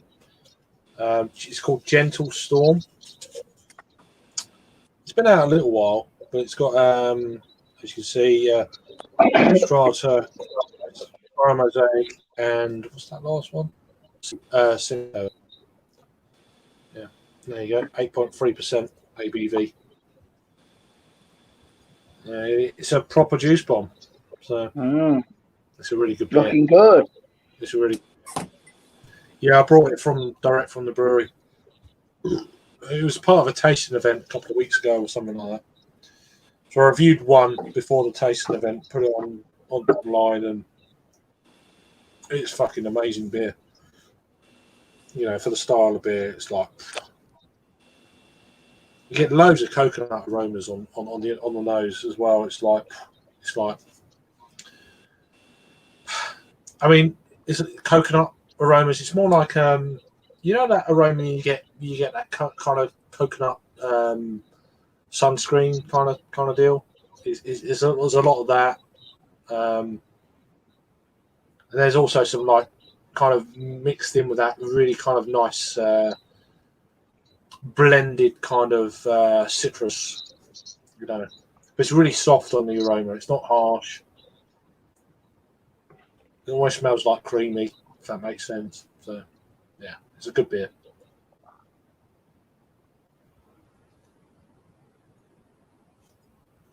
It's just, oh my word, it's so easy drinking for an 8.3. You could drink the shit out of that all day, and you could try, and then you'll be shit faced. But that's the trouble with these beers, isn't it? These days, it's just. I think it's absolutely bloody fantastic that any brewery that can hide an ABV. I mean, that's a stellar job. Oh, this is a great beer. This is. It's more expensive in a bar. I've seen the prices on a bar compared to what I paid for it, and it is a bit of a markup, but Christ, it's worth it. It really is a good beer. So, sorry, Matt, I just missed Matt. He left, so appreciate you joining, as always. This is just one of my beers of the year. It's that good. Cool. It is. I think I mentioned it in the review. I was blown away by it. To be fair, this is. I might have to get some more cans of this for a good friend. It's his birthday coming up soon. We'll have to wait and see on that. But it's amazing when. Sorry. No, I'll stop. No, I'll shut up. I'm talking too much. So. I'm pissed. I don't have to jump over people's talking. No, just do it. Yeah, but do it. It's amazing when you come across a beer that just jumps its way into your top beers. Bloody hell, this year I've had 6 beers jump into my all-time favourite, and whether I'll get the chance to drink them again, I don't know. But bloody hell, I've had some absolute barnstorming beers, and been a cracking year. And obviously, I've only drank a small, minute percentage of the beers in the world. So what's out there? It's I'm like a kid in Candyland. Yeah. And I'll tell you what, I went to a local brewery yesterday, Bang the Elephant, near me, Langley Mill in Derbyshire. And they've actually invited me up to this for Nottingham's Robin Hood Craft Beer Festival. They're doing 11 nano breweries are doing a big collab together to make Nottingham's the beer of the Robin Hood Craft Beer Festival. It's going to be an ESB, but it's going to be something special. They're going to push the boundaries, and they're inviting me up for that. And he says it's going to be a good piss up as well. I'm like, okay, now get in.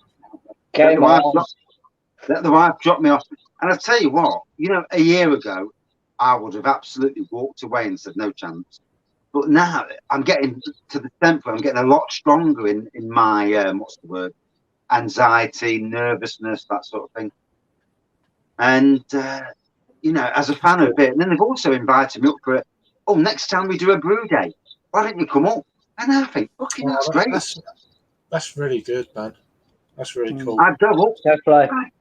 I'd jump in the bloody Maston afterwards, do all the digging out. It won't bother me. I'm a gardener, so jumping in and doing a bit of manual work's never going to bother me, you know. And I must admit, I want to.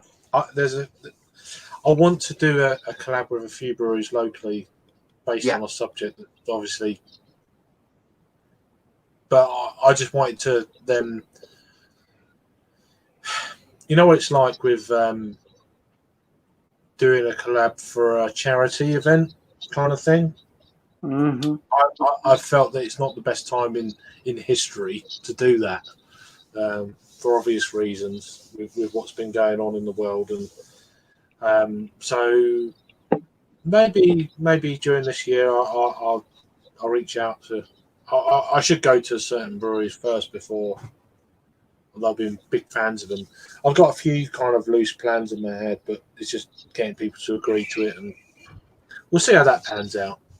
Yeah. You know, for me, this is why, as beer reviewers, supporting local breweries, because they're the ones where you live, supporting them breweries on your channel by reviewing them beers, and then they notice you, then they start to get a bit of they start to watch you, and they may friend you.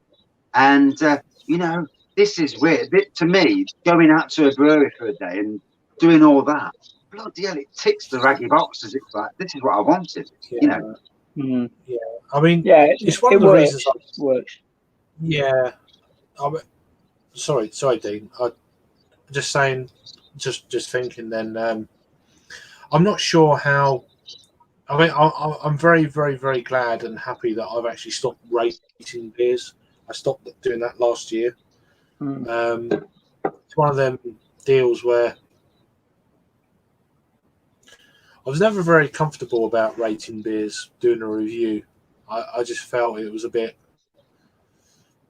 It's not really necessary because this is a personal point of view, of course. It's not everyone can do what they want. There's no rules. I still give my ratings on Untappd, but not in a live kind of setting or doing a review on YouTube. If anyone's bothered what I think of being, just follow me on Untappd. I've always been that kind of that way in mind. I just felt very kind of like I didn't feel very comfortable giving a rating, doing a review, and for quite a few years before I stopped doing it. I just give default. When I do remember doing a review, it's like, would I buy again? Yes. Yeah. That's if I remember saying it, you know. And then if you're that fussed about what actually rating out of 5 I give it, just go and check me on Untappd. And that's the way it's been for me in the last probably about a year. I can't remember when I started or stopped. I think for me with this old beer tubing malarkey. It's very personal when you come to drinking a beer and experiencing it. And for me, I've never been one for ratings anyway. I've never even mentioned it. No, I wish I was the same. To be honest, when I first started, I wish I started off not rating stuff. It doesn't matter. Yeah, it's a very delicate situation when it comes to like actually numbering a beer. I think for me, I've never, like I say, I've never done that sort of stuff before, but I understand why people do it. Yeah, just to get. I suppose it's a gauge of quality, isn't it? You know, if you're going to hire it, you know, you're going to give it a 4 out of 5 or 3 point whatever out of 5. You're gauging it. You're gauging it. But I think, I don't know. I mean, I know you, Raggy. You give you give scores, don't you? I do. it's difficult because let's be fair. On any given time, on any given day, and depending on the actual beer doesn't always come into play because one, how you feel, two, the temperature, three, the day you've had. All these factors come into play. So for scoring beers or even enjoying a beer, sometimes you can drink the crappiest lager and it can be amazing. And it's just because on that day, that lager's at the spot. And then you'll drink it some time again and you think to yourself, oh, this is rubbish. How did they give it that much the last time? And but what I also try and do, like you say, would I drink it again? That is a critical thing I put in. Would I drink it again? And a lot of the time, to be honest, 9 times out of 10 these days, I would not drink a certain beer again because there's just not enough interest in the beer. All right. See that's intriguing. See, 9 times out of 10, I'd probably drink the beer again. Right. I'm more, but so that's interesting. I think it's probably because I stick to breweries that I know are quality, and I review a lot of beers from the brewery. I know what they're about. Whereas you definitely go off what I would class as off the beaten track with breweries, and you've got a lot more kind of spectrum with the unknown than I do. Does that make sense? Yeah, I mean, if I go to a supermarket, I'll buy anything. Not at the moment because I just can't. I mean, at the moment, with the amount of new stock that's come out, I can't keep up. I walked into Morrison today. There's 20 new beers that I've never had before, and I'm just walking by and I think, oh, stop that. I can't afford it. It's got to the point where every bloody supermarket. That's why the other day I bought like 2 from here, 2 from there, 2 from there, and I was like, I'm happy with that. Yeah.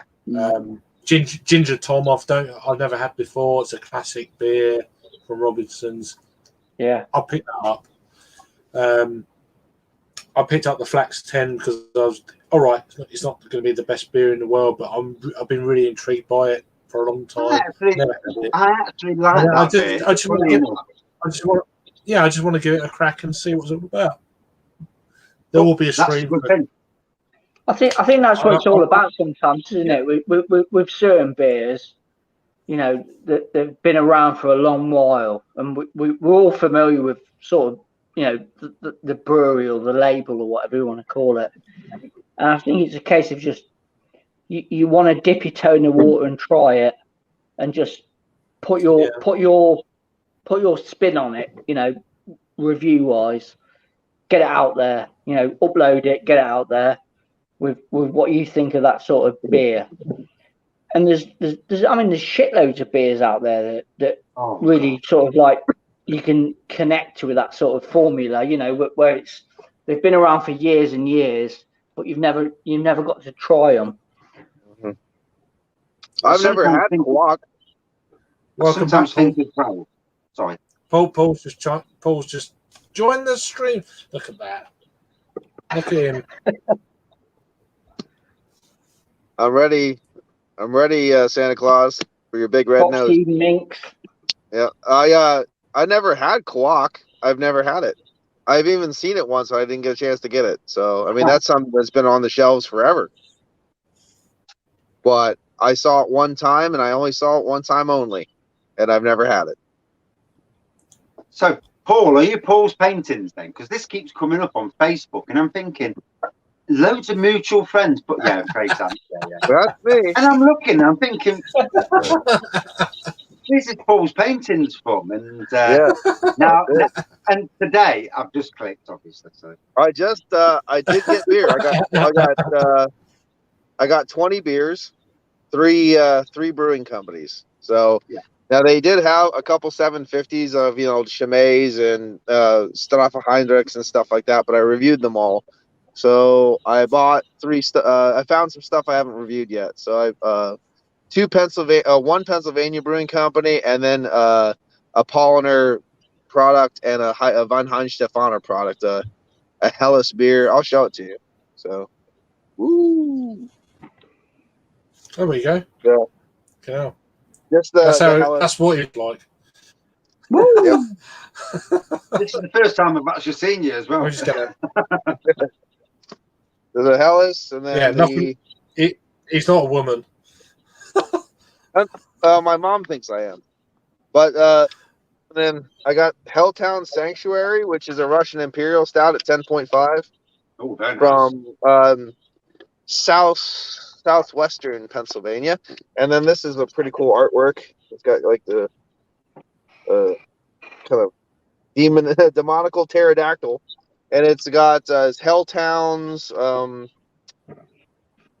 interdimensional pterodactyl. Okay, so it is a pterodactyl. Interdimensional pterodactyl, triple hazy IPA at 10%. So those are my enjoy review beers for this evening of Doom. Very nice. Very nice. Very nice.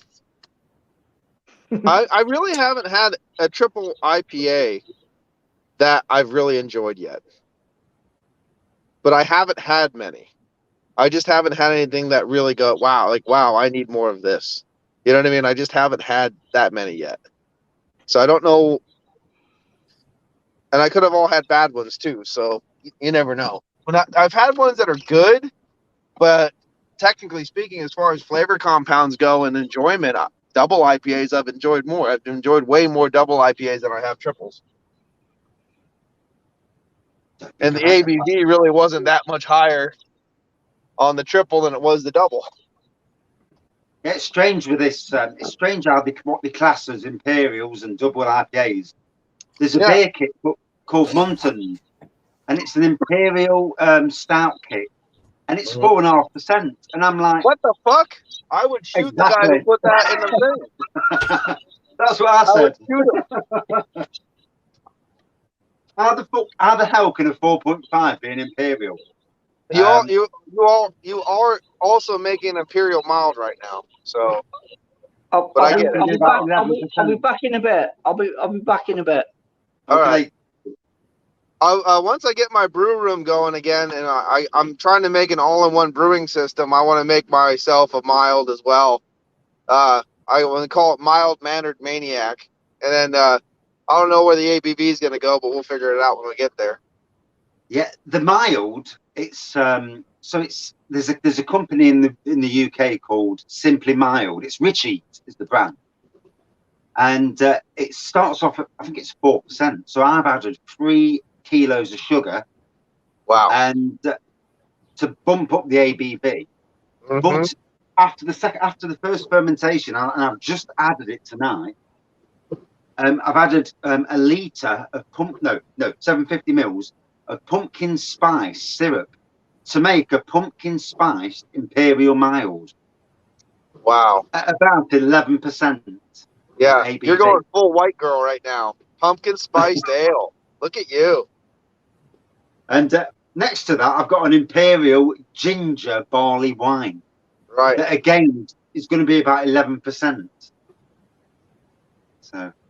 That's what the question was a little earlier was, what styles of beer would you like to see breweries do more of? And mine was English barley wines and old ales and milds. Yeah, I mean, barley wines. I mean, I can remember my dad. God, when I was a kid, my dad used to get pissed out of his face on barley wines. Yeah, and I don't think it actually did him any good. I think they must have been stronger back in the day. Yeah, but I would drink barley wines every day, all day, 10 plus, hopefully every day. I just love them, and yeah, I don't like American barley wines anywhere near as much as English barley wines. I mean, in England, they used to be a hell of a lot stronger, but over the years, I think everything's gone down in the ABV. I think the duty that the government charge has caused that issue. And that's the one thing I could say about our beer. I've noticed it's just been going up in ABV.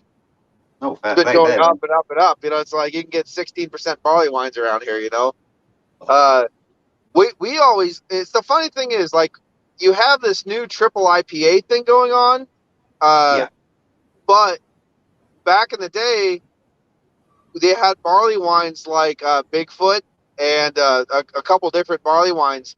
They were basically just really hopped up IPAs. So people were even calling them American Strong Ales, triple IPAs back in the day. So, like, it's weird.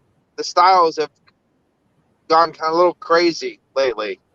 You know, because we always considered, because it was so hopped. These American IPAs were so hop forward that you couldn't call it a barley wine. You had to call it something else. Because an English barley wine is not hopped to shit. You know what I mean? It's more malty and good and lovely, and not just like hell. But then the problem is, like, the best thing about English barley wines is if you sit them down for 10 years, they just get better and better and better. But if you sit an American barley wine down that's over hopped, it just becomes cardboard. Yeah. You know what I mean? You know, it's like, you're missing the fucking point. You're like, stop throwing hops and everything. It doesn't make it better. I mean, I'm open with this barley wine. I'm going to age it, give it a few months. And Craig's coming down to Nottingham in August. So 2 or 3 months from now. And by then it should have aged quite nicely. Yeah. And we'll see. I'll get him steaming on a review. Try and get him down to the beer room and do a collab review one night. Mm-hmm. I think he's down here for 3 days, so there's got to be a bit of reviewing going on. If I can twist his arm, right? And, yeah. See how drunk he gets on free 11%. Well, there you go. Loosen him up. He'll start doing jigs. I don't know. We all drank pretty good. I mean, I drank a lot when I was in England, and I kept it together basically pretty well. So, I mean, Craig's a real big boy too, so he might be okay, or he might be crazy. I don't know. We'll have to figure it out. You never know, do you? I mean, I went out the other day. I went out drinking with a lad called Bullman's Beer Reviews, Greg, and we had 9 pints, and 6 of them were big over 10%ers. Yeah, and I still walked home at the end of the night. I was obviously a tad on the drunk side, but I was definitely drunk, but I made it home, and that's when you can go, see, told you, I can do it. It's okay, we're fine. Yeah. And I didn't get a red card off the wife, so that's always a good thing. I remember we were out, and we got back the one night just drinking and reviewing and drinking, and I walked, and like Harry was so drunk he was just laying in the hallway half naked. So we were like, I just laid down next to him. We did a beer review. It was great. Let's hear it. Like it was very, he's like that. It was great. I never posted it. He wants me to post it, so I'll have to find it and post it. Oh, those sort of reviews are the best, aren't they? You know. Yeah. I mean, I've done a few drunk beer reviews where I went down into the kitchen at like 1 a.m. and done some beer reviews, and I'm not steaming, and they're on my channel, and apparently they were 2 of my best beer reviews because I was totally steaming and didn't give a monkeys, you know. And my buddy gave me Joe was over, and we were reviewing beers, and it was the way at the end of the night, and I liked it when I start getting drinking. I just want to keep drinking until I pass out, basically. And then he's like, you know, this is not the time to be opening a 2000 whatever Sukaba from Firestone Walker. And he's like, he asked me, do you want to do this? Of course I'm going to say yes.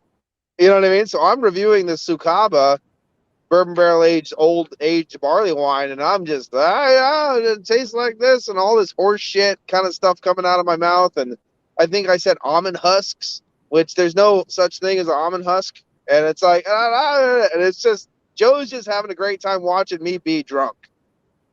And then he just made fun of me from that point on. Every time he saw me and talked to me about it. Yeah.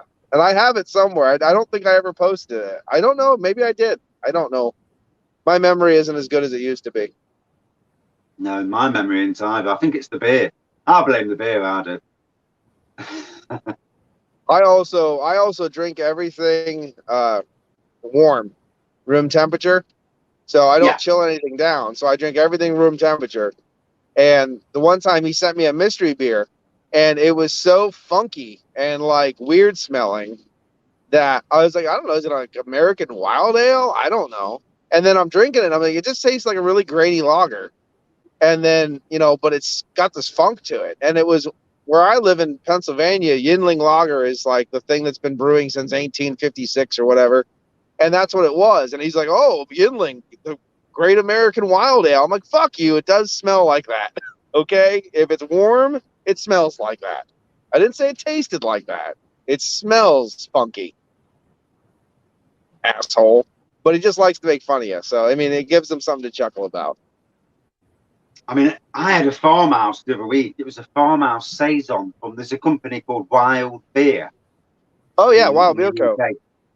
Yeah, and it was Ninkasi was the beer. And £7.50 for the bottle, so probably about $10 over there.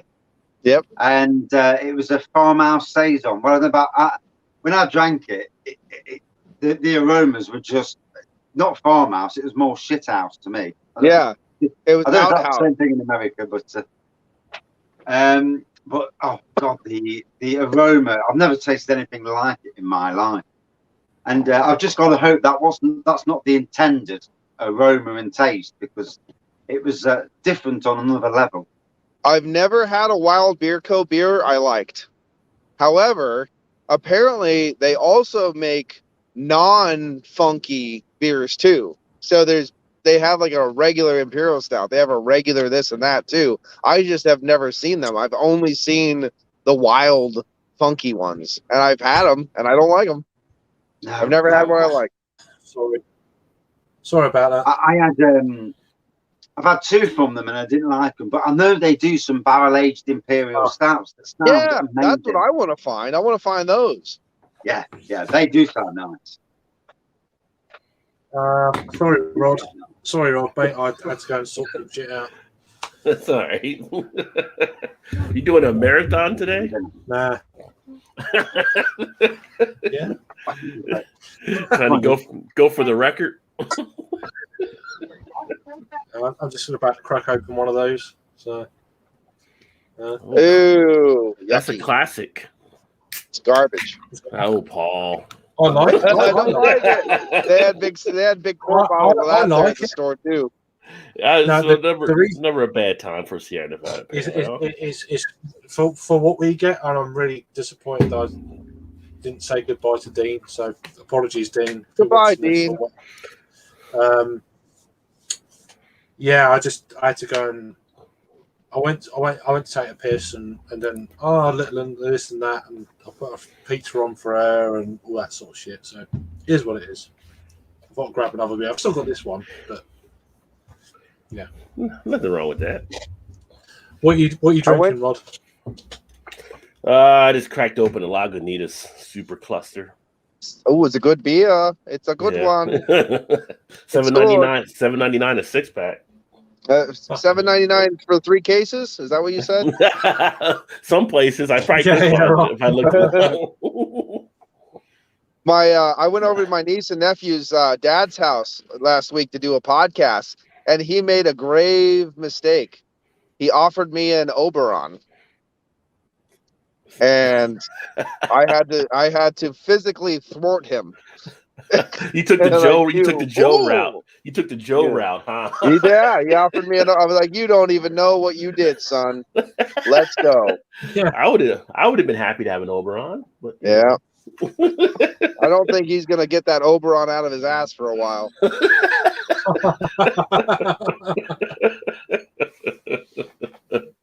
Oh yeah. Good times. Good times. Fun family. There we you go. Can't pick your family. You can't kill them. So exactly. But now I have 10% plus beers to drink when I get home, so that makes me happy in the pants. There you go. Oh, yay! There you go. Crazy. Cheers, Steve. Cheers for chiming in. Hope you're keeping well, mate. Rasco, I've just sent you the link. If you want to join, you're more than welcome. So it's been an all-star phenomenon coming through here today. Rascal Flats. It's been interesting. It's a slightly different crowd, and it started off, and then we had a few legends come on. It's like, wow, it's yeah. Not a often you get Dean on a stream, so I'm all up for that. So. Well, we're due for a good beer telethon show, so why not Yeah. you, Craig? Somebody's taking over for Jerry Lewis. I was gonna say, are we gonna do Craig's Kids now? Is that it's gonna be called Craig's Kegs? We're drinking for the kids. We're drinking for the kegs. Yeah. No, it's been. I didn't expect anyone to join today. It's one of them deals where there's a lot of people busy and shit. And the last 2.5 days, I've been absolutely, with the little one, keeping her busy. I'm busy with her tomorrow, and it's been like, wow. Well, it's nice for the most part because you guys have a holiday and we have a holiday, so. Yeah, we're bank holiday, what we call a bank holiday tomorrow. So yeah. I'm still thinking about going into work tomorrow to get that easy money, but I'm debating whether I'm going to or not. I thought you went to the corner. I thought you went to the corner for easy money. The easy money. Times are tough. Times are tough right now. I might be easy, but I work for that dollar. All right. Yeah, you flash some of them photographs of yours. Yeah. Oh, fucking hell, man! It's easy money, man. Must be low traffic. Listen, motherfucker, I do bagels for a reason. Must be low traffic at the trucker stops. Yeah, all them he she photos you keep fucking posting. Yeah. Jesus. Yeah. Would you fuck me? I'd fuck me. I'd fuck me so hard. Yeah, with them photos I would, but yeah, just don't go on screen. Put the lotion right. in the basket. Paul has all the pronouns. Yeah. Well, guys, I'm going back into the country, so I will say goodbye to you for the last time today. So I will say goodbye. Cheers. Say hi to Sasquatch for us. You take it easy. You horny fucker. There we go. Oh, days. Yep. Thanks for having me on, Craig. I'll talk to you guys later. I'm going to go into the country and lose my internet reception, so I'll see you. You're always welcome. See you, brother. Nice Enjoy talking to everybody. Enjoy your Sunday, my man. See you later, mate. Nice one. Wow. Yeah. Good old Paul. Just great to have these wonderful people on. That's all I can say. Yeah, it's pretty good. So yeah, we got. It's a shame Dean left. It'd been nice to have Dean on with us at the moment. But I miss Steaming, to be fair, bless him. That's fair dues. I hate saying not goodbye to anyone when I had to pop out. And did he just disappear? I don't know. I left. Yeah, I hate saying not goodbye to anyone who leaves or whatever. It seems to be the way it happens sometimes. Sometimes I've got to leave random with little and stuff. So sorting out her dinner and which I need to check in a minute. So Raggy's bringing out the big cans.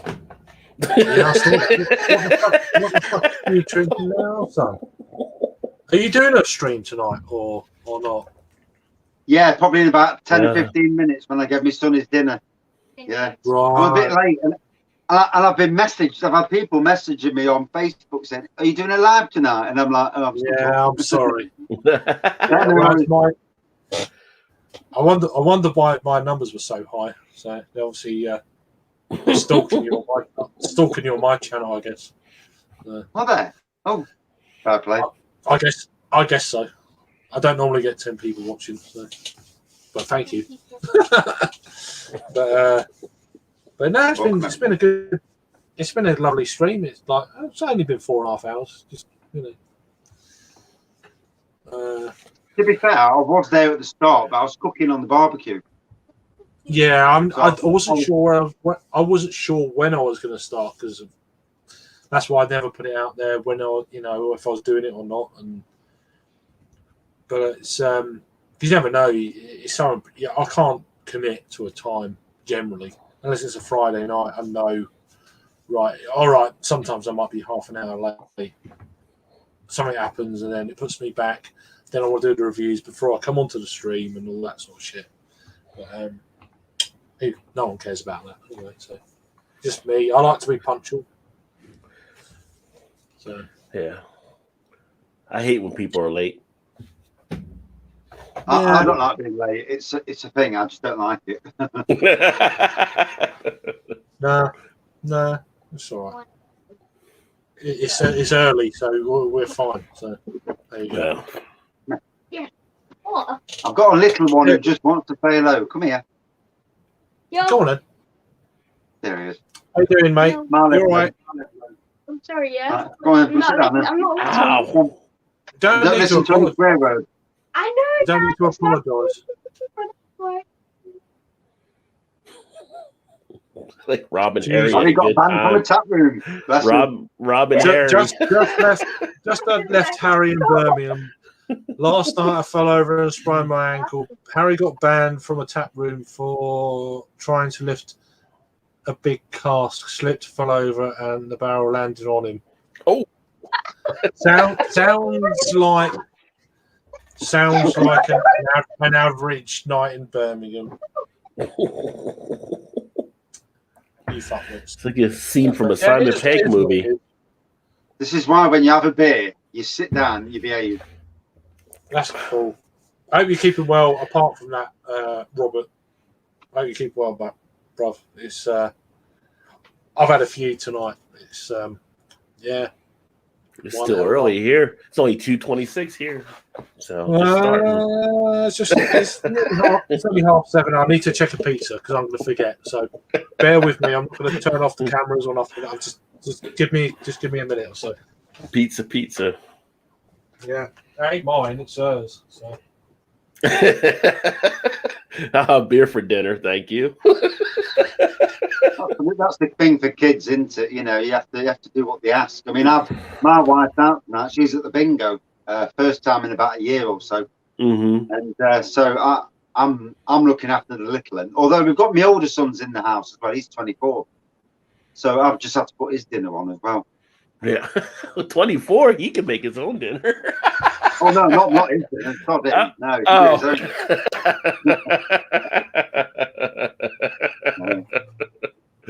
Although I was waiting up till 1:30 last night for him to come home, and yeah, he came in the door and he was sober. So I mean, God, I was more drunk than he was. Well, you now just have the pubs reopened over there, so you can finally go out again. It's not burnt. Well, yeah, I mean, the thing is, over here, we've got another variant that's starting to flare up. It's like, you can fuck right off. The old idiot variant. The media are just stirring this shit now. You know, it's got to that stage when it's shit stir after shit stir. Yeah, it's just, I've got so many plans coming up, and it's like, because I needed to make plans just to make myself feel better. Yeah. Something to look forward to. Yeah. I've paid more over the odds for hotels for free venues, which just on that insurance thing, just if up to I think about 3 hours before I check in, I can cancel, just because you never know. Which I'm fine with. And yeah, I'm like, I've got a few beer festivals coming up. And stuff, and it's like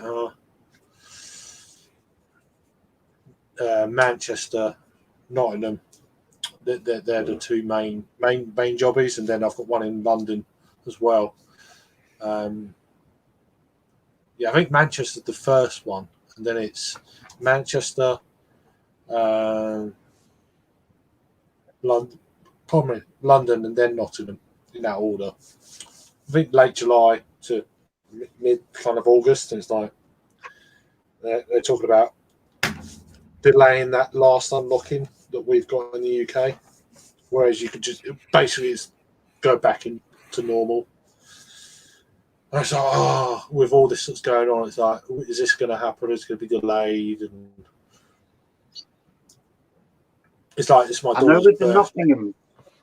I know with the Nottingham Craft Beer Festival, they only released a certain amount of tickets, so that they're not relying on the June the 21st deadline. So if June the 21st it reopens, and if it reopens, then they'll bring out a lot more tickets. But at the moment, they're going on the May the 17th or whatever bloody date it is. You never know these days. I lose interest. I really do. Yeah, I don't even like talking about it because it's just as soon as you mention anything like that, it goes to like a not a copyright strike, but it may as well be. It's like because I'm no bod, I'm no conspiracy theorist or nothing like that. I don't, whatever. I like to kind of report on what's going on in the media, rather than points of view, and I think that's where I got my own views on it. But and it's generally more kind of like more facts than fantasy, which unfortunately it gets polluted by a lot of people. But there you go. We've got a couple more comments here anyway. You have. So my good brother and friend Robsy, besides not really being able to fucking hell that bad, it was fun. Glasshouse was fantastic. Filmed a bunch of reviews at the brewery. Fucking hell, you're not be able to walk. That's a bad sprain. Are you still going to Bristol though? That's the key question in a couple of weeks. Is Bristol still going ahead? No, it's not. But I think they're. I think what Harry said. In a tap room thing. I think they're still going, but in a tap room location capacity. They pushed the festival back a little while. I mean, to be fair, it was very early. Yeah, but it was. I thought that months ago. I thought that's a bit early. But then we didn't know that another variant was going to pop up and be a bastard. But it was always going to be touch and go with that one because it was I think it's pretty much the first festival before the 21st of June, like last lockdown. So it was always going to be a bit dodgy, I thought. So, but it is what it is. So you had a good time there. That's the main thing. Good to hear that he did a load of reviews at the brewery as well. This is something that Wherever I go now, I'm going to do that. These mini reviews. Just try and be focused. 2 or 3 minute reviews. Talk about the beer as much as I can in a couple of minutes and get it done and dusted. The thing is though, Raggy, you find there's when you do these reviews on location, there's no time for small talk. You're not talking to anyone. You're recording it, so all of that's cut out. So that's a lot of time. When you see people smiling, looking at you and smiling, you think, "Oh, fuck me, they're laughing, taking the piss." I don't care about that though. I've had people bomb me on reviews before. It never really bothers me. I've done them at breweries and had the brewers actually join in and sit down and do interviews with me. So yeah, I remember watching a few of them. Anyway, we're back in a second. Just got to check the pizza again. So pizza in the oven. There it is. My son will be down in a minute for his chicken. Yeah, I haven't been to we're just starting to get beer festivals back, so I haven't been to any. So we'll see what happens, but.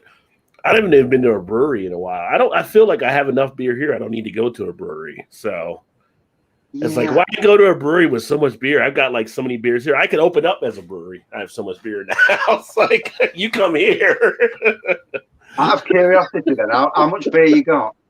Well, I track it on Untappd, so you can indicate on there and you can make your cellar on there. So I know I've got like probably about 120 something beers that are clocked in, but only that you clock it in one time for a beer. So some beers I have multiple beers of, so I probably got a little bit more than that number. And some of them are like bombers. Like I have a lot of bombers and some of the 25-ounce bottles and some of the bigger type bottles. So it's not like they're all little cans or 12-ounce or 16. I mean, there's some good sized beers I've got here. So I'm like, every time I go to a brewery, I'm like, well, I have to go to the basement. And I got enough beer here. I don't even need to go to a brewery. But I miss that brewery atmosphere. So trying to find that balance on when to pop over to a brewery. I've actually, my stockpile is nosedived just recently. I've been, well, obviously you've got the money side of things, but I've been trying to make sure that I get through all the beers. Yeah, so exactly. I'm probably down to about 270 beers now. Oh God! See, I'm small. I'm small compared to you. So. And at one stage, I had beers everywhere. I mean, I had shelves full of beers, and I had them on my floor. I had 100 deep on my floor, and it's calmed down a hell of a lot. And I'm at the moment, I'm doing a bit of a focus on the local breweries. Mm-hmm.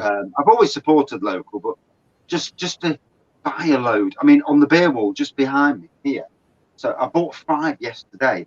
And I bought a T-shirt, a hat, spent 50 quid, so the equivalent of something like $75 just on one brewery. Yeah. And it was nice. It was nice to, but also this brewery, they've opened the door to me to go to the brewery. Mm-hmm. And I went down yesterday, and the bloke was absolutely top class. And he's saying to me, we're doing a big brew, all the local breweries together for the local beer festival, and come down, do videos all day long, and we'll be getting pissed up as well. And I'm like, Jesus Christ. Yeah. I'm like, I'm up for that. I don't even mind digging out the mash tuns and doing all that, helping out. Obviously, I'm a gardener, so physical labour doesn't bother me at all. Just joining in and like doing beer reviews while I'm there, and some of the beer reviewers there, some of the people that go to this brewery, they're iconic. Mm-hmm. But the brewery is called Bang the Elephant in the UK. It's a Derbyshire-based brewery.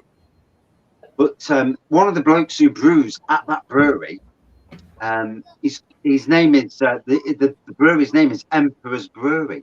Okay. And it's Damien from Emperor's Brewery.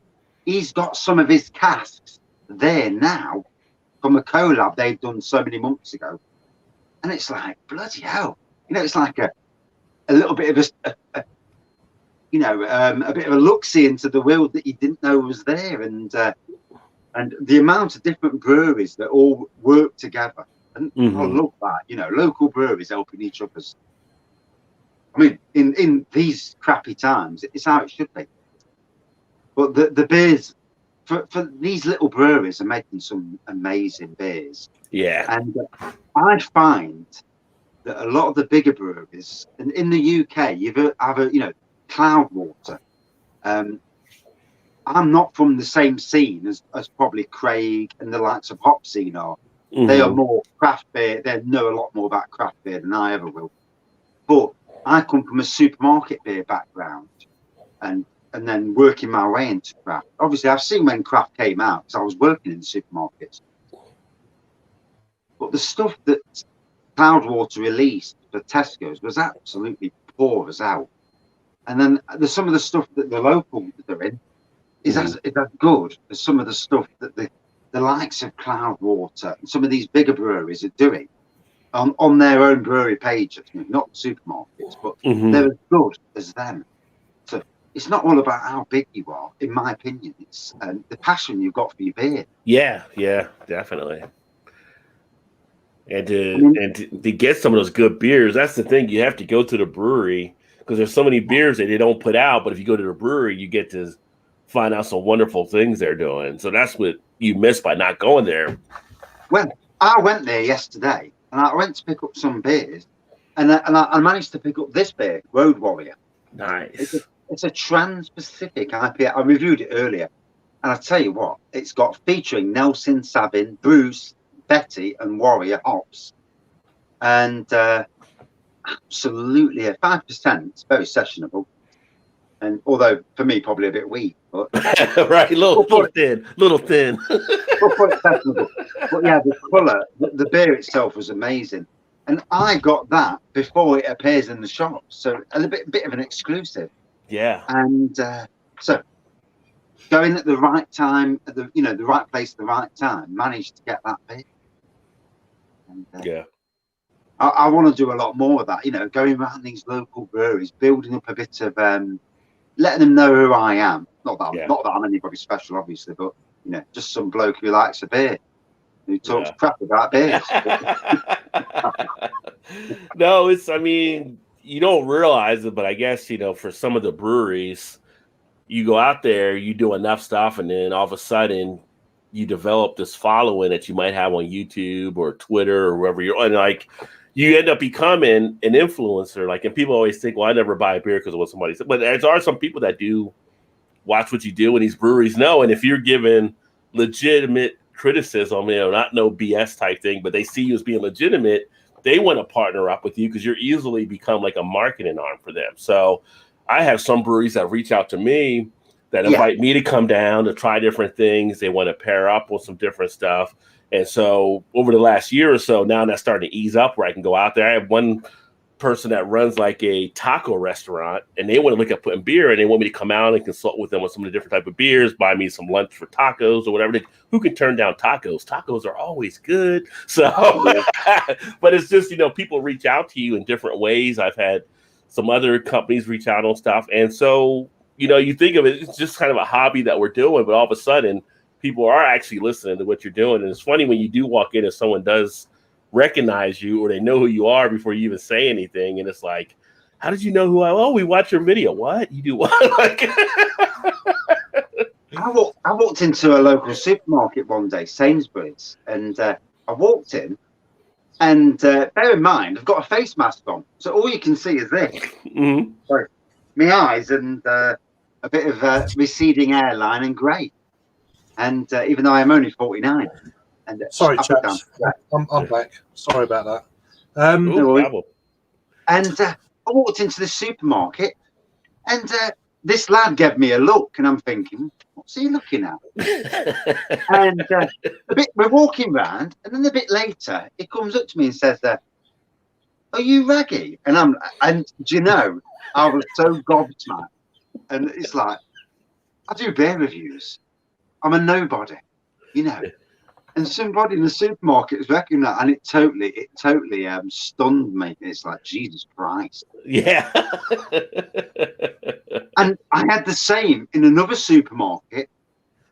This was a pound shop. I mean, we're in this pound shop, and this bloke with an orange jacket on. No, sorry, it was Morrison's, another supermarket. And this bloke with an orange jacket on, all of a sudden, at the corner of my ear, I heard him say "Raggy," and I looked, and I put my head down and walked away, and I thought, no, he didn't say "Raggy," but you never know, do you? And it's it's funny. It's interesting when it happens. It's just like, oh wow, like didn't expect that to happen. I mean, obviously, if they're local breweries and you're reviewing their beer, then fair play. They're probably going to be looking out for reviews of their beers just to see if they're positive or negative. I mean, if it's a negative review, as long as it's constructive criticism and not just somebody saying, "Oh, that's absolute rubbish," and lobs it at the wall, or says, "I've drank piss that's better," that's not good. Yeah. I mean, I've only had 3 out of over 2,000 beers or reviews that I've done. I've only had 3 beers that were truly god awful. Mm-hmm.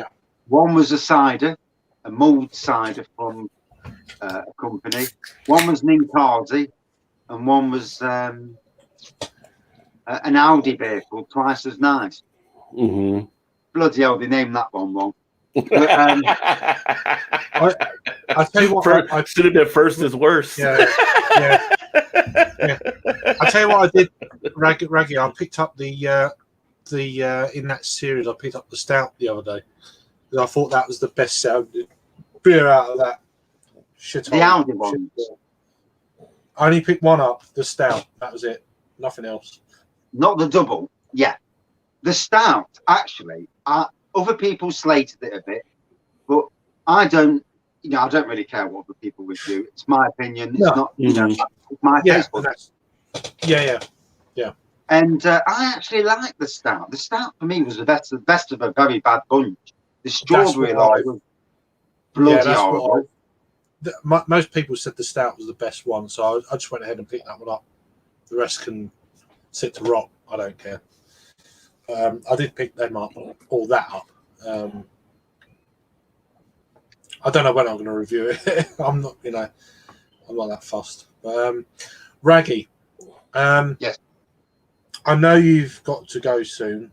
You're going to do your lives, I guess, very soon. So, steamed up lives. Oh well. if you want, if it's up to you, because I'm probably going to end this soon. But because I've been on just shy of 5 hours, not bad. If you want some pissed up company on your live, then I'll sit in the background and listen to you. It's up to you, but I'll be more than happy to join you. It's up to you. So. Well, I'll tell you what. I'll do a couple of lives, and then on the third one, I'll set StreamYard up, and then I'll message you the link, just so me internet, just to check my internet out, and for that, I'll. Now, should I really review an Imperial tonight after 3 strong beers? Why yeah, of course you should. Bank holiday tomorrow, right? Bank holiday. Is that a question or what the hell? I get a bollocking off the bar. But yeah, but she's not there. Yeah. She's not here. So there you go. Not at the moment, no.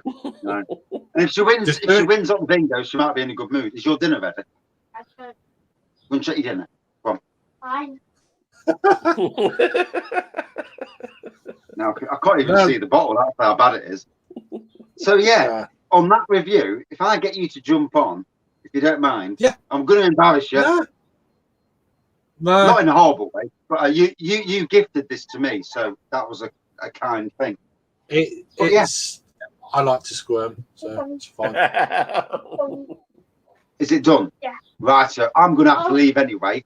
Jesus and Christ. Then I'll start my reviews in 5 minutes. It was great to meet you both. Definitely. And everybody else. Cheers for joining, mate. I appreciate it. All right, Raggy. Cheers, my friend. And I'm going to let people know I'm going to be on before 8 o'clock. Cheers, everyone. Go on then. Sort it out. How do I go? Cheers, mate. There That's it. Fuck off. Good guy. That's a good guy. He is the breath of fresh air in UK beer reviewing community. He's just, he is like proper wonderful guy, And I know I tune in to him, not too much what he's got. I mean, the beer that is always interesting is what he's got, think about it. But I don't know what the percentage would be with. It's not just that; it's just the personality, his personality and stuff. Yeah, his personality is off the chain, just like legit. Yeah, what a guy he is, And it's a different slant on the whole kind of beer reviewing norm, if you like. Right. I think it's wonderful. He's a really nice guy, and I can't wait to meet him. Hopefully I'm meeting him in August. So nice. I'm you guys do some videos and everything. Yeah, hopefully. I mean, he wants to. I'm not fussed either way, but I'm more into meeting him and having a chat with him, and but he's a proper guy. Yeah, I'm really happy he's come onto the scene. So we got James Moore chiming in saying good evening, guys. So cheers, James. I'm probably going to be cutting this short in about 10 minutes or so. I've been going almost 5 hours now myself, so it's been a bit of a long haul one, but really enjoyed it. I didn't do anything on Friday because I had my second jab on the day before on the Thursday. So you're all done with that now? Yeah, well, I think it's 2 weeks from. Well, 2 weeks from the second but I mean, you already had them. You already completed. Yeah. I had my first one in the 9th of March. I had my first one. Yeah. Last on the 27th for my second. So that was the AstraZeneca jobby. So they reckon 2 weeks after your second, you've got like, your most, protection you can get. So yeah, they won't release the AstraZeneca here. I mean, I had the Pfizer when I did it, but I think I know the reason why, but with the clotting or whatever. But it's like, well, no. I just think that I actually think that it's because it's for non-profit. Yeah. Well, we don't pay for our shot. We don't pay for our shots here, though. No, but yeah, but the Pfizer one, they're making money out of it. Oh yeah, well, that's America. So, I think that's the only reason. Yeah. The Oxford AstraZeneca is for cost. There's no profit involved in it at all. So they're thinking, looking at that, and thinking, well, we ain't going to do it for that. We want to make money. So I think that's partly to do with it. But what do I know? Yeah, it's definitely possible. It could be more profit driven here, but yeah. But yeah, it is what it is. How you keeping well, James? Anyway, mate. Doing well. Yeah. Just a little recap of what I'm drinking now. We're gonna cut this off in a minute, but yeah, I'm drinking this. So it's a brewery in London, Howling Hops and Flock, which is a very close brewery to me in Margate in East Kent. It's called Gentle Storm. So it's double IPA, Strata, Cryo Mosaic, and Simcoe, 8.3% ABV. And I've already reviewed it on the channel, so I don't know how many reviews ago it was. But I got 2 cans, and it's one of my favourite beers of this year. It's absolutely diamond. It's proper cool. What a wonderful beer. So I got that on the go. And then probably off stream in a minute, I'm going to be cracking open a classic Sierra Nevada Pale Ale. I need to actually go out tomorrow and get a couple more bottles of this just to because I think me and Dean are going to be doing a live channel. Not sure of the times yet. Okay. Beer reviews. We'll have to wait and see, but we'll talk to each other and we'll sort that shit out. So. Yeah, what are you supping on the end of, or just opened? Right now I'm drinking a Stone Cocavesa. So cans upside down because they did a stupid promotion. All right, saying no stone unturned, so they put the labels on upside down. It was stupid. Yeah, dumb marketing. So, but it's Imperial Stout inspired by Mexican hot chocolate. ABV on this one, where is it on here? I'm trying to make sure that nothing drops out of it. 8.1%. Yeah, so, it's a decent one. I was having a mental guess of, is it 8.3 or 8. I couldn't remember. I know me, Jake, and Rob about 3 or 4 years ago done a kind of a drunken bar review of that when it's different labeling and all that sort of stuff, but it's still essentially the same beer. I've not had it since that drunken night, but I don't drink much Stone usually. Just they don't usually drive as much for me now. But it was like a 6-pack for like $3.99 or something. So I would have. You can't grumble with that. You can't. Yeah, so I needed some beers just to drink around the house that I weren't reviewing, and I was like, "Wow, that's a good deal." So yeah, no, absolutely. It's just.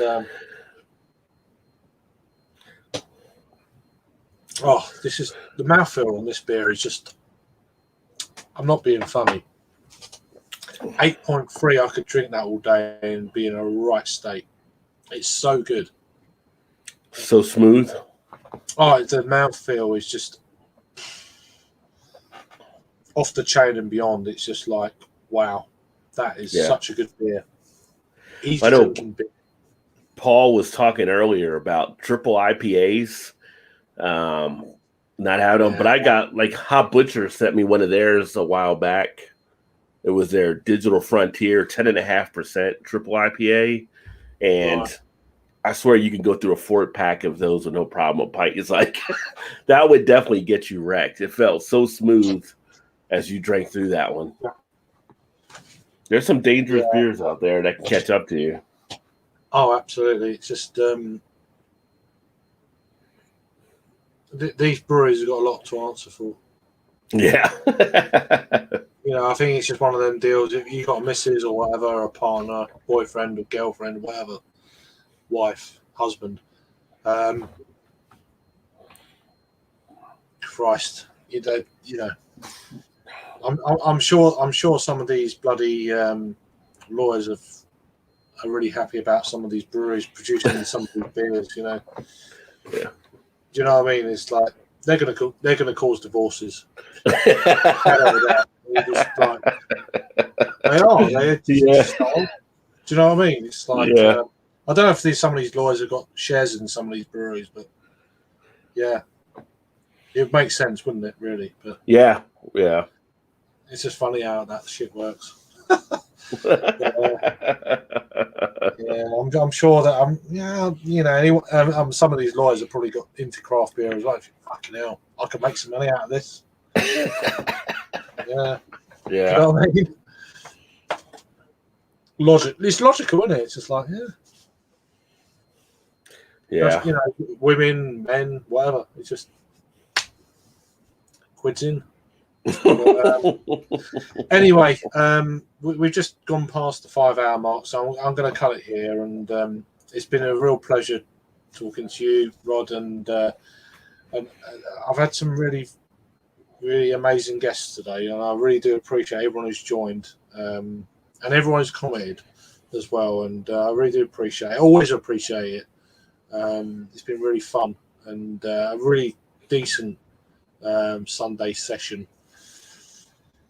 And I'm still going to be going after this because I just feel like I'm in that kind of initiative mood. So just it hooks you now and again. You think, fuck it, I've had too much, but I'm going to keep going. Do you know what I mean? You just get into that kind of like. So you found the groove. Yeah, and Melinda's really settled today, and we last day and a half we've been doing stuff, and she's pretty whacked.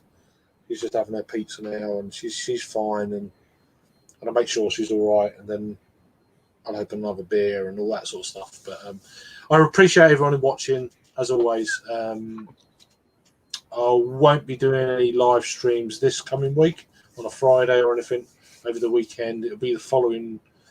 Will it be the following week? It won't even be the following week. It might be a few weeks now before I've got a few things coming up. I'm going to be going to London and stuff. So yeah.